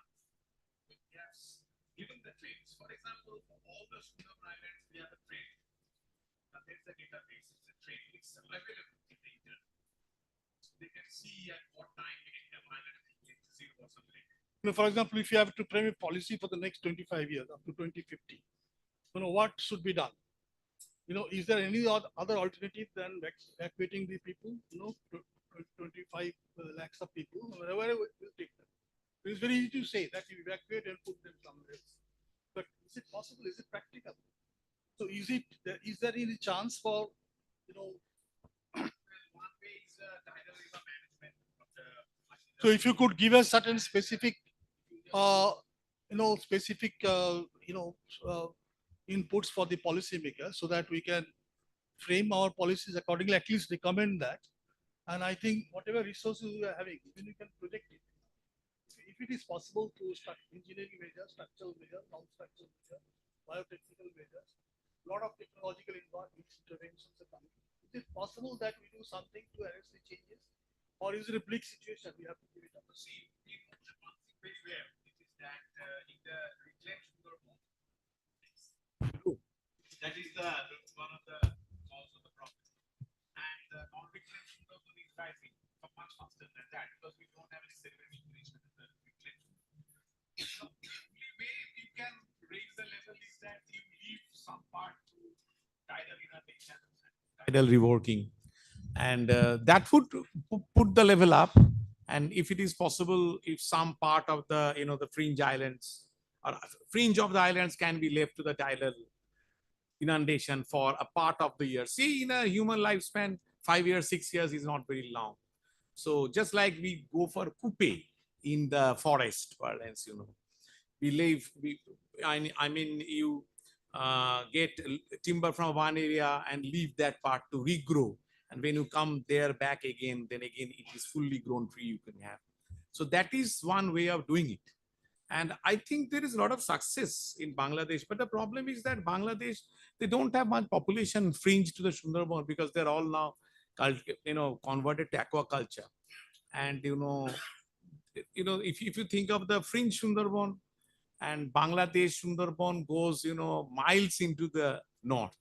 Only after that, the villages would come. Not our case is quite different. 20 kilometers. Yeah. Yes. And so that is one way out. I think Ashishda can say, I think Ashishda was doing some tidal river management, opening this tidal to tidal speed. আমি তিনটে factors কথা আমি বলতে চাই। Number 1, আমাদের future rehabilitation ground গুলোকে খুঁজে বার করতে হবে। We have not started yet to find out the higher grounds and then compared to the south fringe areas from where the maximum people will be displaced in the near future. আমাদের কোনো plan নেই, কিন্তু এটাকে আমরা first policy হিসেবে নেব। Second one, আমাদের কিছু অ্যাডাপটিভ স্ট্র্যাটেজিস তৈরি করতে হবে for survival of the people who will live in the wetland area in the near future. 12 মাসের মধ্যে 3 মাস they will suffer, and how to live with the এই ইনান্ডেশন এরিয়া। তার জন্য আমাদের স্ট্র্যাটেজি ডেভেলপ করতে হবে, অর্থাৎ হাউজিং স্ট্রাকচার চেঞ্জ করতে হবে, ওদের লাইভলিহুডের ক্যারেক্টার চেঞ্জ করতে হবে, লাইভলিহুড ক্যালেন্ডার বার করতে হবে, তার সঙ্গে হাজার ক্যালেন্ডারকে চাপাতে হবে। কোন কোন টাইমগুলোকে আমরা বেশি করব, গুরুত্ব দেব, কোন সময় ম্যাক্সিমাম ইকোনমিক বেনিফিট নেব, আর কোন সময় এনভায়রনমেন্টের সঙ্গে ফ্রেন্ডলি বিহেভ করব, এই পুরো আমাদের ক্যালেন্ডার তৈরি করতে হবে। থার্ড ওয়ান, আমাদের যতটুকু টাইডাল এরিয়া আছে এখন, ইন্টারটাইডাল জোনস রিক্লেমড এরিয়ার পাশাপাশি, সেখানে সিলটেশন রেটকে বাড়াতে হবে, মানে to compensate the subsidence rates, otherwise it will be drowned. এই তিনটে স্ট্র্যাটেজি আমার মনে পড়ছে। একটা জিনিস আমি বলছি, তুহিন বাবুদের আমাদের স্কুল অফ ওশনোগ্রাফি স্টাডিজ আর WWF একত্রে একটা বই বার করেছিল, সেটা তো আপনারা ছিলেন, যেটা হচ্ছে ডেল্টা ভিশন। মানে আপনি না থাকুন, আপনাদের ইনস্টিটিউশন ছিলেন, তো ওতে একটা খুব ইন্টারেস্টিং ডায়াগ্রাম আছে, আমি জানি না ওটা আপনার ফ্রিলি ডাউনলোড করে, আপনারা সবাই দেখেছেন ডেল্টা 2000 ভিশন।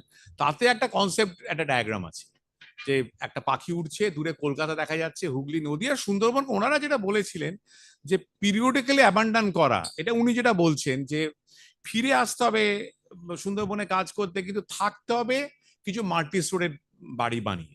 আমার সঙ্গে আপনি জানেন তাপস পাল বলে একজন ভদ্রলোক ছিলেন, ওয়ার্ল্ড ব্যাংক, উনি অল অফ তাপস আমাকে বলেছিলেন যে ওনারা একটা গভর্নমেন্টকে প্ল্যান দিচ্ছিলেন তখন, তো এটা তো বছর 6-7 আগের ঘটনা, যে যে আমরা ক্যানিং বা এরকম শহরগুলোতে যদি মাল্টি স্টোরের বাড়ি করি এবং সেখানে যদি গ্রামের মানুষদের নিয়ে যাই, এটা ইউটোপিয়ান মনে হতে পারে, কিন্তু একটা সলিউশন তো বটে, একটা সম্ভাব্য জিনিস হতে পারে। কারণ একটা সময়ে তো একটু ছেড়ে চলে আসার ব্যাপারটা আমাদের ভাবতেই হবে, অথবা ভাবতে হবে যে কবে পপুলেশন ডিপ করবে আর ওরা এইখানে আমি একটা এক্সপেরিমেন্ট 1990 ক্লাইমেট চেঞ্জের যে ইম্প্যাক্টস গুলো একটা রিপোর্ট ব্রিটিশ কাউন্সিল আমি দেখেছিলাম। সারা পৃথিবীতে 6টা ডেল্টা সিলেক্ট করা হয়েছিল, তার মধ্যে চায়নার ইয়াংশিকিয়াং ডেল্টা ছিল, আমাদের গঙ্গা ব্রহ্মপুত্র ডেল্টা, তারপর আফ্রিকার 2টো সেনেগাল এবং হচ্ছে নাইল, আর আমাদের মিসিসিপি মিসৌরি। এই টোটাল পলিসিটা আমি একটু বলি। আমি একটা এক্সাম্পল দিচ্ছি চায়না কি করে সলভ করেছিল। ওরা একটা 35,000 পিপুলের আইল্যান্ডকে তারা সবাইকে রিহ্যাবিলিটেট করে দিয়েছিল টেম্পোরারিলি। এটা কমিউনিস্ট কান্ট্রিতে সম্ভব, আমি বলছি না, but we have to mention it. তাদেরকে তুলে নিয়ে আসা হয়েছিল ফর 8 ইয়ার্স or 10 ইয়ার্স। পুরো এমব্যাঙ্কমেন্ট ভেঙে দেওয়া হয়েছিল এবং তারপর 10 ইয়ার্স পরে তাদেরকে আবার ফিরিয়ে নিয়ে এসে এমব্যাঙ্কমেন্ট তৈরি করে সেখানে প্রায় 50 সেন্টিমিটার ফ্লাশ আফটার সাবসিডেন্টস সে লেয়ার তৈরি হয়েছিল এবং সেই লেয়ারে ওয়াটার লেভেল সঙ্গে অ্যাডজাস্ট করেছি। এই temporal adjustment it is only possible in the communist country, otherwise in our country it is possible, but it's a method.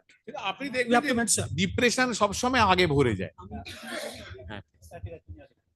বয়স কম, তোমার আগে পড়াও। ওটা যাবে না, না না, তার কিছু দরকার নেই, আমি অমাই। যেটা মূল বিষয় হচ্ছে আমরা একটা ইনস্টেবল সিচুয়েশনের দিকে এগিয়ে গেছি, and that leads to vulnerability. এটার একটা কারণ হচ্ছে আমরা লাইফ স্টোরেজ ক্যাপাসিটিটাকে হারিয়ে ফেলেছি। আমরা আগে যতটা জোয়ারের জলকে ধরে রাখতে পারতাম ইন্টারনালি, ততটাকে আর এখন ধরে রাখতে পারছি না। সবকটা ইন্টারনাল ড্রেনেজ সিস্টেমকে আমরা মেন সিস্টেম থেকে এক্সক্লুড করে ফেলেছি। সেটা কতটাকে আমরা রিভাইভ করতে পারি, অ্যাটলিস্ট যে চ্যানেলগুলো বেঁচে আছে সেই চ্যানেলগুলো কিছু কিছু করে আমরা স্লুইস গেটের মাধ্যমে স্লুইসটাকে বড় করে কিছুটা আমরা ওর কিছু রিভাইভাল করতে পারি কিনা, 1 নম্বর। 2 নম্বর হচ্ছে খুব আমাদের যে টোটাল অ্যানালিসিস যেটা দেখছি সেটাতে রিহ্যাবিলিটেটেড পার্টে যে খুব বেশি ইরোশন হচ্ছে সেটা নয়। ইরোশন বেশি হচ্ছে সবচেয়ে বেশি ম্যানগ্রোভ এরিয়া, একদম সি বাউন্ড আইল্যান্ডগুলোতে। তার মূল কারণ হচ্ছে সেডিমেন্ট ডেফিসিট। সেই সেডিমেন্ট ডেফিসিটটাকে আমরা লং রানে কি করে অ্যাড্রেস করতে পারবো, তার জন্য ইন্টারন্যাশনাল কনসোর্টিয়াম তৈরি করতে হবে। সবকটা দেশকে তাদের যে রিভার লিঙ্কিং প্রজেক্ট আছে, তাদের যে ড্যাম কনস্ট্রাকশন আছে, সেই নীতি থেকে কিছুটা হলেও রিল্যাক্স করতে হবে, যাতে করে অ্যানুয়ালি কিছুটা সময় আমরা সেডিমেন্টটাকে ফ্লাশ করতে পারি কিনা। আদারওয়াইজ আমরা যাই করি না কেন ক্রমশ আমরা কিন্তু আরো বেশি বেশি করে ইনস্টেবল সিচুয়েশনের দিকে যাচ্ছি। তাহলে একটা লং রানে আমাদেরকে কিন্তু সমস্ত রিপেরিয়ান স্টেটগুলোকে নিয়ে একটা cooperative, it's not a single nation problem, it's a multinational problem. সেইটা আমাদেরকে কিন্তু প্রথম বুঝতে হবে এবং সেটা সরকারের কাছে আমাদেরকেই অ্যাপিল করতে হবে যে আপনারা সবাই মিলে একটা কনসোর্টিয়াম তৈরি করুন, যাতে করে আমরা কোঅপারেশনের দিকে যেতে পারি। মিস্টার অত্রি ভট্টাচার্য সকালে বলছিলেন সেটা।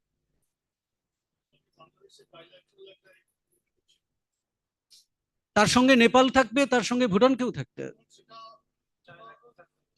হ্যাঁ চাইনাকেও থাকতে হবে। এই যে রোল অফ ব্রহ্মপুত্র কমে যাচ্ছে, টোটাল যে সেডিমেন্ট কন্ট্রিবিউশনে রোল অফ ব্রহ্মপুত্র কমে যাচ্ছে। কেন কমে যাচ্ছে? আমরা কোথাও না কোথাও ওর সেডিমেন্টকে ট্র্যাপ করে দিচ্ছি। তাহলে প্রথম বাংলাদেশ যেটা করছে, বাংলাদেশের এস্টুয়ারেন্ট সিস্টেমে কিন্তু টাইড আপনার ডেল্টা প্রোগ্রেড করছে। তারা কিছু কিছু জায়গাতে বেরিয়ার করে করে নতুন নতুন জোন তৈরি করছে। রোহিঙ্গাদের রিহ্যাবিলিটেশনের জন্য তারা নতুন জমি যে তৈরি করেছে সেটা কিন্তু ওই নতুন টাইডাল ফ্ল্যাটের উপরে। সেই রকম আমরা কিছু কিছু জোন তৈরি করে সেডিমেন্ট ট্র্যাপিং জোন তৈরি করতে পারি কিনা, যে জায়গাগুলো সুইটেবল, সেটা কিন্তু জিওমরফোলজিক্যালি আইডেন্টিফাইড হতে হবে। যে কোনো জায়গাতে হবে না, যে জায়গাগুলোতে আপনার টাইডের প্রোপাগেশন কেমন, তারপরে হচ্ছে অফশোর কারেন্ট কোন দিক দিয়ে আসছে, কোন দিক থেকে ইরোশন হচ্ছে, কোন দিকে ডেপোজিশন টেন্ডেন্সি, সেই যেখানেই ডেপোজিশন টেন্ডেন্সি সেখানে কিছুটা করে সেডিমেন্ট ট্র্যাপ করে আমরা আইল্যান্ডগুলোকে একটু একটু করে বাড়াতে পারি কিনা। ইয়া, তার জন্য আরো স্টাডি করতে হবে। আচ্ছা, আমি একটা কথা বলি, বলবো? হ্যাঁ স্যার, প্লিজ প্লিজ।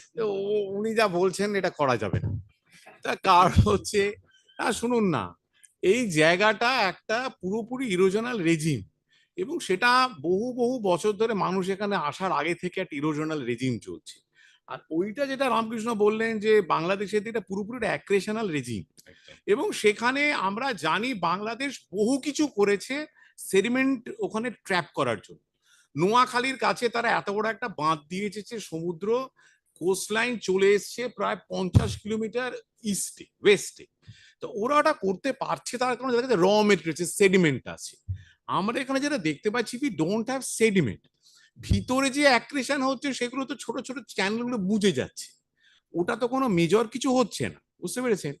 তাই জন্য যেটা না, এই জায়গাটাকে আপনি কোনোভাবে কিছুভাবে এটাকে অ্যাক্রেশনাল রেজিমে পরিণত করতে পারবেন না, কারণ এই নেচারটা এত বড় এবং এত কিছু সিস্টেম আছে। তারপরে তো you know that this watch of no ground is there, so that won't come here. শুধুমাত্র ফাইন্স আসবে টাইডাল সেডিমেন্টেশন, সেইটা আইল্যান্ডের মাথায় জমা হবে, দ্যাট ক্যান অ্যারেস্ট সাবসিডেন্স। কিন্তু ল্যাটারাল ইরোশন বন্ধ করার মতো সেডিমেন্ট আমাদের দিকের ডেল্টায় এবং ফর দ্যাট ম্যাটার আমাদের বলেশ্বর নদীর পশ্চিমে নেই, এটা সম্ভব নয়। এটাকে ধরে নিয়ে কিন্তু এগোতে হবে। কত আপনি ওখান থেকে চ্যানেল থেকে ঢোকাবেন? কেউ আপনি কি মনে করছেন যে তারা ড্যামগুলোকে ডিকমিশন করবে? করলেই বা কি, কত কিছু আসবে। সুতরাং আমার মনে হয় স্যার সেটাকে নিয়ে ভাবা দরকার। এই সিস্টেমটা যেটা চলছে না, এটাকে আপনি কোনোভাবে রিভার্স করতে পারবেন, এটা ছোট নদী না। আর রামকৃষ্ণ ভেবে দেখো যে আমাদের আজকে আর চ্যানেল রয়েছে কোথায়? তোমার এই অপূর্ব যে কাজটা, যেটাকে আমি অসম্ভব মানে মান্যতা দিই, তুমি যে ওই কাজটা করেছিলে তোমার ওই ছাত্র বন্ধুর নাম কি জানো, তপনের সঙ্গে, যে একদম উনি দেখিয়েছেন এটা চ্যানেলকে কিভাবে প্লট বাই প্লট নিয়ে নেওয়া হয়েছে। ওটা একটা অসাধারণ কাজ, ওটা প্রচার পায়নি আনফর্চুনেটলি। তুমি ওটা আবার করে যদি একটা ভালো কোনো জার্নালে বার করো খুব ভালো হয়। তো এই যে জিনিসটা তো সর্বত্র, এখানে অনেক সুন্দরবনের লোকজন আছেন, তারা যদি একটু বলে, চন্দনকে দেখতে পাচ্ছি দার্জিলিং থেকে এসেছে, হ্যাঁ প্লিজ, ওনারা বলতে পারবেন। আমি সুন্দর ঠিকই বলেছে।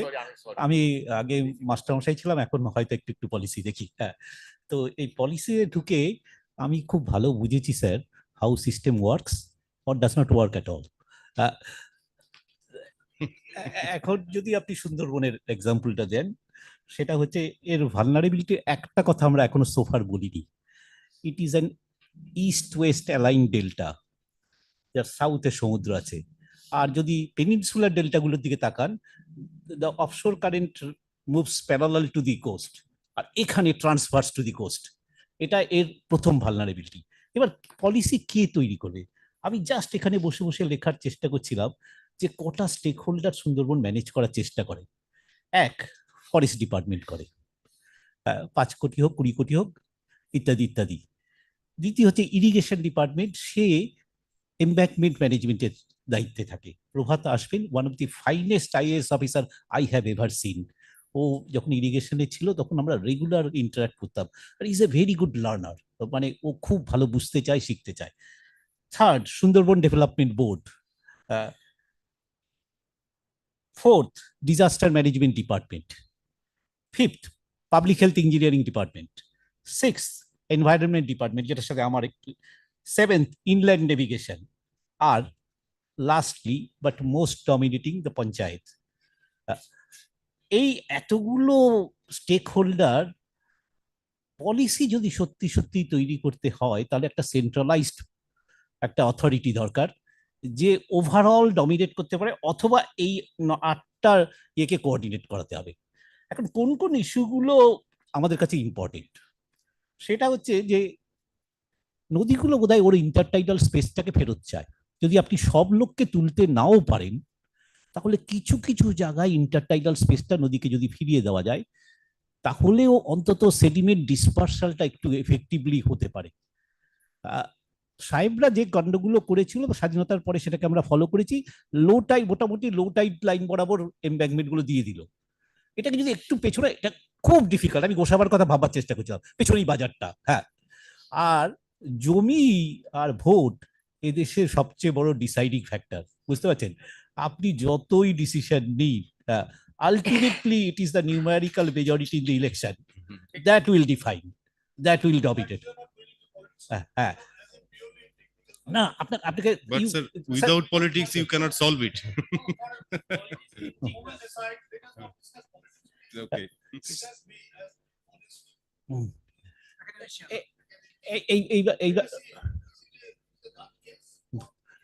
No, I don't believe that is a gun case. এটা বলা উচিত না।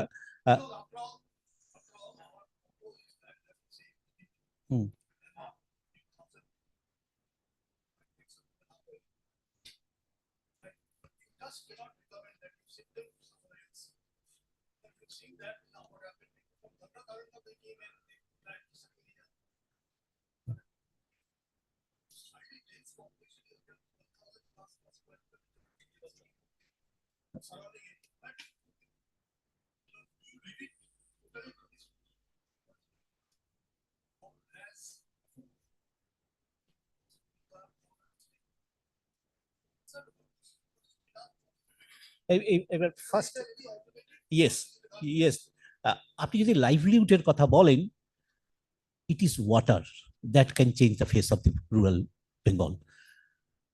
ইরিগেশন ডিপার্টমেন্ট কিছু কিছু মরিবান চ্যানেল ডিসিল্ড করে রেইন ওয়াটার হারভেস্টিং কাজ শুরু করেছে, এবং সেই গ্রামগুলোতে কিন্তু লোকেরা দেয়ার অ্যাকোয়াকালচার এবং অন্যান্য কাজ শুরু করেছে ইরিগেশন।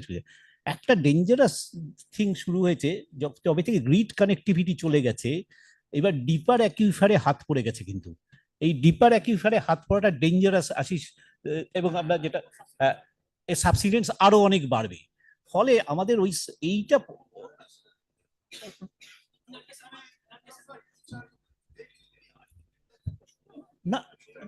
রিচার্জ ডাইরেক্ট রিচার্জ কি করে হবে? অত ফাইন প্লে দিয়ে রিচার্জ হয়? তুমি বলো তো, ওই 1200 ফুট 1000 ফুট নিচে জল আছে, 1200 ফুট 1000 ফুট। হ্যাঁ, ফার অ্যাওয়ে নর্থ, মানে যে স্যান্ডে জলটা ঢোকে। হ্যাঁ, with that bill, I mean, in other areas that has.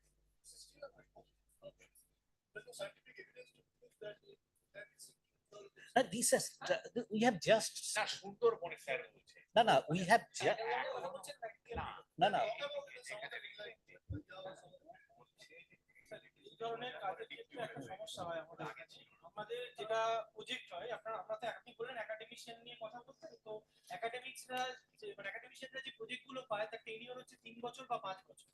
আমরা যে কাজগুলোর উদাহরণ দিচ্ছি এরা 15 বছর 20 বছর বা 50 বছর ধরে করছে হয়তো, মানে ইউনিভার্সিটি সেই প্রজেক্টটাকে নিয়েই একটা ইউনিভার্সিটি রয়েছে বা একটা ইনস্টিটিউট রয়েছে।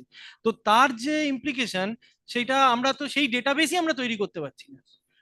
আপনি যে চাইছেন একটা কংক্রিট আমরা সলিউশন হবো, মেবি দ্যাট ইজ বাইনারি, সেই জায়গাটা যাওয়ার মতো এই সবটাই তো ডেটাবেসের উপরে দাঁড়িয়ে হবে। আমরা সেই জায়গাটায় নেই, কিন্তু আমার মনে হয় আমার মনে হচ্ছে সেই জন্য কোশ্চেনটা এরকম হওয়া হচ্ছে যে আমরা স্লো ডেথ ভাবছি না খুব ফাস্ট ডেথ ভাবছি। সেটা হয়তো একটা জায়গা কোশ্চেনটার দিকে সেরকম যাচ্ছি আমরা, যে কিছুদিন ঠেকিয়ে রাখতে পারবো, সেটা অনেকদিন কতদিন সেটাই দেখা, নাকি এটা খুব ইমিডিয়েট হতে পারে, সেই রকম হয়তো কোশ্চেনটা মানে স্যারেরা যেরকম বলছেন সেটা হতে পারে। এত পেসিমিস্টিক হয়ে না, অ্যাকচুয়ালি আরেকটা জায়গা আমরা কনসার্ন, যেটা হচ্ছে পরের সেশনটা অলরেডি 1 ঘন্টা আমরা নিয়ে ফেলেছি, সেটা একটা বড় কনসার্ন। হ্যাঁ, কোয়েশ্চেন আর বিশেষ কিছু এখন নেব না। আমাদের এক ছাত্র বন্ধু আছে পেছনেও, একটা কিছু বলতে চাইছে খুব সংক্ষেপে, একদম স্পেসিফিক, কিন্তু খুব ভালো লেগেছে লেকচার, এসব না বলে শুধু প্রশ্নটা। হ্যাঁ, দেবরাজ স্যারকে বলবো, you are talking about the difference of the dynamics of Everglades and Sundarbans. So in that case, considering the proximity of the convexity of the islands together, if it is to be made that the forest cover has to happen by dispersal, is it evidential that all the elements are to be done for the primary, secondary and tertiary cover, the graphs, the secondary cover and the tertiary cover as well? for the dispersal of the seeds and the eventual things to have the main forest cover by itself, not by active but by passive plantation.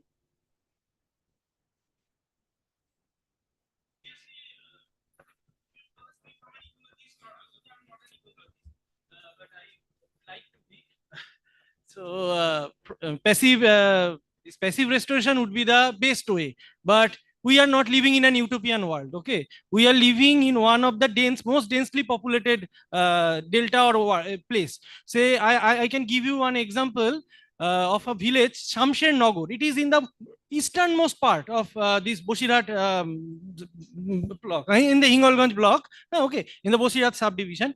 So there, that dried up tidal channel is only, I think, 150 meters. The width is that. In one side there is dense mangrove cover and there are some nylon nets, and other side the population density is more than 450. It should be considered as a say sorry, I'm not 450, it is almost more than 1000 actually, and I'm talking about 2009-10, not now. So you can imagine the amount of pressure, and something is ought to be and something is what we can do, what can be done. So I have done some work, and what I have suggested from my experience is that active restoration is the key here. We cannot go for passive restoration, but say when we are doing active restoration, this species choice and other things, this should not be top down or arbitrary. There should be said bioimitation, that what I mentioned, that should be our motto. What we should try to match that level. We will never match that level of natural complexity of a forest, but we will try to match that level. That is my thought.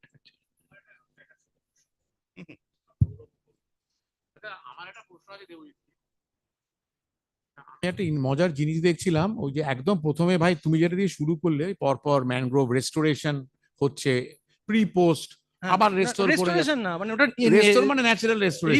Revive তো আমি যেটা দেখছিলাম যে আইলার পরে বুলবুল বোধহয় next টর্ম, আমি দেখলাম যে ডেন্স যে ক্যাটেগরিটা, ওটা বুলবুলের সবকটা জায়গাতেই এসছে প্রিতে বা আপনি গ্যাপটা খেয়াল করুন, 2009 থেকে বুলবুল মনে হয় 2019। তাহলে আমি ওটাই বলছি, তার মানে গ্যাপ পেয়েছে, ওই গ্যাপটা পেয়েছে বলেই ওটা ডেন্স হলো। হ্যাঁ, ডেন্স হলো, এবং অন্যগুলো কোনোটাই ডেন্স অবধি পৌঁছায়নি। আমি সেটাই ভাবছিলাম। এবার আমি বলছি, মানে আমাদের জিওগ্রাফারদের ফ্লটা কি, আমরা এত রিমোট সেন্সিং এর ভক্ত, তো আমি যখন ডেন্স আর ওপেন দেখছি, আমি দেখে নিলাম ওই খুব ক্রিমসন রেড কালার, ওটাকে আমি বলে দিলাম ডেন্স, মানে এরকম বা এনডিভিআই ভ্যালু দেখে করলাম। কিন্তু যখন আমি গ্রাউন্ডে যাচ্ছি, আমি যে ডেন্সটা পাচ্ছি সেটা অ্যাবিসিনিয়া আর ব্রুগেরিয়ার ডেন্স। তার রেজিলিয়েন্স আর একটা কমপ্লেক্স ফরেস্ট স্ট্রাকচার, যার প্রথমে ওইটা আছে বা সামনে ধানি ঘাস আছে, মাঝখানে হয়তো কিছুটা হেতাল বা নিপা আছে, পিছনে গেওয়ার এবং সুন্দরী তো প্রায় নেই, কিন্তু যদি থাকতো ধুধুল, এর যে রেজিলিয়েন্স, এর সিগনেচার একই হবে রিমোট সেন্সিং এ, কিন্তু এর গ্রাউন্ডে যে সার্চটাকে আটকানোর যে ক্ষমতাটা হতো, আমি ইরোশনের কথা আমি বলতে পারবো না, কিন্তু সার্চ আটকানোর ক্ষমতা তার কিন্তু থাকতো, কারণ সে ওয়েভটাকে ডিসিপেট করে দিতে পারতো। সেইটা আমরা পাচ্ছি না এখানে। ফলে ম্যানগ্রোভ রিভাইভ করছে মানে কিন্তু সে ন্যাচারাল ম্যানগ্রোভ রিভাইভ না, মানে ওইখানে প্ল্যান্টেশন ওই যেরকম ভাবে হয়েছিল, কারণ তার স্পিসিস পুলটাই ছোট। আমি কিন্তু আপনি সবচেয়ে ভালো এক্সাম্পল দেখতে পাবেন যখন ওই সবাই যেখানে ঘুরতে যায় লঞ্চে করে, যে সজনেখালির পাশ দিয়ে ওই জায়গাটা দিয়ে এরকম ভাবে ঘোরায়, একদিকে আপনার প্ল্যান্টেশন গুলো রাঙাবেলিয়া বা তারপরে ওই চরঘেরি এইসবে, আর অন্যদিকে হচ্ছে ন্যাচারাল। আপনি দুদিকটার ম্যানগ্রোভটা খেয়াল করলেই তার স্ট্রাকচারাল কমপ্লেক্সিটি আলাদা বুঝতে পারবেন। সৌরভের কি প্রশ্ন আছে? তোমার বলার সময় থেকে বাদ যাবে এই সময়টা, বলো। স্যার, আমার কোয়েশ্চেনটা খুবই ছাত্রসুলভ। সেটা হচ্ছে যে আমি যখন স্কুলে পড়তাম, মানে 2004 সালে উচ্চ মাধ্যমিক পাস করেছি, তার আগে থেকেই শুনছি ঘোড়ামারা ডুবে যাবে, এবং এই করেই বিভিন্ন পলিসি রিপোর্ট তৈরি হয়েছে বা প্রজেকশন তৈরি হয়েছে। আর এখন যখন আমরা রিসার্চ করতে যাই, যে ঘোড়ামারার লোকজন বলে আপনারা তো আগেই ডুবিয়ে দিয়েছেন, অমুক তমুক করে তাড়িয়ে দেয়, ঠিক আছে। এই ধরনের পলিসি বা এই ধরনের প্র্যাকটিস পলিসি মেকিং এর জন্য কতটা ক্ষতিকারক সেটা যদি বলেন। মানে এটা আমি বুঝতে পারলাম না সৌরভ, ঘোড়ামারা তো সত্যি ক্ষয়ে যাচ্ছে এবং লিনিয়ারলি সেটা হচ্ছে। যতদূর স্যার মানে আমাদের স্কুলের বইতেও পড়ানো হয়ে, মানে আমরা পড়েছি বা করেছি যে 2030 সালের মধ্যে ঘোড়ামারা প্রায় অবলুপ্ত হয়ে যাবে। সেই মানে তো সেইটা কি আপনারা মানে অ্যাজ কংক্রিট প্রেডিকশন দেখেন? আমি একটা ডায়াগ্রাম দেখিয়েছিলাম টুয়ার্ডস দ্য এন্ড, তাতে একটা লাইন নেমে 2030-এ গিয়ে লাল হয়েছে। 2030 কিনা আমার মনে পড়ছে না, maybe 50, maybe 60, but it's a absolutely linear rate. Ghoramara তো আটকে রাখা যাবে না, ওরকম অনেকগুলো আইল্যান্ড আছে, ঘোড়ামোড়া তার মধ্যে একটা।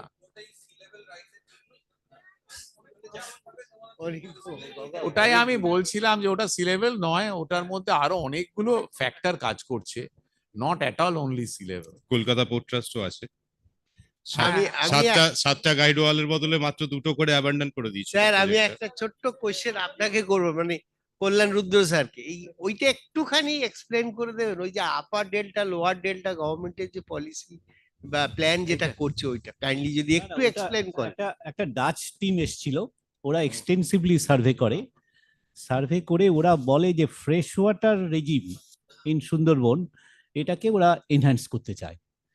এবার ওরা অনেকগুলো সাজেশন দিয়েছিল, যেমন ধরুন যমুনা, আপনি চেনেন ওই কাছড়াপাড়ার ওখানে মথুরা বিল থেকে বিদ্যাধরী, ওদিকে মাথাভাঙা, ইছামতি, ভৈরব, এর সব অফটেক গুলো থেকে ওরা জল ঢোকাতে চায়। এই জলগুলো ধরুন যমুনার জলটা গিয়ে চারঘাটে গিয়ে ইছামতিতে পড়বে, মাথাভাঙার জল ওপর থেকে এসে ইছামতিতে আসবে, ultimately it will discharge to Sundarban. কিন্তু এটা আমার খুব অপটিমিস্টিক লেগেছিল, কিন্তু এটাকে বলে connecting upper and lower delta, প্রজেক্টটার নামই তাই।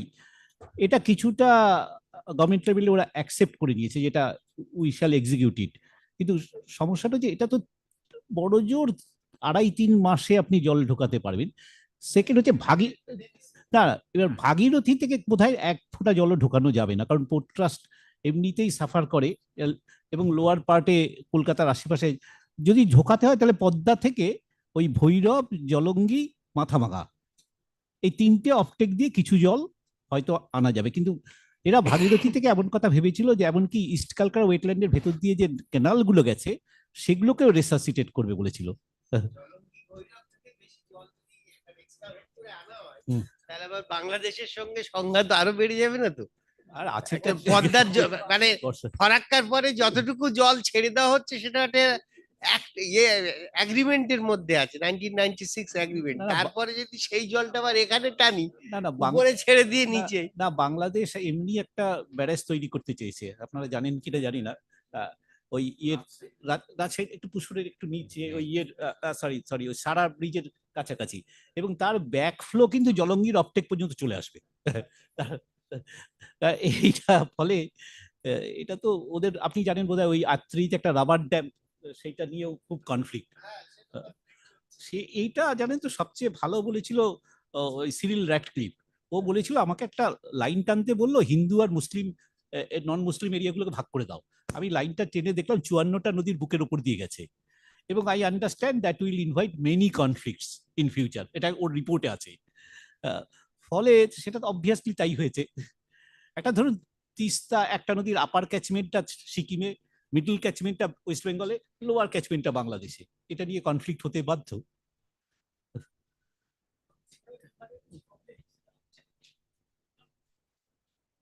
Okay, I think no more question. হ্যাঁ স্যার বলুন। অনেকটা দায়িত্ব এসে গেছে এই ফ্রেমওয়ার্ক ডকুমেন্ট তৈরি করা। I'm little confused. I'm confused actually that such a pessimistic view is emerging. The future is so bleak. Nothing can be done. Nothing can be done. So if it is no, না এখন যদি আপনারা আমাকে একটু help করেন, আমি just request করছি, take some time off today, tomorrow, any time, and send me just one paragraph what should be done, each one of you. I'll request you, in the short term period and in the long term period. Our vision is next 25 years what should do. If you think that we should do it for a longer time frame, good enough. If you can give your suggestions, then we will consider it and we'll try to incorporate it into the document. Because as it is, nothing concrete is emerging from your conversation. So it's a lot of confusion. Information London থেকে একজন আমাকে লিখছে যে I am very surprised and very pleased to see this or listen this panel. Is he just hearing to this also? Yes. This is Live streaming, sir. Okay. So thank you very much. we will take a kind of tea So break. my request to everybody, and I'll remind you. Yes. Each one of you, please take 10 minutes off and just write whatever, and I will put it into my copy. And after 10 minutes tea break, we will assemble here again for the next session.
Sir শুরু করব?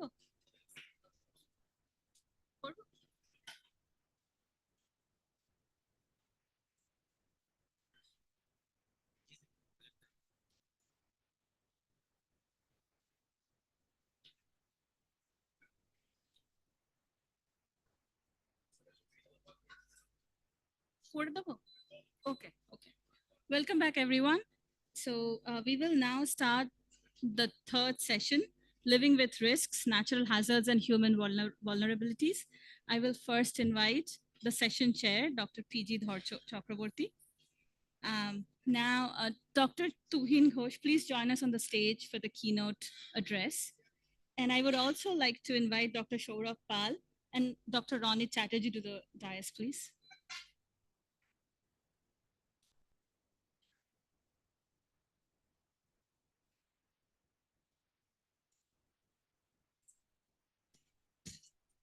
I would request the volunteers to hand over and felicitate Dr. Pal and Dr. Chatterjee with some mangrove saplings.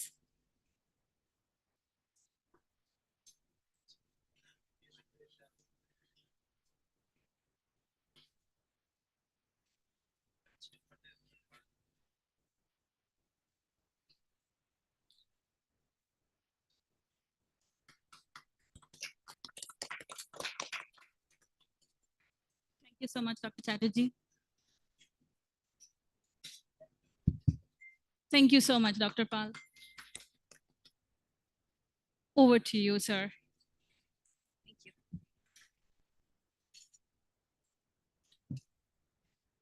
So we had very animated second session, and we face that future is very uncertain. Now you are entering into another uncertain domain, the domain of the risks. And risk, as you know, is a multiplication of the hazards, vulnerabilities, exposures. So here we have three speakers, Professor Tuhin Ghosh, who is the director of the School of Oceanography, and who is also of the Jagatpur University, who is also the co-convener of this international symposium. He will be delivering the keynote address. So Professor Ghosh is known to everybody because here most of the participants are from the geography and allied disciplines, and you are all familiar with him and with his works. That he is not only heading this center, he was also the lead author of the IPCC special report on ocean and cryosphere, and then also on the sea level rise. And he is also the lead author of the urban climate science in UCCRN, etc. And he's also the India lead of the ESPA Delta, then Belmont Forum Deltas, and DECMA project, the Living Delta Hub. So he will be delivering the keynote address, and it will be followed by two other addresses by Dr. Saurabh Pal, who is an estuarine ecologist and a co-founder of the Estuarine and Coastal Studies Foundation. He will be speaking on the hazards of nature, cyclone, floods, and other natural hazards. So we had Dr. Jenia Mukherjee. She is Associate Professor of Humanities and Social Sciences at the Indian Institute of Technology. She had to speak on human vulnerabilities, social and economic vulnerabilities in Sundarban Island. She was the first to respond. I remember in early December, I wrote the first mail to everybody, all the authors, at around midnight, 12 o'clock. And she was the first to immediately respond, and she said she's accepting our. But unfortunately, she's not able to come because there is a bereavement in the family. I requested her to join online, but she's unable to do that. But she will be sending a presentation, which will be part of the proceedings of the conferences. So the human vulnerability aspect will not be discussed in the conference, in the symposium, but we'll have a lot of opportunity to discuss certain aspects of the vulnerabilities in other sessions. And our third speaker, Dr. Ronit Chatterjee. He has a doctoral degree in environmental management from Kyoto University, Japan. I had an opportunity to visit Kyoto University several times. Professor Rajiv Shah was heading that, and Rajiv's student is Ranit, and another student, Rajashri, he's also coming. He's now in IIT Delhi Center for Political Studies.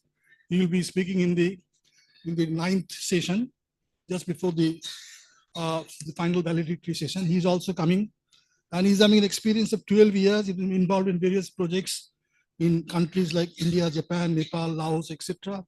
And he's also the co-founder of the RICA, along with Dr. Rajiv. And he's founding members of even Inspire Alliances, etc. He's a visiting faculty in a number of universities. And this month he's also going to London to lecture for a month and a half. So I think this session will also be very interesting. So I would not take any further time. Straight away, I'll request Professor Tuhin Ghosh to deliver his keynote address. Professor Tuhin Ghosh.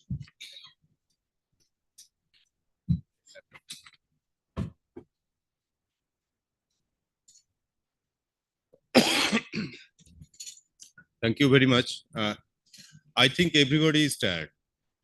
No, nobody's tired. I'm very much tired. This is my longest session chairing for 4 hours. So in my life. So I never did any session chairing for so long. Anyway. So anyways, try to preserve your energy, and you need not to be scared. I will not be so long. I will not bore you. Okay. Yeah, that's true. So yeah, you need to be also prepared for tomorrow and day after tomorrow.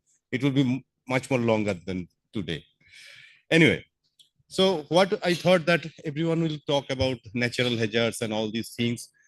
But whenever we are talking about this kind of natural hazards like erosion, flooding, cyclone, and all these things in Sundarban area, whether we are having any kind of lesson, whether we are learning from that or not. So we tried to capture something from the recent cyclones, including the COVID pandemic situation. What are the lessons we have learned out of this? This is the Sundarban, you know. I will not waste any time. And as Shunando was also talking about this, that how much we have lost the forest area so far. And this is the largest mangrove patch and the only mangrove tiger land in the world. So when we are talking about adaptation, maybe 20, 30 years back, we have started talking about adaptation. But the tiger in Sundarban, they started adaptation much longer than we thought about. Okay. And this is the area, and 4.5 million is only for 2011 census. Unfortunately, there is no more data. So it's estimated maybe around 50 lakhs of people now residing in Sundarban. And the most important thing is that if you see the state growth rate, population growth rate, and see the South 24 district or North 24 district population growth rate, the Sundarban growth rate is almost double. So Sundarban is climate hotspot. Sundarban is most vulnerable, you know, from the previous session. But why then the population growth rate is so high in Sundarban? We need to find out. Extreme events. We usually talk about the extreme events in Sundarban region whenever we are talking with the community. They always talk about Ayla. Okay, so 2009, 25th of May. And there are a lot of devastation and very, very unlike that the path of Ayla, straight south to north. And it ended at Shillong, and 3 persons in Darjeeling and 1 person in Shillong died due to Ayla. Can you imagine? The damage and loss. Now the new concept came up, loss and damage. But for me, it's damage and loss. First the damage, then the loss. Okay. And whenever we are talking about all this new conceptual framework, you think about that, the sustainable development, and then millennium goal, then sustainable development goals, all these things are coming up one after one. And I used to say that this is new toy for the scientist. Nothing else. The adaptation fund converted to loss and damage now. Everyone forgot the adaptation fund. And there was no success in adaptation fund. Global Climate Fund, GCF. Nobody is talking about that. Now everybody is talking about loss and damage, as if this is the only solution for the people. And few people are talking about climate justice. Again. In the ILA in 2009, you see the CD blocks, community development blocks. These are the most affected: Goshaba, Kultoli, Pathar Pratima mostly, Hingolganj, Sandeshkhali 1 and 2. And others are less affected. But in ILA, actually, at least 63, 64 gram panchayats were inundated. In Amphan, we talk about Amphan. Amphan, in the media, actually, Amphan was more dangerous than ILA, according to media. Okay, but in Amphan, 6 to 7 gram panchayats witnessed the inundation, embankment breaching, rather than the Yash, around 15 gram panchayats, they have witnessed the inundation out of embankment breaching. This is the situation at that time in 2009. This is Goshaba region. This was Hadjelia. I used to roam around and I have to go by a boat within the village. I couldn't locate myself because in 2009, I didn't have any GPS with me. So I don't know where I was. This is the situation whenever people are standing in a queue for food packet or water pouches. You see, people are starving. And at that time, the people only asked for some kind of water and a little bit food, nothing else. And a lot of NGOs that time, very much hyperactive NGOs were there. And I can remember in Bali Island, Bhupotida, one of my known friend there, he was sitting on the embankment, putting his hand on the head on 2 sacks of rice grain. And he was telling me what I can do with all these things. I cannot cook. I don't have any fuel. I don't have any utensil. So why they have given me? But at other hand, he cannot give it away on the river because nothing was there with him. So that was the situation. And you see the interior of the villages. What was the situation? And at that time, 3 days continuous rain was there, but nobody stored a little drop of water, rainwater. We couldn't convince people. We couldn't train people to conserve or store the rainwater. Everyone was dependent on the water pouch. Okay. All other issues are there besides that kind of cyclones: sea level rise, land and river bank erosion, subsidence. This is 3 to 5 millimeter, should be changed after the morning session. Lack of upland freshwater sediment supply. Everything is almost similar to the previous section. I'll be a little bit faster. I think everyone is tired. So there are threefold impact of natural hazards in the Sundarban, or everywhere actually. So it primarily affects the ecosystem services, the land, water, biomass, air.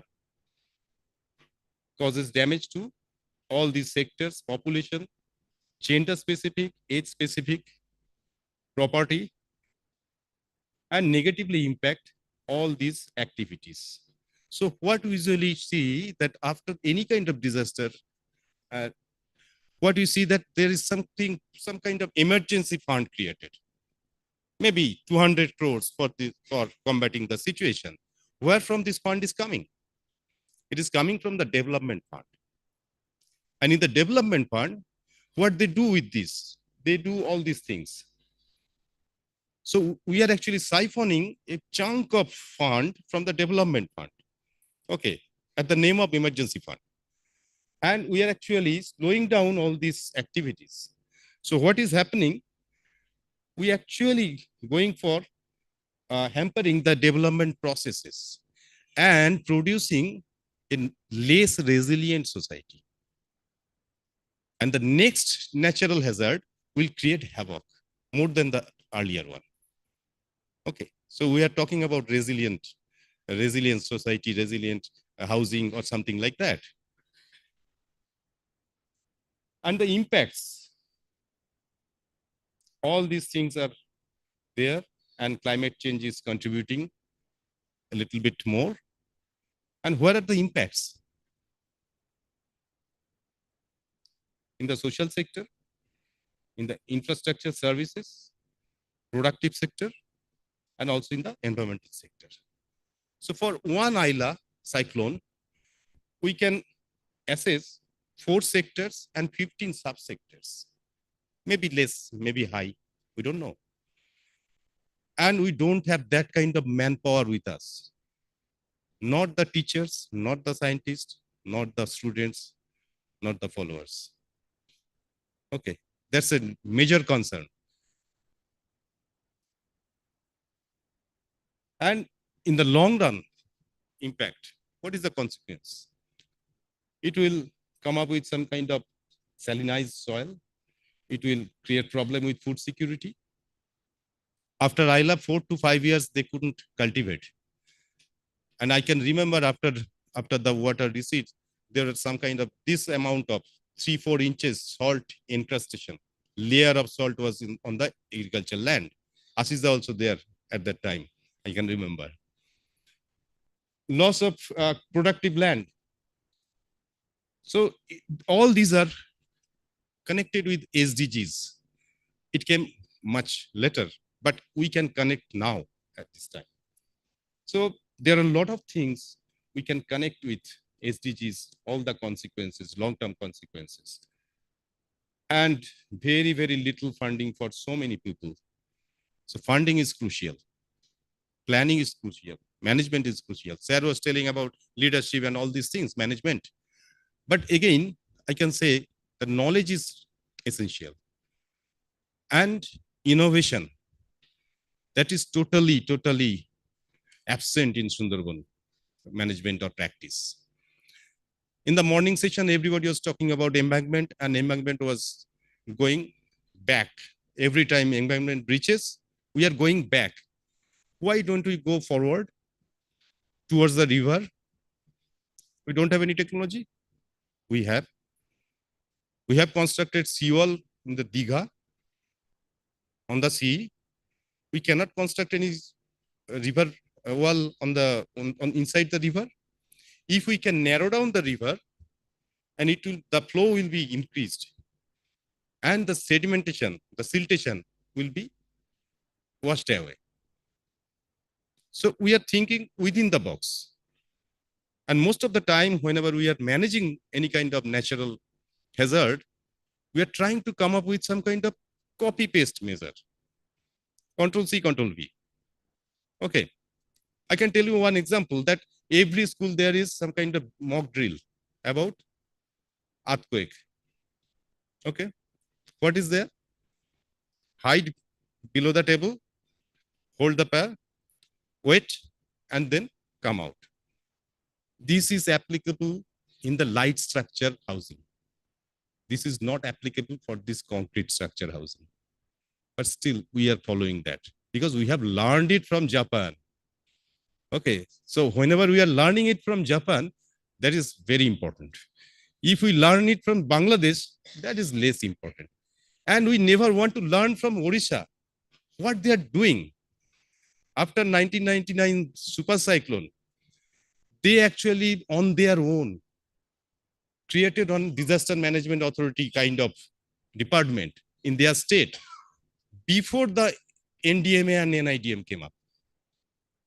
But we never go to Odisha to learn from them. Sir will remember Kamal was there, Kamal Mishra. He was a genius. He was a very good friend of mine. He was a genius, really. Whenever there is any kind of evacuation, he used to say all the collectors, whenever you are talking to the people directly or through the camera, face the camera properly and look at the camera lens very rightly. So you need to be firm that you need to evacuate, otherwise we will forcefully evacuate you. And people usually initially they were a little bit reluctant. Later on, they realized they will force us. So better we evacuate on our own. So that is the thing we need to know from them, need to learn from them. But we are not in a learning process. But if I ask you that if there is any earthquake at this moment, where you will go? Below the table? No. If there is any beam, you need to be below that beam. If there is in the corner of the room, that is much safer. A safest place so far, that is the below the door. Ideally, there is one concrete here, there is one lintel here, and there is one frame. So if you see any kind of building after earthquake still standing, you will see that the door covers, the door frames are still there. The window frames are still there. So this is common sense. But we are Control C, Control V following Japan and having the mock drills in the schools. And we are actually teaching small children the very, very wrong thing. So that is the problem. We need to think out of the box. We need to innovate something. Anyway, so we have done some analysis regarding the flood frequency in the 19 city blocks. And you can see the situation. This is the highest one. So in this region, you can see. And Bashwanti, Goshaba, Kultoli, Pathor Protima, Hingalganj, they are most vulnerable from the flood frequency. From the cyclone, these are the blocks. Okay. So again, actually, Professor Pal was showing that northeast, southwest band kind of thing. It is following the same thing, almost.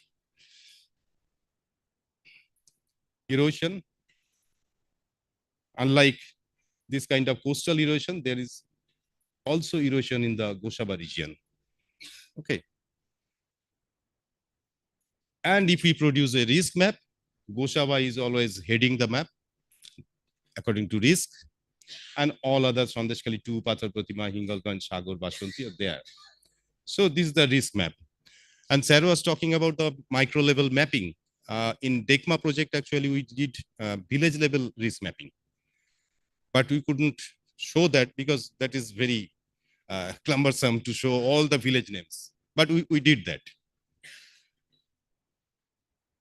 What are the consequences? Soil salinization, less agricultural yield, changes in river water salinity, less fish catch, mangrove species change. If the salinity increases, only the high saline mangroves will survive. As happened, Sundari is no more in our Sundarban, Golpata is no more in our Sundarban. But you go to Bangladesh, we have Mauli who are collecting honey. They have Mauli, but they also have Bauli. They are collecting Golpata with permit every year. Okay, so you can imagine how much Golpata are there in Bangladesh Sundarban and how much water they are having, fresh water. Okay, the problem is that with water, the sediments also coming and the Mongla port is being choked. That is another story, but it is true. Water logging in the productive land, lesser scope for new practices, and failed adaptation. Is there any specific adaptation plan for Sundarban region from the government or any non-government organization or any research institution? No. People are doing, those are not really adaptation. They are trying to coping. Okay. So just for example, solar energy was essential for Sundarban. But whenever the grid energy entered, the solar energy became obsolete. Okay. But at that time, the solar energy, use of solar energy was tagged as adaptation for 20-30 years. Now it is obsolete. So this 20-30 years, any adaptation cannot survive. It is coping kind of thing. Okay. So no alternative skill other than farm-based practices, and people are migrating out without any skill as daily labor. Is this adaptation? From our study, we have learned that the migrants are thinking that that migration is beneficial. That is okay, fine. They are going outside, they are earning a lot, remitting it to their family members, and they are enjoying the things. And there is sharp division in the villages that migrants have having money, non-migrants don't have money. So the social cohesiveness is coming out, brittleness is coming out. Okay, that is happening. That is okay. But the non-migrants who did not migrate it, they also think that migration is beneficial. You can think about the future of migration in the Delta. It will more and more you can expect. And there is no immediate solution, as Sir was talking about, asking about what are the solution. There is no immediate solution at this moment, at least from my side. So what we will do? That is a big question. Okay. And this kind of natural hazards is kind of inevitable thing. We cannot really stop natural hazard. We cannot stop any cyclone. Please don't come. You go to Myanmar. We cannot say that. Okay. But disasters are not inevitable. So whenever the natural hazard or any kind of hazard or any kind of disruption creating some kind of problem with the people, infrastructure, economy, livelihood, everything, then we say that this is disaster. If there is any problem with this projection system, and if we can manage it locally, then it's kind of emergency situation. But if it is really, we need to call any technical person to repair it, then it's a kind of disaster. Okay. So hazards are inevitable, disasters are not. And you know that a lot of debate is going on that there is no natural hazard, natural disaster exists. The disaster comes up as we cannot manage the hazard properly. So there is no natural disaster. Okay, there are natural hazards, but not natural disaster. And we need to break that link through risk assessment of vulnerable population, preventive and impact minimization measures, preparedness and emergency response.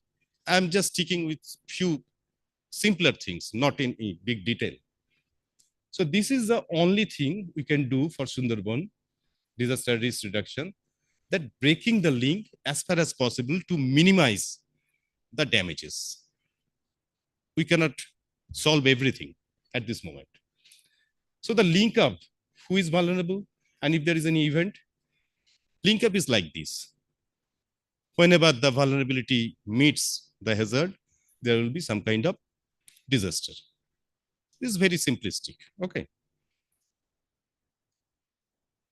So basically, we are towards the disaster proofing of development. And my question is that whenever this is the disaster proofing of development, then in the development planning, why there is no disaster management plan? All over India, there is no disaster management component in the development plan. Why not?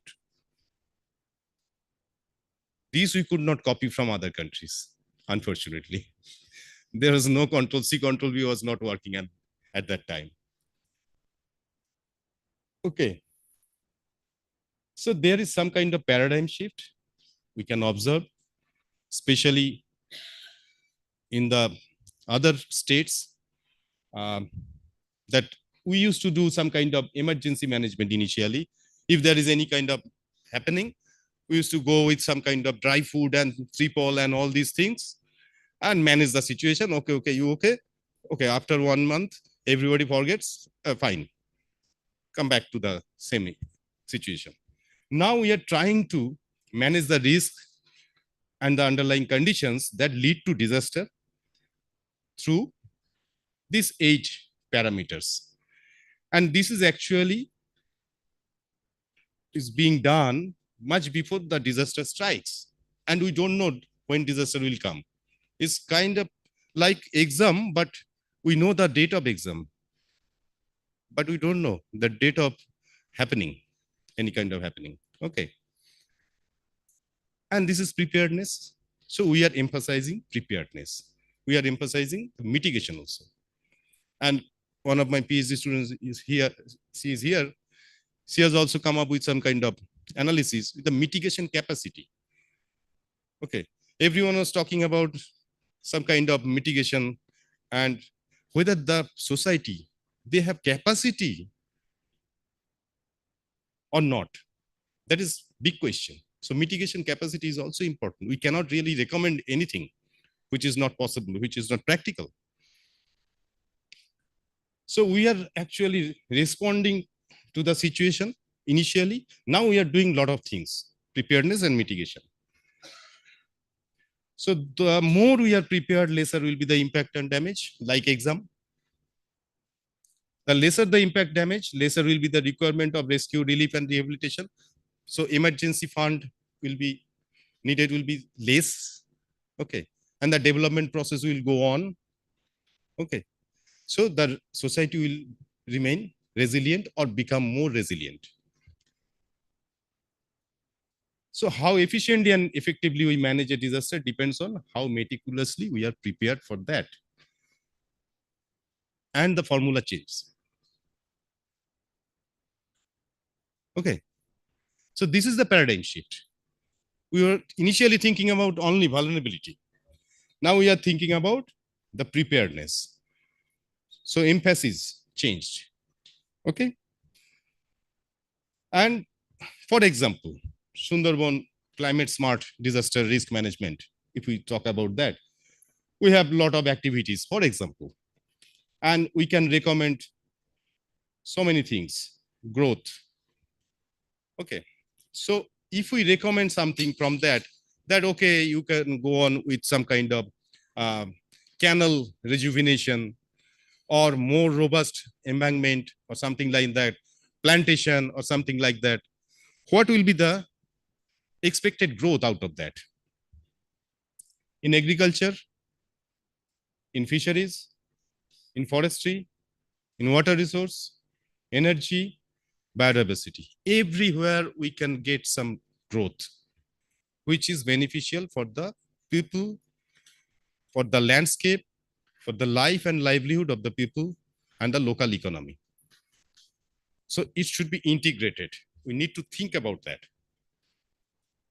And we will produce more resilient society if we can get the growth from out of that. Okay. Coming to the recent cyclones, this is the Bulbul, Amphan, Yash. Still, Cyclone Aila is a landmark event. Initial observation is that impacts are varied and affected population groups are differently. Impacts are not uniform. Varied exposure and vulnerabilities has given rise to modified practices and better understanding of the problems. Okay. And all these Amphan and Yash, it was within the COVID-19 situation. This is new for us. COVID-19 was new. And within the COVID-19, Amphan came, then Yash came. So multiple disaster situation. Okay. Immediate and longer lasting impacts were experienced. Some of these immediate impacts caused onto longer lasting impacts. For example, embankment breaching lead to saline water inundation. And for 2 years, 3 years, in longer time, they could not cultivate. So what are the impacts? Standard of living impacts, shortage of drinking water, sanitation access, loss of electricity, mobile connectivity, loss of belonging, asset, general well-being affected, health impact, mortality, morbidity, access to health services, food security, lacked money to buy food because in the COVID-19 situation, and I met a lot of people there, elderly people during the relief distribution, that I did not come to collect the relief for the cyclone. I came here just to collect the relief for COVID-19 because we don't have any earning. We don't have any income. Okay. So that is there. And people lacked money to buy food. Essentials were more expensive after the cyclone. saline water inundation affected stock drains. All these happened.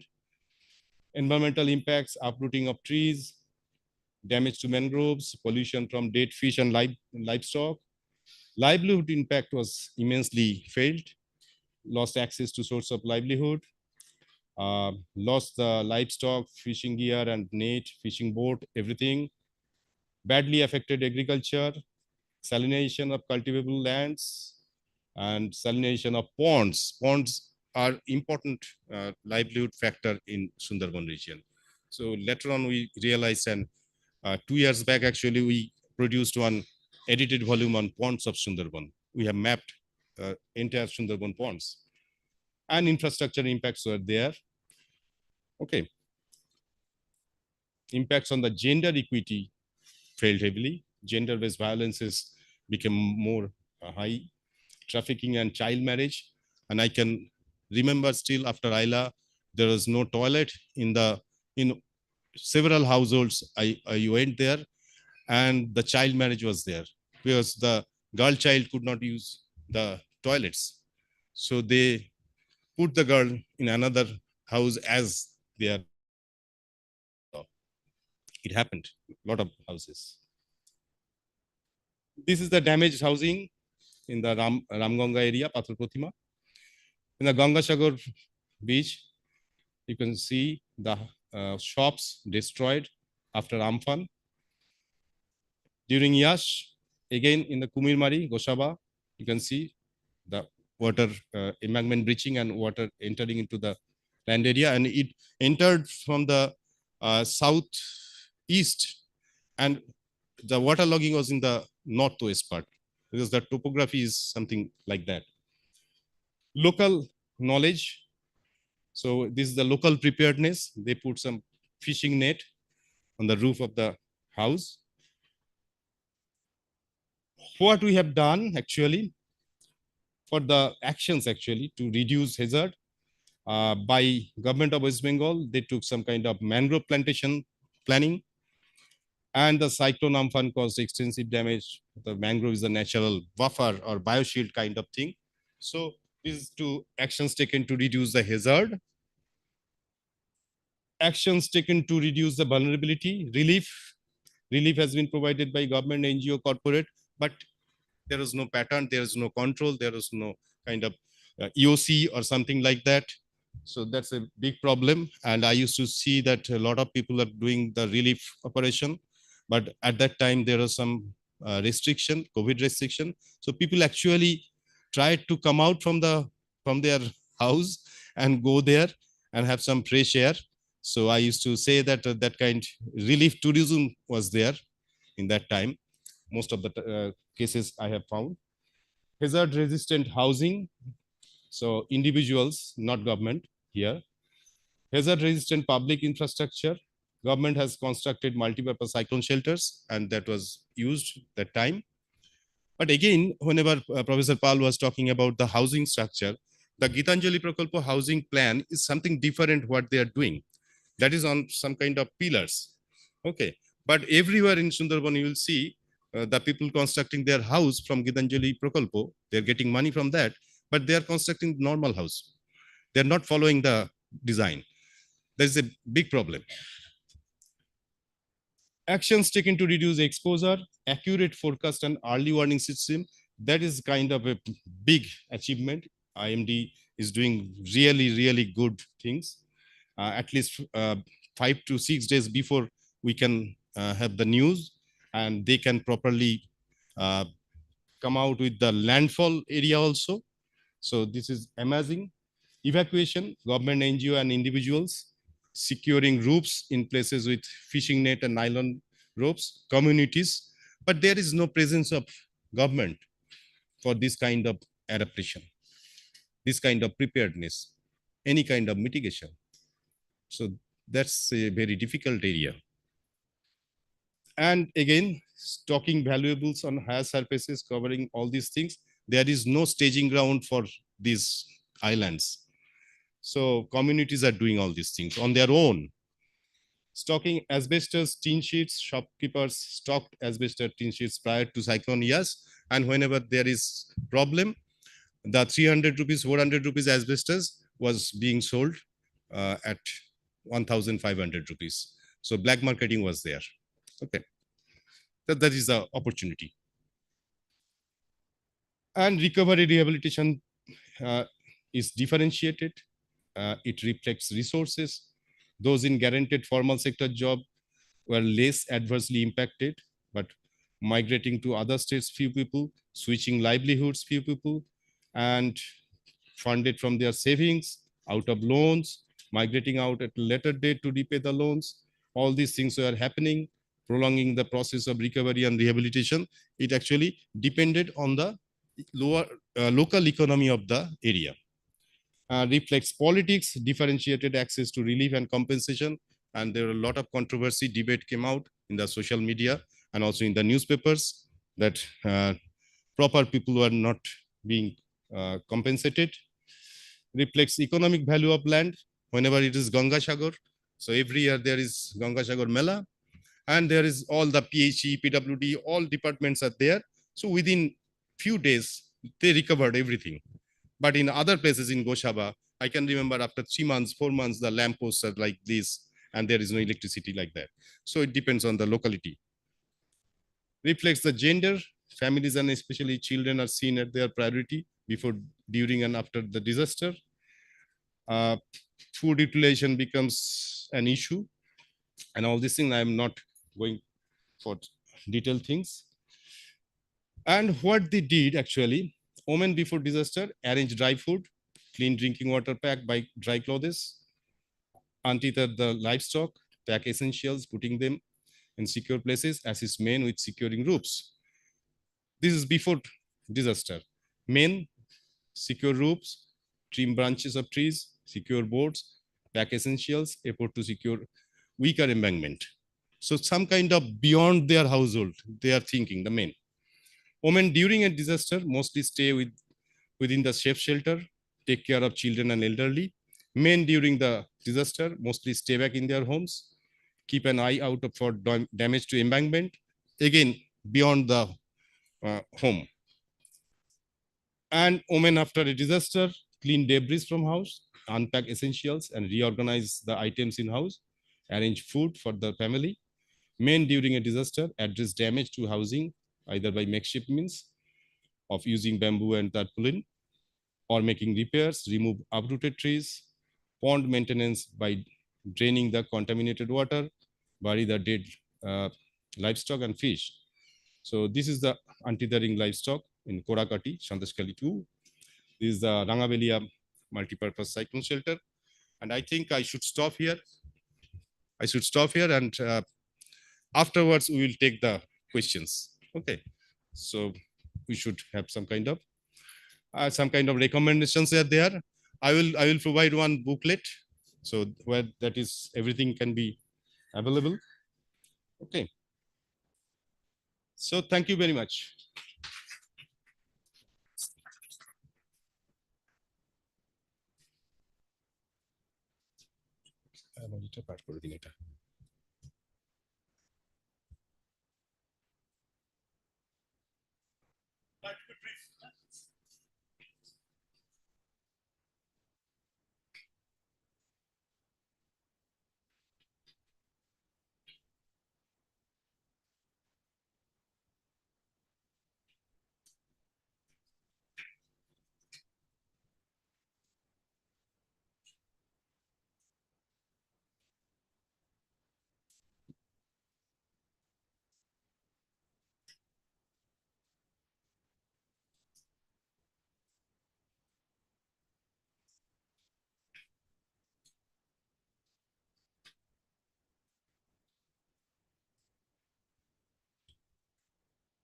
Good evening, everyone. So while they're making the presentation, I must say that my presence here on the dais is most unlikely, considering the galaxy of teachers that I have seen and their profound knowledge from which I have gained. First of all, I must thank my colleague, friend Siddhartha, who put me in touch with RKM Very. Then definitely Professor Dhar Chakraborty for giving me a chance. and also to Hind sir for always giving me the support to carry on my research. Anyway, myself is Saurav, and although I will not be able to talk to all the natural hazards because my experience is not that, my work would be more at the micro level, and I will start this talk with the theme of optimism. I would say that I have purposefully taken this picture and put it on the first slide because yes, there is an apparent cyclone while I was depression rather, while I was working at the Sagar Island along with my students. But I did see that without gender biasness, without age biasness, people were desperate and people maintained their life. So whatever be the vulnerability, there is always a sign of resilience. It's a human resilience. That's why I did put up this picture. This is a common picture that we generally see in Sundarbans, so I will not talk about. It's a picture of destruction, damages, different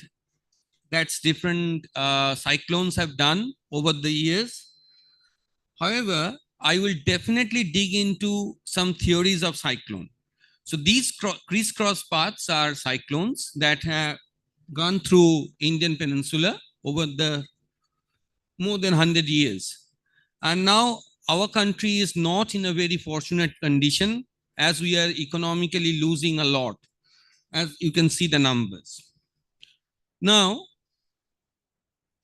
there in the popular, I always believe between segregating dogma and science.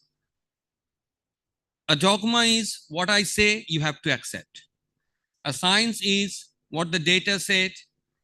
If it is a bitter tooth, still I have to accept. So if you have a look at this data, it is coming from our government.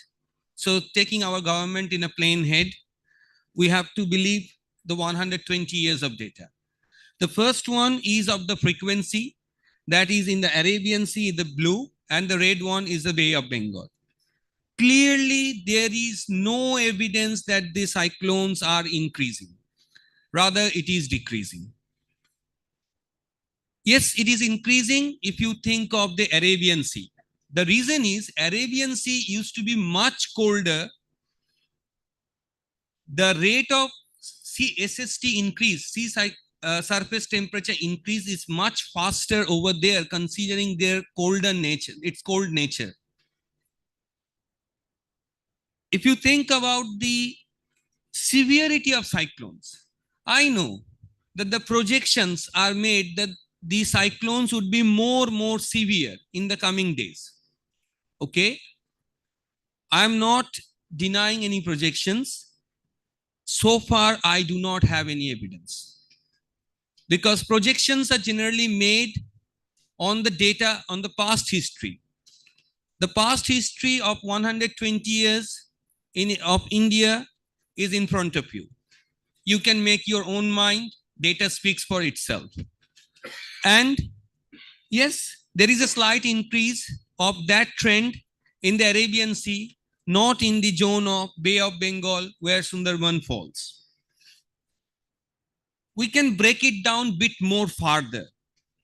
What generally our perception is the cyclone comes in the hotter months like the April, May, and so on.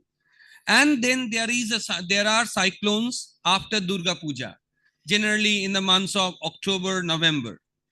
As the trends of another 120 years, you can see in front of your eyes, there's a highly likelihood that these winter cyclones would be more intense rather than the summer cyclones. So when we prepare, how we draw our hazard maps, what to mitigate, what not to mitigate, that should have a good coexistence with the science.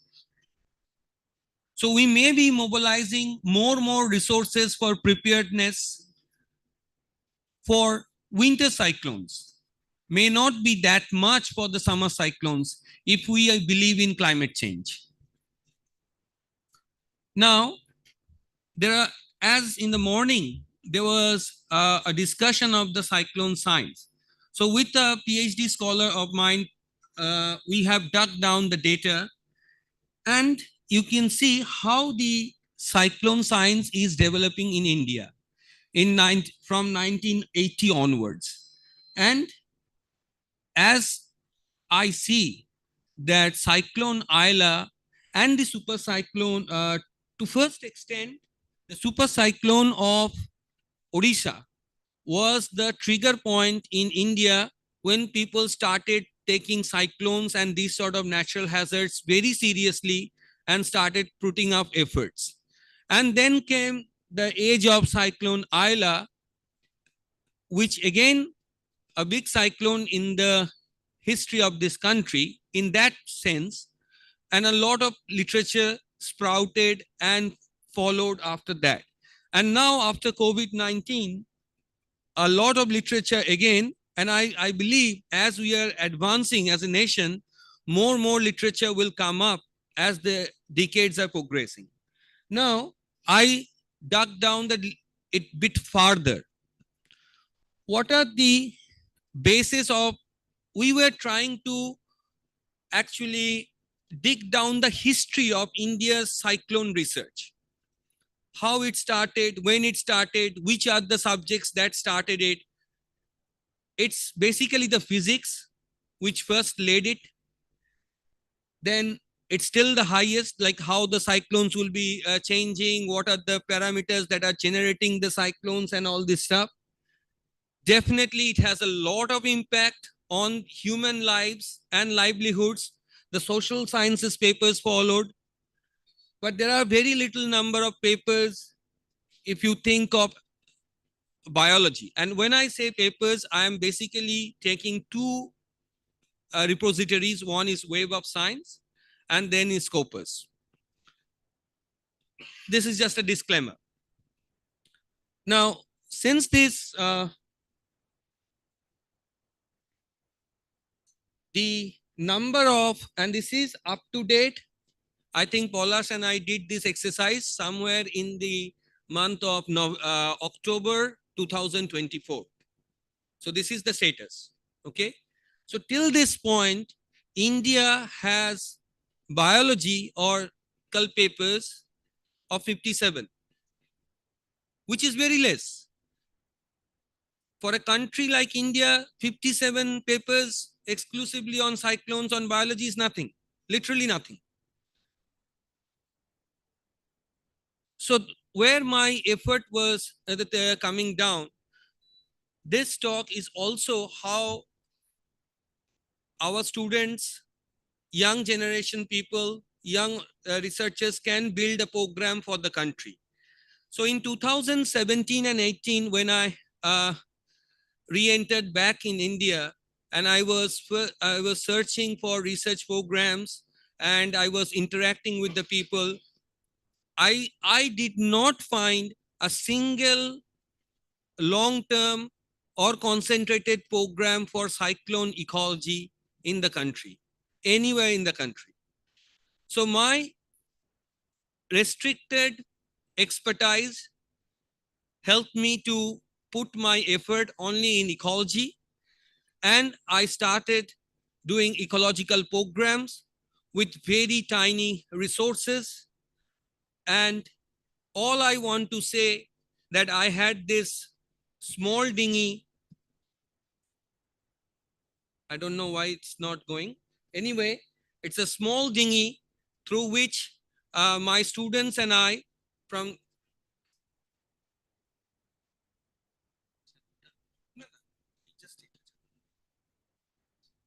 that's all.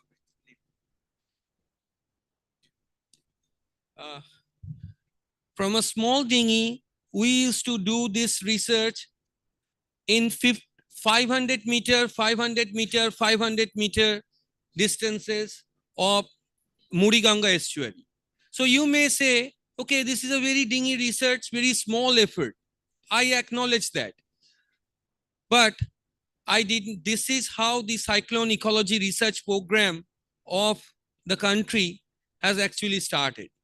Before to that, I did not get a single paper which looked at multiple cyclones or even interperiods of cyclones. Now, all I wanted you to focus the sampling dates, the frequency, and the cyclone hits. And the design that we followed, we used to go at least once in every month. If there is a cyclone happening, we used to ramp up our effort to go for high frequency. Then it used to get back to the normal frequency to see what are the before after impact assessment, because it is very important to establish any cyclone research that you do a before as well as an after assessment. And mobilizing any resources of any kind of research just before the cyclone and just after the cyclone is always a challenging factor. Since I'm an ecologist, my effort was mostly concentrated on food wave. And in the food wave, I follow the lower fluid wave. For simplicity, I'm saying I just followed the path of plankton. What are the plankton? These are very small organisms that float on the water. And surprisingly, however, these animals or the plants actually contribute 65% of the global oxygen.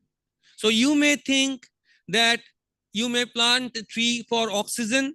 Unfortunately, we cannot plant the plankton, but if the plankton are vanished in one day, we are losing 65 to 70% of the world's oxygen. So that's what it's important. Now, I won't dig into any papers because these are there. All I want to give a story of resilience.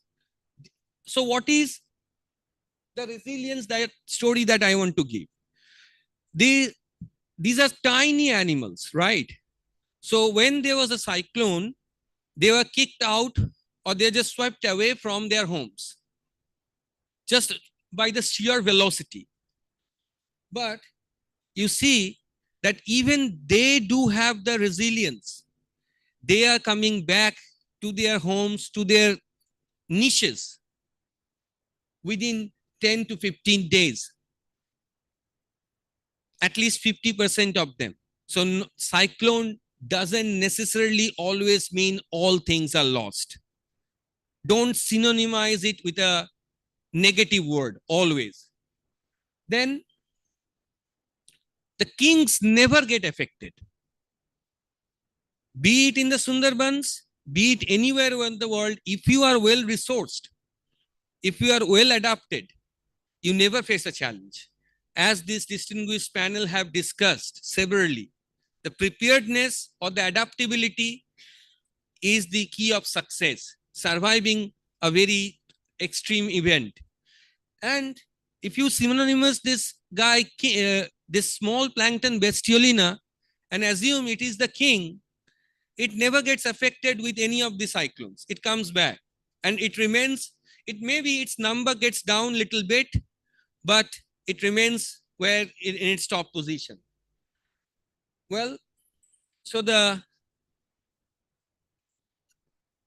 we practice or we read books of plankton or ecology or from many environmental science from United Kingdom, from Europe, from United States. But remember, those books, those literatures are often written after 60, 70 years of experiments and readings and data.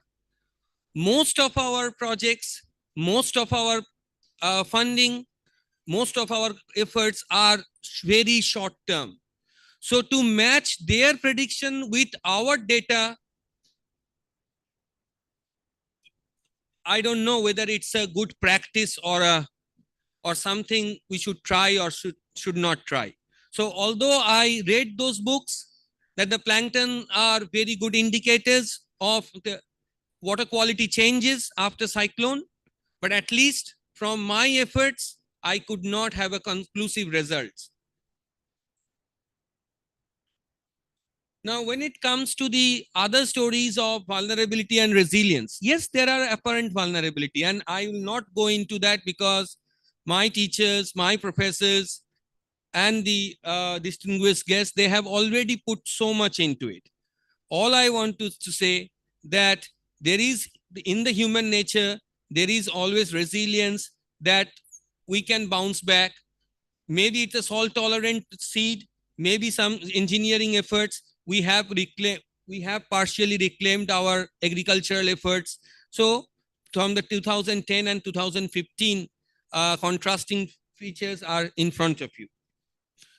Some of my students, they are very intern students. They are doing some work with Korobi here also. They are focusing on the Mosuni Islands, and they're actually studying the fate of embankments over the temporal period of time.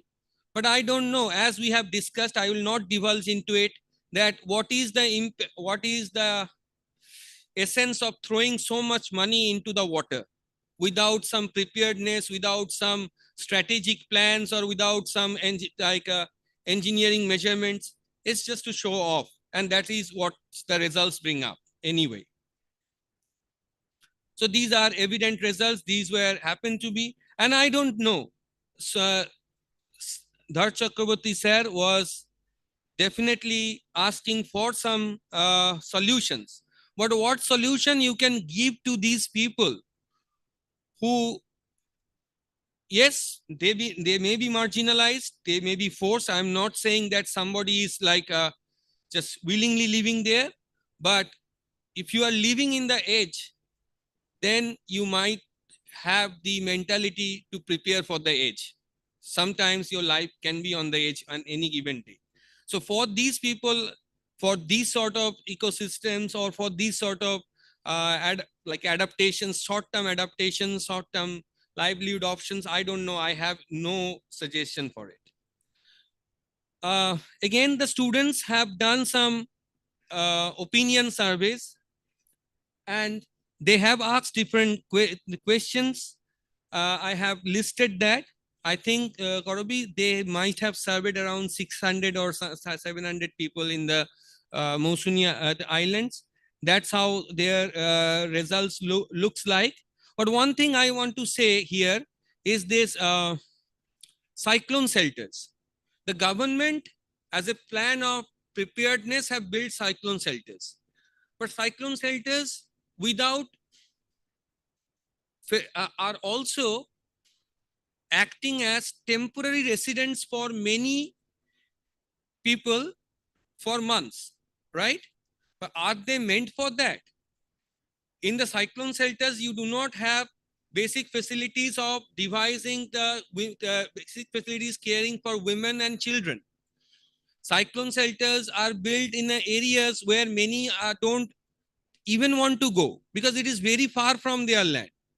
And as Tuhin sir has said, many of these are, and the previous also the experts have said that they are mostly the agricultural, fishing, and livelihood, the communities which have their, animals. So where they go, they leave everything and they go to the cyclone shelter. What are the options for that? Did the government think about it? I don't think they have thought about it. This could be also put into the plan when cyclone shelters or something like the rescue shelters are built. Now, while I was carrying out this work as a scientist, this call came up and I did participate, and I'm being recognized for my efforts.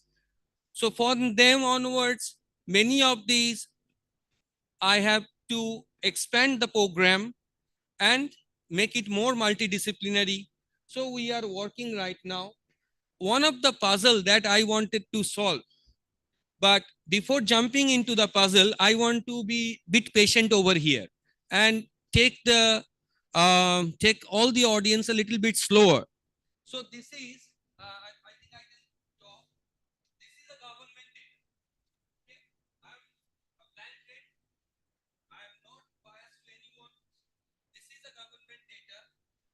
The government data, as per this, well, I think I can read from there better.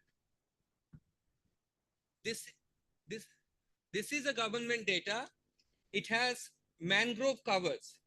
It is the ISFR 2021 data. It has mangrove covers of different states. Okay. And it starts for, I am just reading out the West Bengal part of it, because 42% is under Sundarban part. Anyway, in the India's data.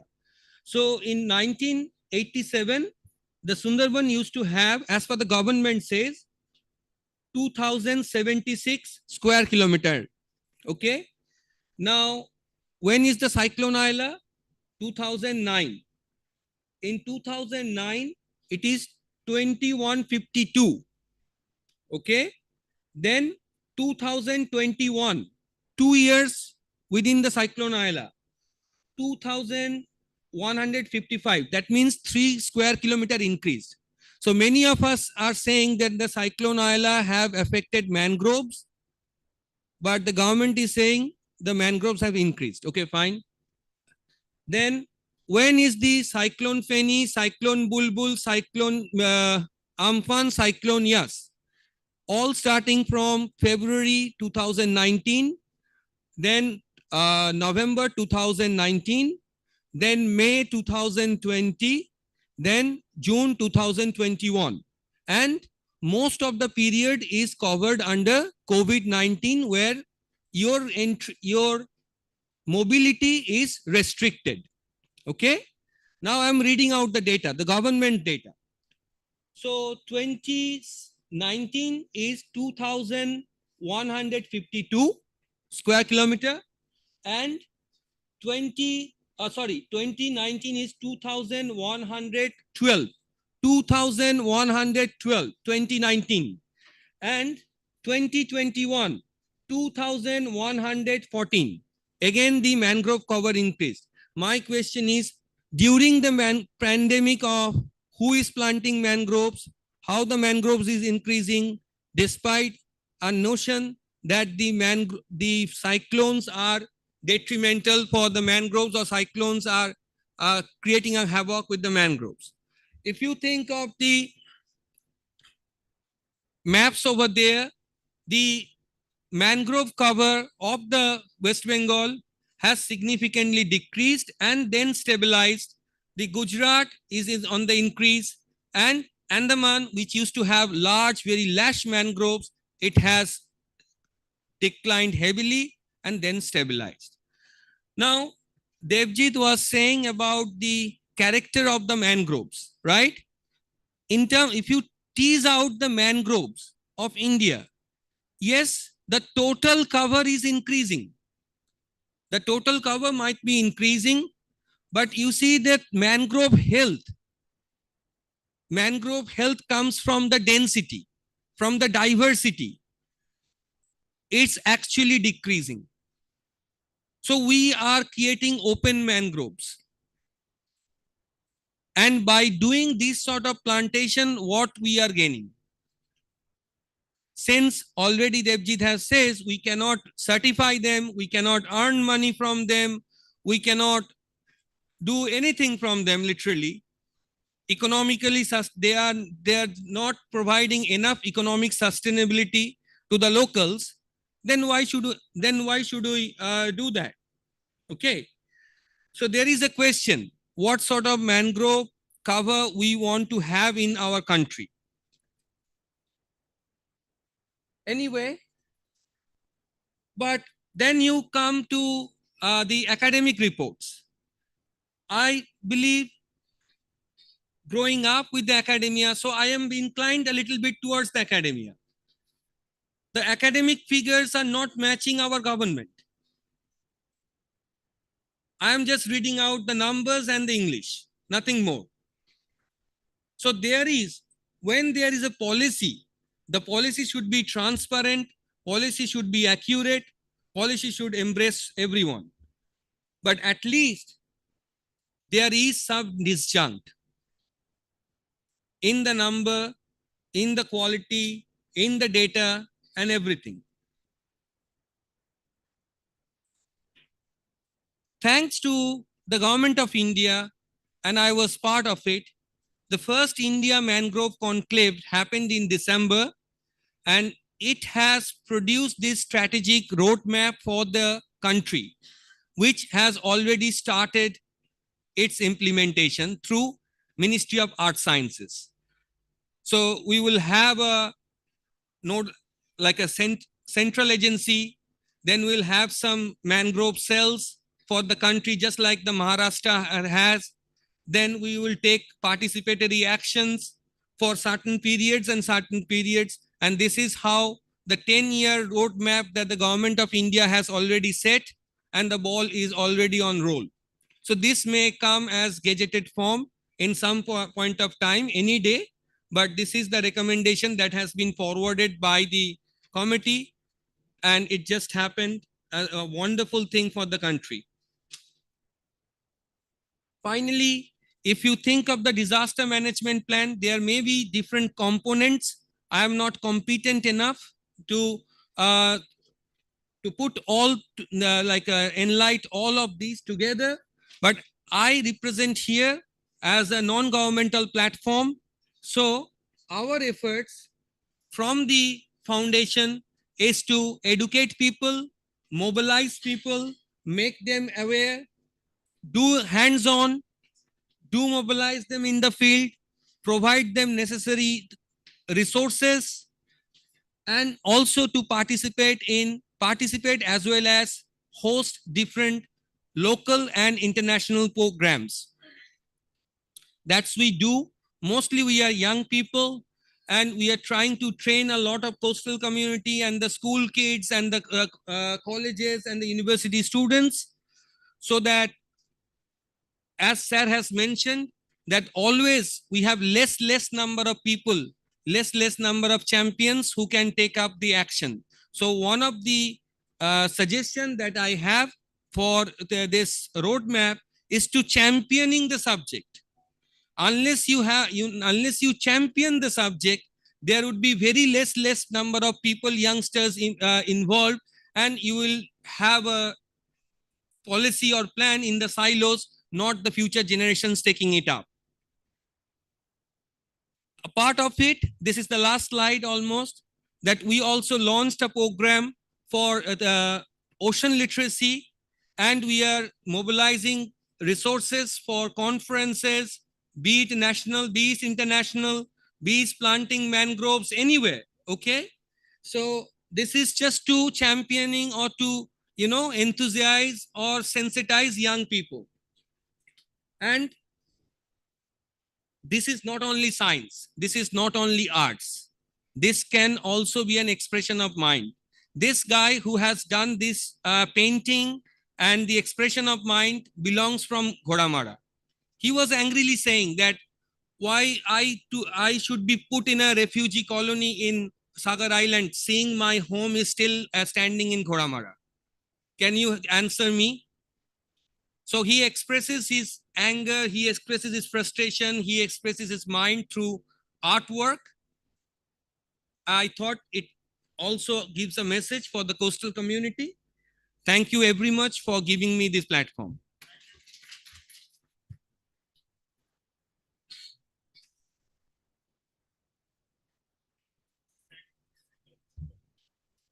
One minute, sir.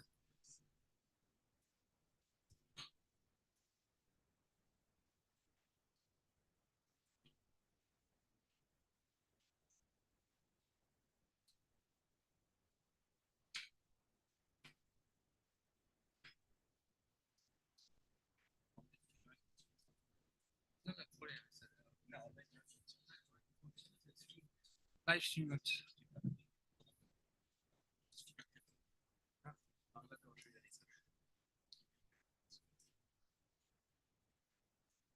আপনার এটা তো একটু ঘেটে গেছে।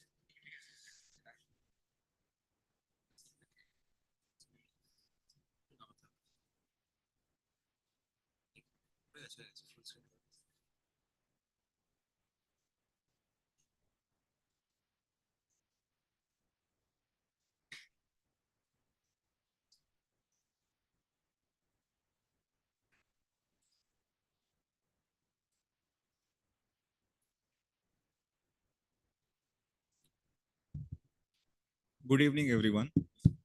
I'll keep myself to 10 minutes. If I cross, please let me know. Okay, I'll stop. I think a lot have been said, and most of the things I think has covered on engineering aspects, some on the social aspects of how you can manage Sundarbans. One part I somehow felt is missing, and I will try to focus on that, which is the intangible asset, which actually has kept Sundarban and which has actually presented to you Sundarbans as you see it now. But Sundarbans was not something which has happened recently, right? It has been there. It has evolved. It has also developed. And when we talk about disasters, there is this vicious cycle of development and disasters, which is interlinked. So Sundarban has been going through it over a period of time. Possibly we are putting stress on our mind that how can we manage it within our lifespan. And many people might have before us also have done the same thing, and people after us also will be doing the same thing. So it's a process, right? By the way, there are few people in the room. There were many in the morning, but of these few people, how many of you actually are very clear about the difference between these two words, damage and loss? Or how many of you are not sure about this difference? Can raise the hand. Then I can focus on that, or I'll move to the next slide. You want? Okay. So damage and loss are, I'll say in a very simple term. Damage is something which you can repair, which you can reverse. Loss is something which you cannot reverse. It's a long-term, non-reversible process. Okay. Sundarban, of course, you all know that Sundarban is a World Heritage Site. These are the two criterias, and that's what makes Sundarban not only appealing to us who all are in the room, but also appealing to the world. And if you look into all the presentations that have been presented before me, many of them has been talking about the physiologies and all the other things which are highlighted in red. And you would see that there is an interplay of a lot of things which is happening there. But if you gist it out, it's basically the flora, fauna, people, and all the other things which actually makes this environment, biosphere, part of is Sundarbans. And when we talk about tangible and intangible heritage, again, I am not going into the details of what is tangible, what is intangible, but there is, when we talk about damage and loss, the problem is we generally, and I think also Tuhinda was, sharing some time back that what was the impact of various cyclones, and many other people also have been talking. So what we are presenting is what we can see, what we can perceive, what we can quantify. What we cannot quantify, and this is possibly an inherent problem with our researchers, that we like to play with data. And the moment we feel that there is no data, we just try to shy away. And this happened also during my PhD, that my professor was saying, you are willing to go into an area where you possibly won't find data. So sometimes you have to trade into that. And when we talk about tangible and intangible, tangible is possibly the tip of the iceberg here, which is what you see, which is what you capture after a disaster event or any hazard event, where you do a rapid need assessment. This is generally the process. Like government would start a rapid need assessment, then they will go into a post-disaster needs assessment, and they will try to prepare a recovery plan. Then they will go into, and then it will look into 5 years, 3 years, 5 years, 7 years, 10 years. And after that, possibly it will go into that development cycle. But the problem is no one actually looks into those kind of plans, don't look into this part, which is possibly the 99% of the part below the water, which is difficult to capture in short time, which needs possibly long-term, longitudinal, interdisciplinary involvement, and also the community ownership and driven initiatives, because this is basically the crux of what we have been talking. We have been discussing whether people should shift out of Sundarbans or not, but are the people willing to do that? Who are we to decide? Who are we to decide that? So that's something. And this is what I was talking about, that if we talk about Sundarbans in very simple term, it's a intertwined, kind of a system of tangible and intangible heritage, which actually makes it interesting to the world, makes it interesting to all of us, and where the people and the ecosystem services are in the center of it. And the issue here is people take ecosystem services for granted, that it is for free. So we should exploit it as much as possible without giving it back. And that's the problem with Sundarbans. And that's not only the problem with Sundarbans, but that's the problem with everywhere in the world. And what we have been discussing is actually an outcome of that. So when we talk about UNESCO's approach, they say that intangible heritage actually looks into all this oral traditions, performing arts, social practices, rituals, which are part and parcel of our daily life. And I'm sure all those researchers who have been talking have actually been part of all this when you are going to do data collection, when you are again and again interacting with the people of Sundarbans. But this is possibly the kind of the core of why people want to say, why I think the last speaker, Dr. Paul, was also sharing that people are angry that why I cannot go back to my land, because that's the sense of place. That's what binds them to this, the intangible heritage. And we are not talking about it.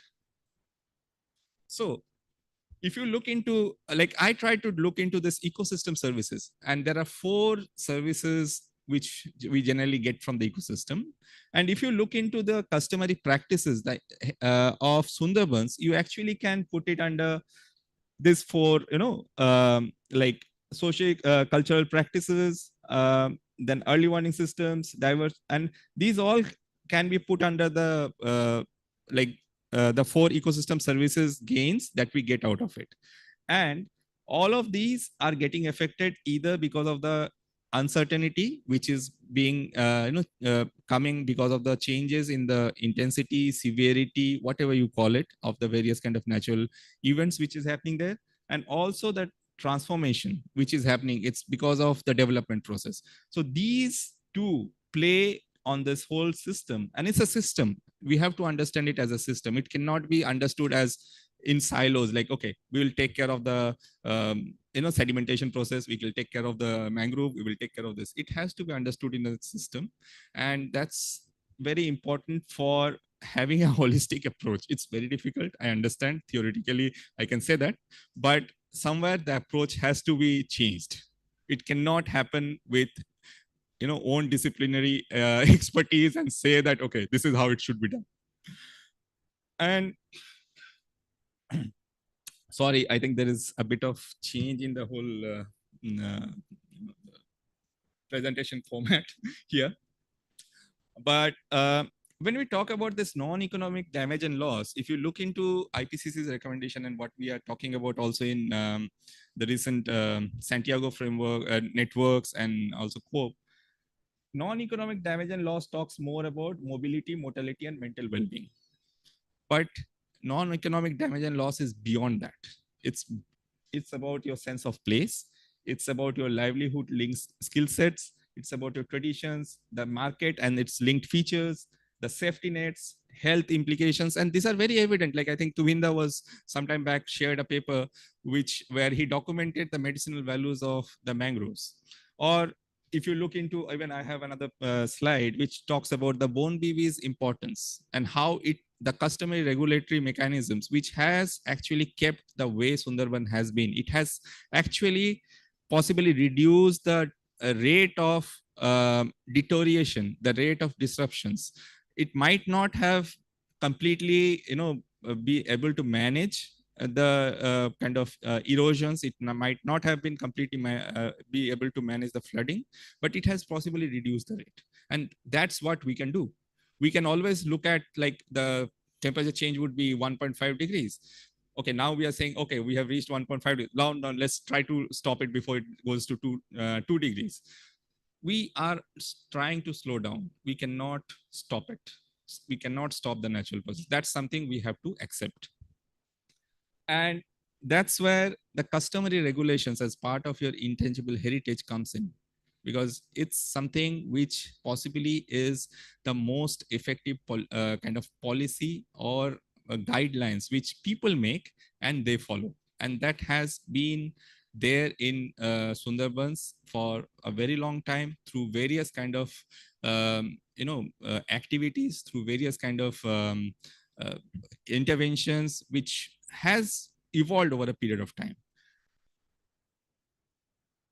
And if you look, like say for example, the Bone BV's customary regulations, if you put it, you can actually put it under this protection, provisioning, regulating, and cultural services, and then analyze that it. And if you look at it closely, you will see that it has a positive impact on the whole ecosystem services, which actually also helps in continuing your livelihood, which also helps in reviving your social aspects. So this is possibly something which has a much longer, and it's already a kind of time-tested solution which is there. Only issue is when we make policies, we just possibly negate this, and we create conflicts where we put the government policies over the top of this, and this gets eroded. And that's what has been happening. And in any such disaster events, this whole erosion pace is accelerated. You have migrations, you have disaster-induced displacements, you have so many other factors which actually helps in accelerating this pace. So my last slide, I'm sure I'm within 10 minutes. What can we do? Because this is about thinking further, that what can we do? What new can we do? Why don't we try to look into the various policies? Like, we have the coastal zone management policies.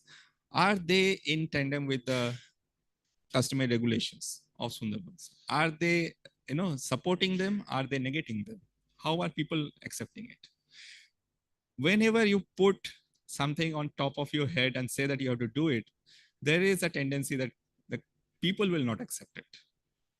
They will reject it. And that's where there would be a conflict of interest and policies. Second thing, like as I said, possibly we feel that this kind of intangible heritage is part of our daily life, and we live it. It's a lived experience, but because it's a lived experience, we don't map it.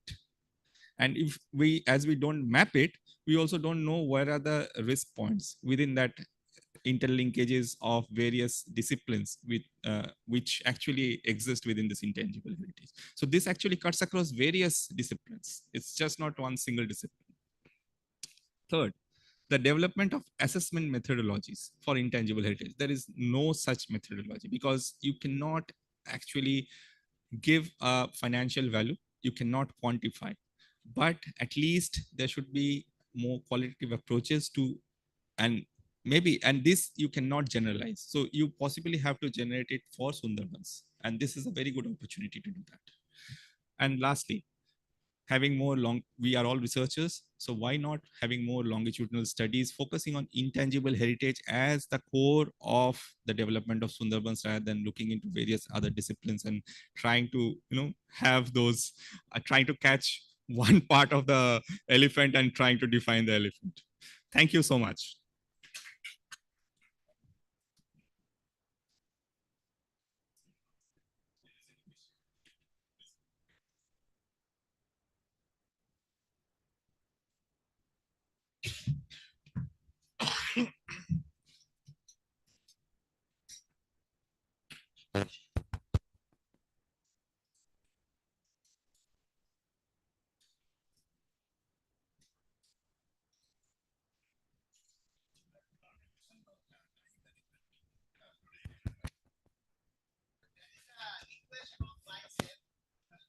Hello.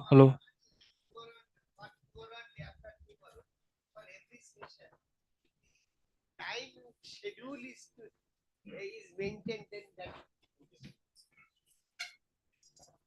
Now, if you have any question, 4 or 3 questions you take. You have still energy there. Some questions. Any question?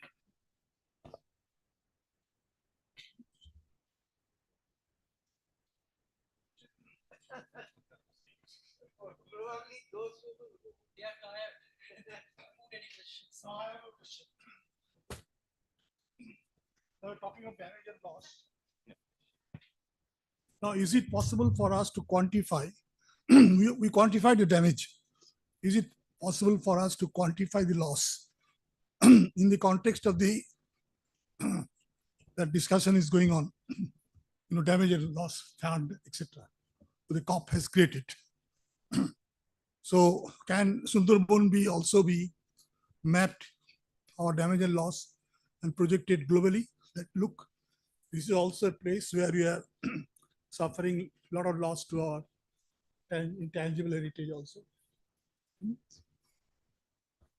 Yes, very interesting question. And I think, yes, it is possible.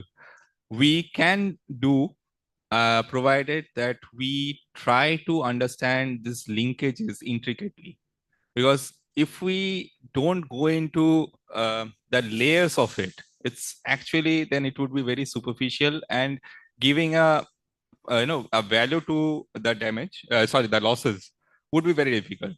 So what can be done is we can phase it out. Like generally, even for the word resilience becomes very vague as a term if you do not benchmark it against a disaster event to show that, okay, this has been what is working. So we are proposing a lot of things for resilience without any benchmark. Same thing for this damage and for the loss. If you segregate, like say, for example, 5 years, 5 years, 5 years, at least a monitoring, long-term monitoring system, that would actually be a more helpful approach for, I won't say it would be a foolproof approach, but it would be a starting point to show that, yes, this is possible. And then I think, yes, that's why researchers are there to evolve and take it further. But I think it has to start somewhere, and Sundarbans could be the starting point. One question from both of you. Can I add on to it? I think, Ranit, I don't know, possibly you have tried these intangible assets or intangible values could be mapped through externality analysis. They are not necessarily be fully quantitative, but perception based. And this is a method well established in economics.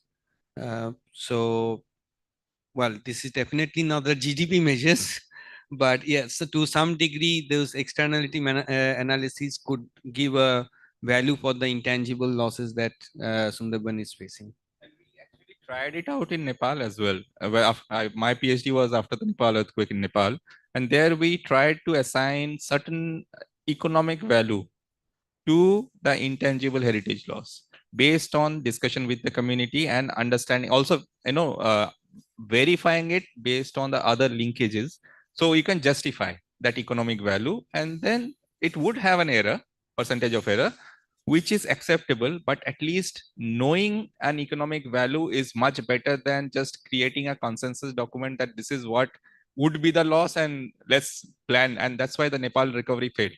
That was one of my research findings, that the whole plan failed because they did not have any understanding of the informal sector recovery, nothing about their 96% of the Nepal economy is informal, but the whole informal economy was consensus that, okay, that was the loss.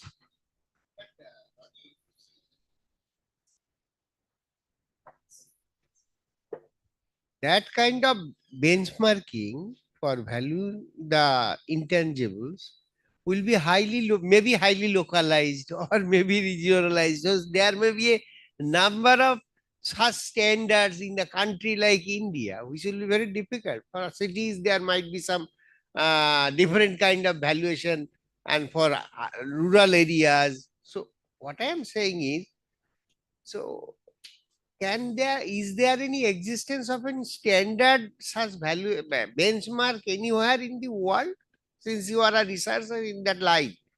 Please. No, there is no such standardization. It cannot be standardized because intangible heritage, again, like say, for example, if you're talking about local livelihood and the skill set, it's very difficult to standardize. So here, what you can do is you can have a fixed component and a variable component, right? So you can have the fixed component standardized, but the variable component will always be there. And that's the beauty of intangible heritage. If you try to fix it, then your intangible heritage becomes tangible. So I think we have to appreciate the beauty of intangible heritage, accept its flaw. We accept moon as the most beautiful with its flaw. So let's accept also intangible heritage with its flaw. But saying that it has a flaw, so it's not beautiful, is possibly not the right way. Loss which is reparable and irreparable. Sometimes this reparable loss is capital. Loss which are not irreparable. Now again another concept, you are saying that the number of cyclones are not increasing. Intensity is increasing, but not increasing. But but at the same time we find the sea surface temperature is increasing in Bay of Bengal. The Bay of Bengal is higher than any other ocean in the world, or any other sea in the world. So, so when the sea temperature is increasing, then there are lot many atmospheric depressions also generated in the Bay of Bengal. Why it is not transformed into a number? Why the number is not increasing? So is it just a train for 10 years, or it is a long-term train, or is in the recent years we found, in fact, after the COVID, every year there are 4-5 cyclones. Numbers have increased. Maybe over a period of 10-20 years, it has not increased, but in recent years it has increased. So what? Well, Before your answer, I have just put the other question. Since you have referred the data from IMD, but in the system, in the I should say public domain, IMD data is available, where they have calculated from 1880 to 1900, sorry, 1880 to 1900, and then onwards, and they have shown that since the existence of this IMD office, which is the oldest office in India, Calcutta, the number of cyclone has been increased in the Bay of Bengal. Number of instances of cyclone in Bay of Bengal and in Arabian Sea. In case of Bay of Bengal, they have concluded that about 33% increase, and for Arabian Sea they have commented that about 13 to 14% increase. So including, they have given some absolute numbers, like earlier used to be 10 to 12, now it is almost sometimes 18 to 20 number of cyclones are being generated. Not all coming to the shores, in fact. So this is a contradiction. When you shown that slide, it struck me very strongly, because it's a contradiction. The same set of, the same institution, either one or the other wing, is coming up with contradictory reports. Since you are not the person who has done all this research, we are to search. But this is a question, because in other set of documents, they have very categorically said, and we are aware of that also. Okay.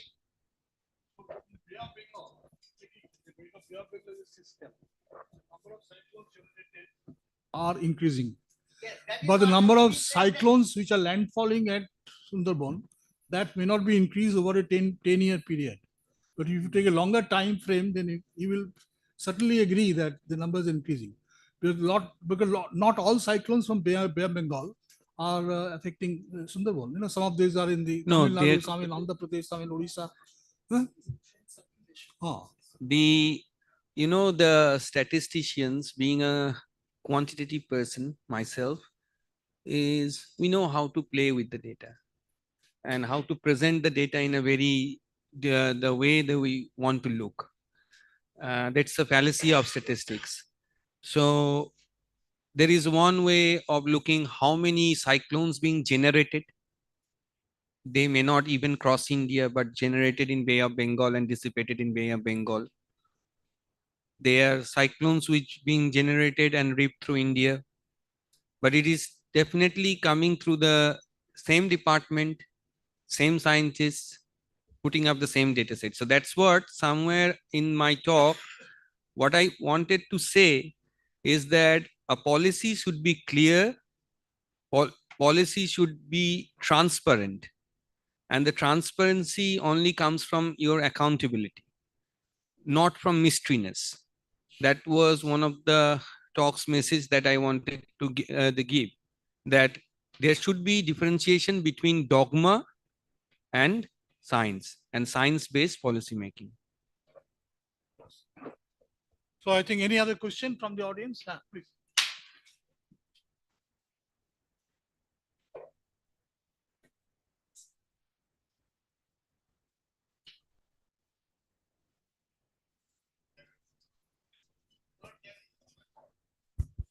Yeah, my question to Tuhin sir. I'm just wondering that in one slide you have put more focus on adoption and migration, right? Yeah. As we know, the Kiribati Island is also sinking, right?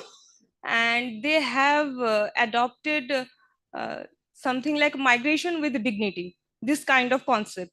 So for why not for Sundarban we can do this kind of things, as if you have so much experience in this field. So I'm just asking you, what is the barrier for India, maybe not specifically for Sundarban, for India, why we can't adopt this kind of strategy, as if we are more focused on what would be the outcome of this symposium, right? So is it we can do something like that? If I properly understand your question, actually what is happening here, in our recent research, we have tried to interconnect the climate change, putting the climate change background in the background, that what is the role of the ecosystem services? You please sit down, no problem. What is the role of the ecosystem services? How it is actually influencing the livelihood of the people? Okay. And whether it is putting pressure or not. So climate change is regulating the ecosystem services. Already a few speakers already highlighted that part.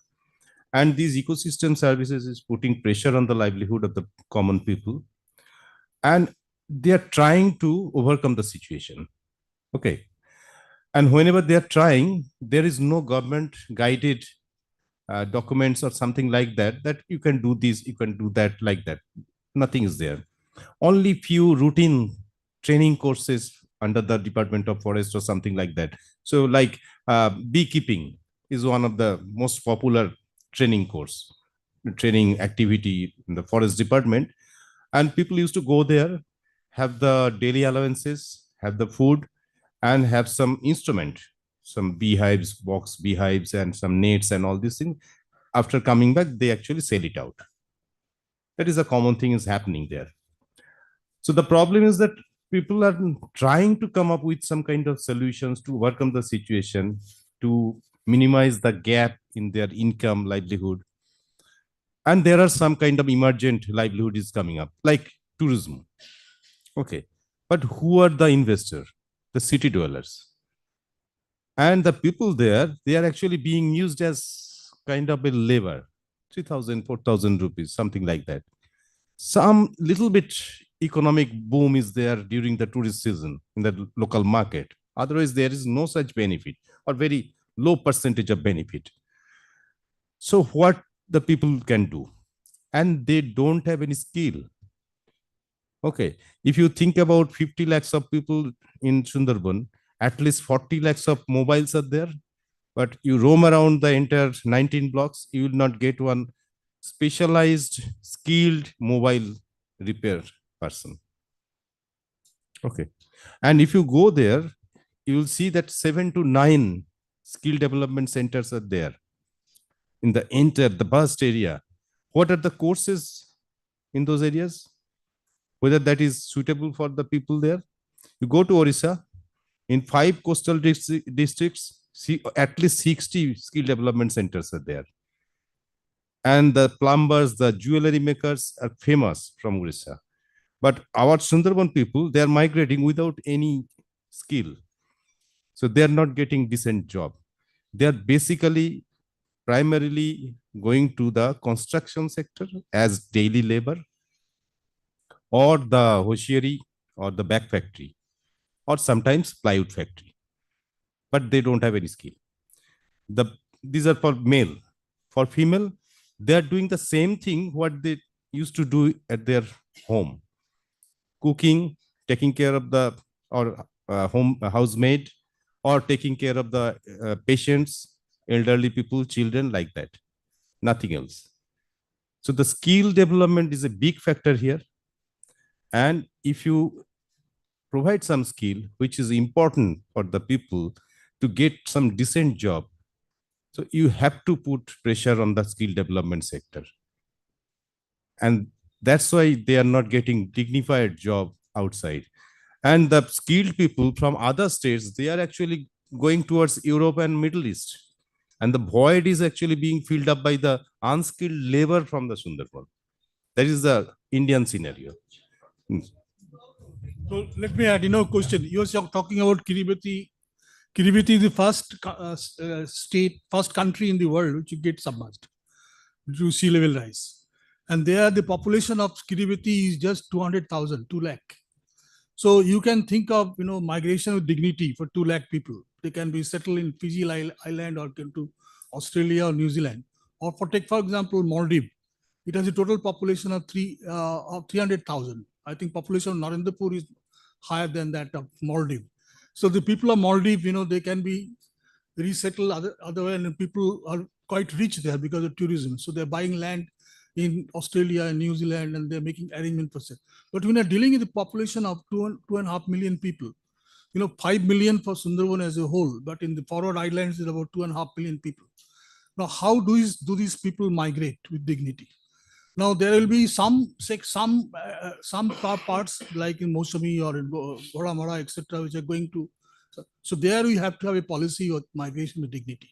So that would possibly be one of the recommendations for that. The islands which are going to sink and which you cannot save, we have to identify those islands, and from there people have to migrate because there is no other alternative. So for them to migrate with dignity, government have to come out some policy, some incentive, some compensation mechanism, etc. So these are going to be definitely part of our recommendations. But for migrating in that 2.5 million people with dignity, it is an impossible task. Where will they migrate? What will be their livelihood? They are organically linked with these places they are living.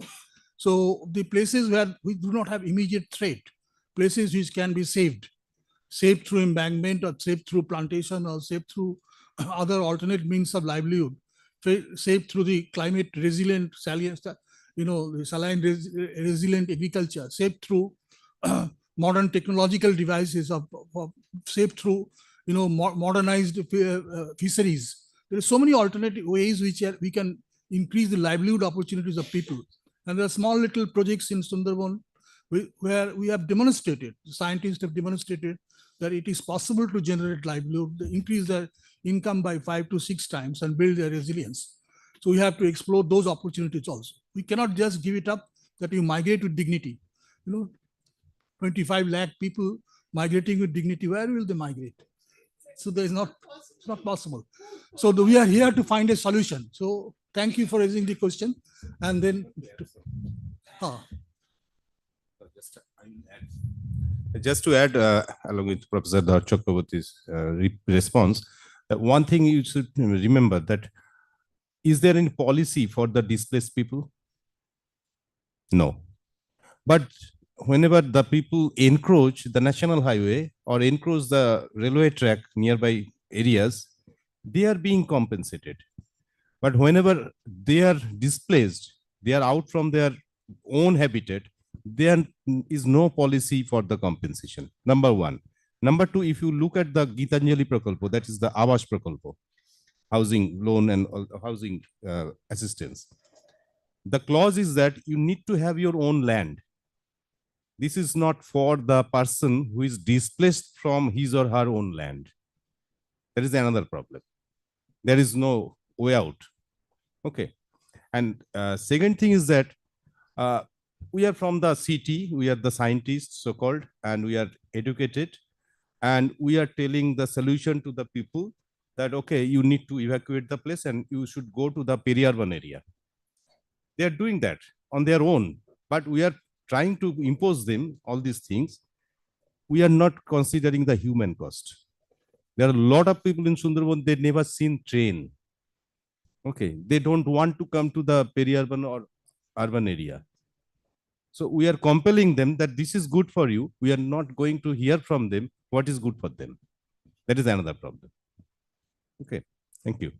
So unless there is any other question, so let us close the session here. It's almost 8. Oh, you have a question? Okay. Although I asking a lot of questions on the hall, but sir, I remember that you have gathered a lot of NGOs once, put them together for, and in Sundarbans, as you have seen, as we have seen that a lot of the development, a lot of the preparedness being mobilized from the NGOs, not directly from the government.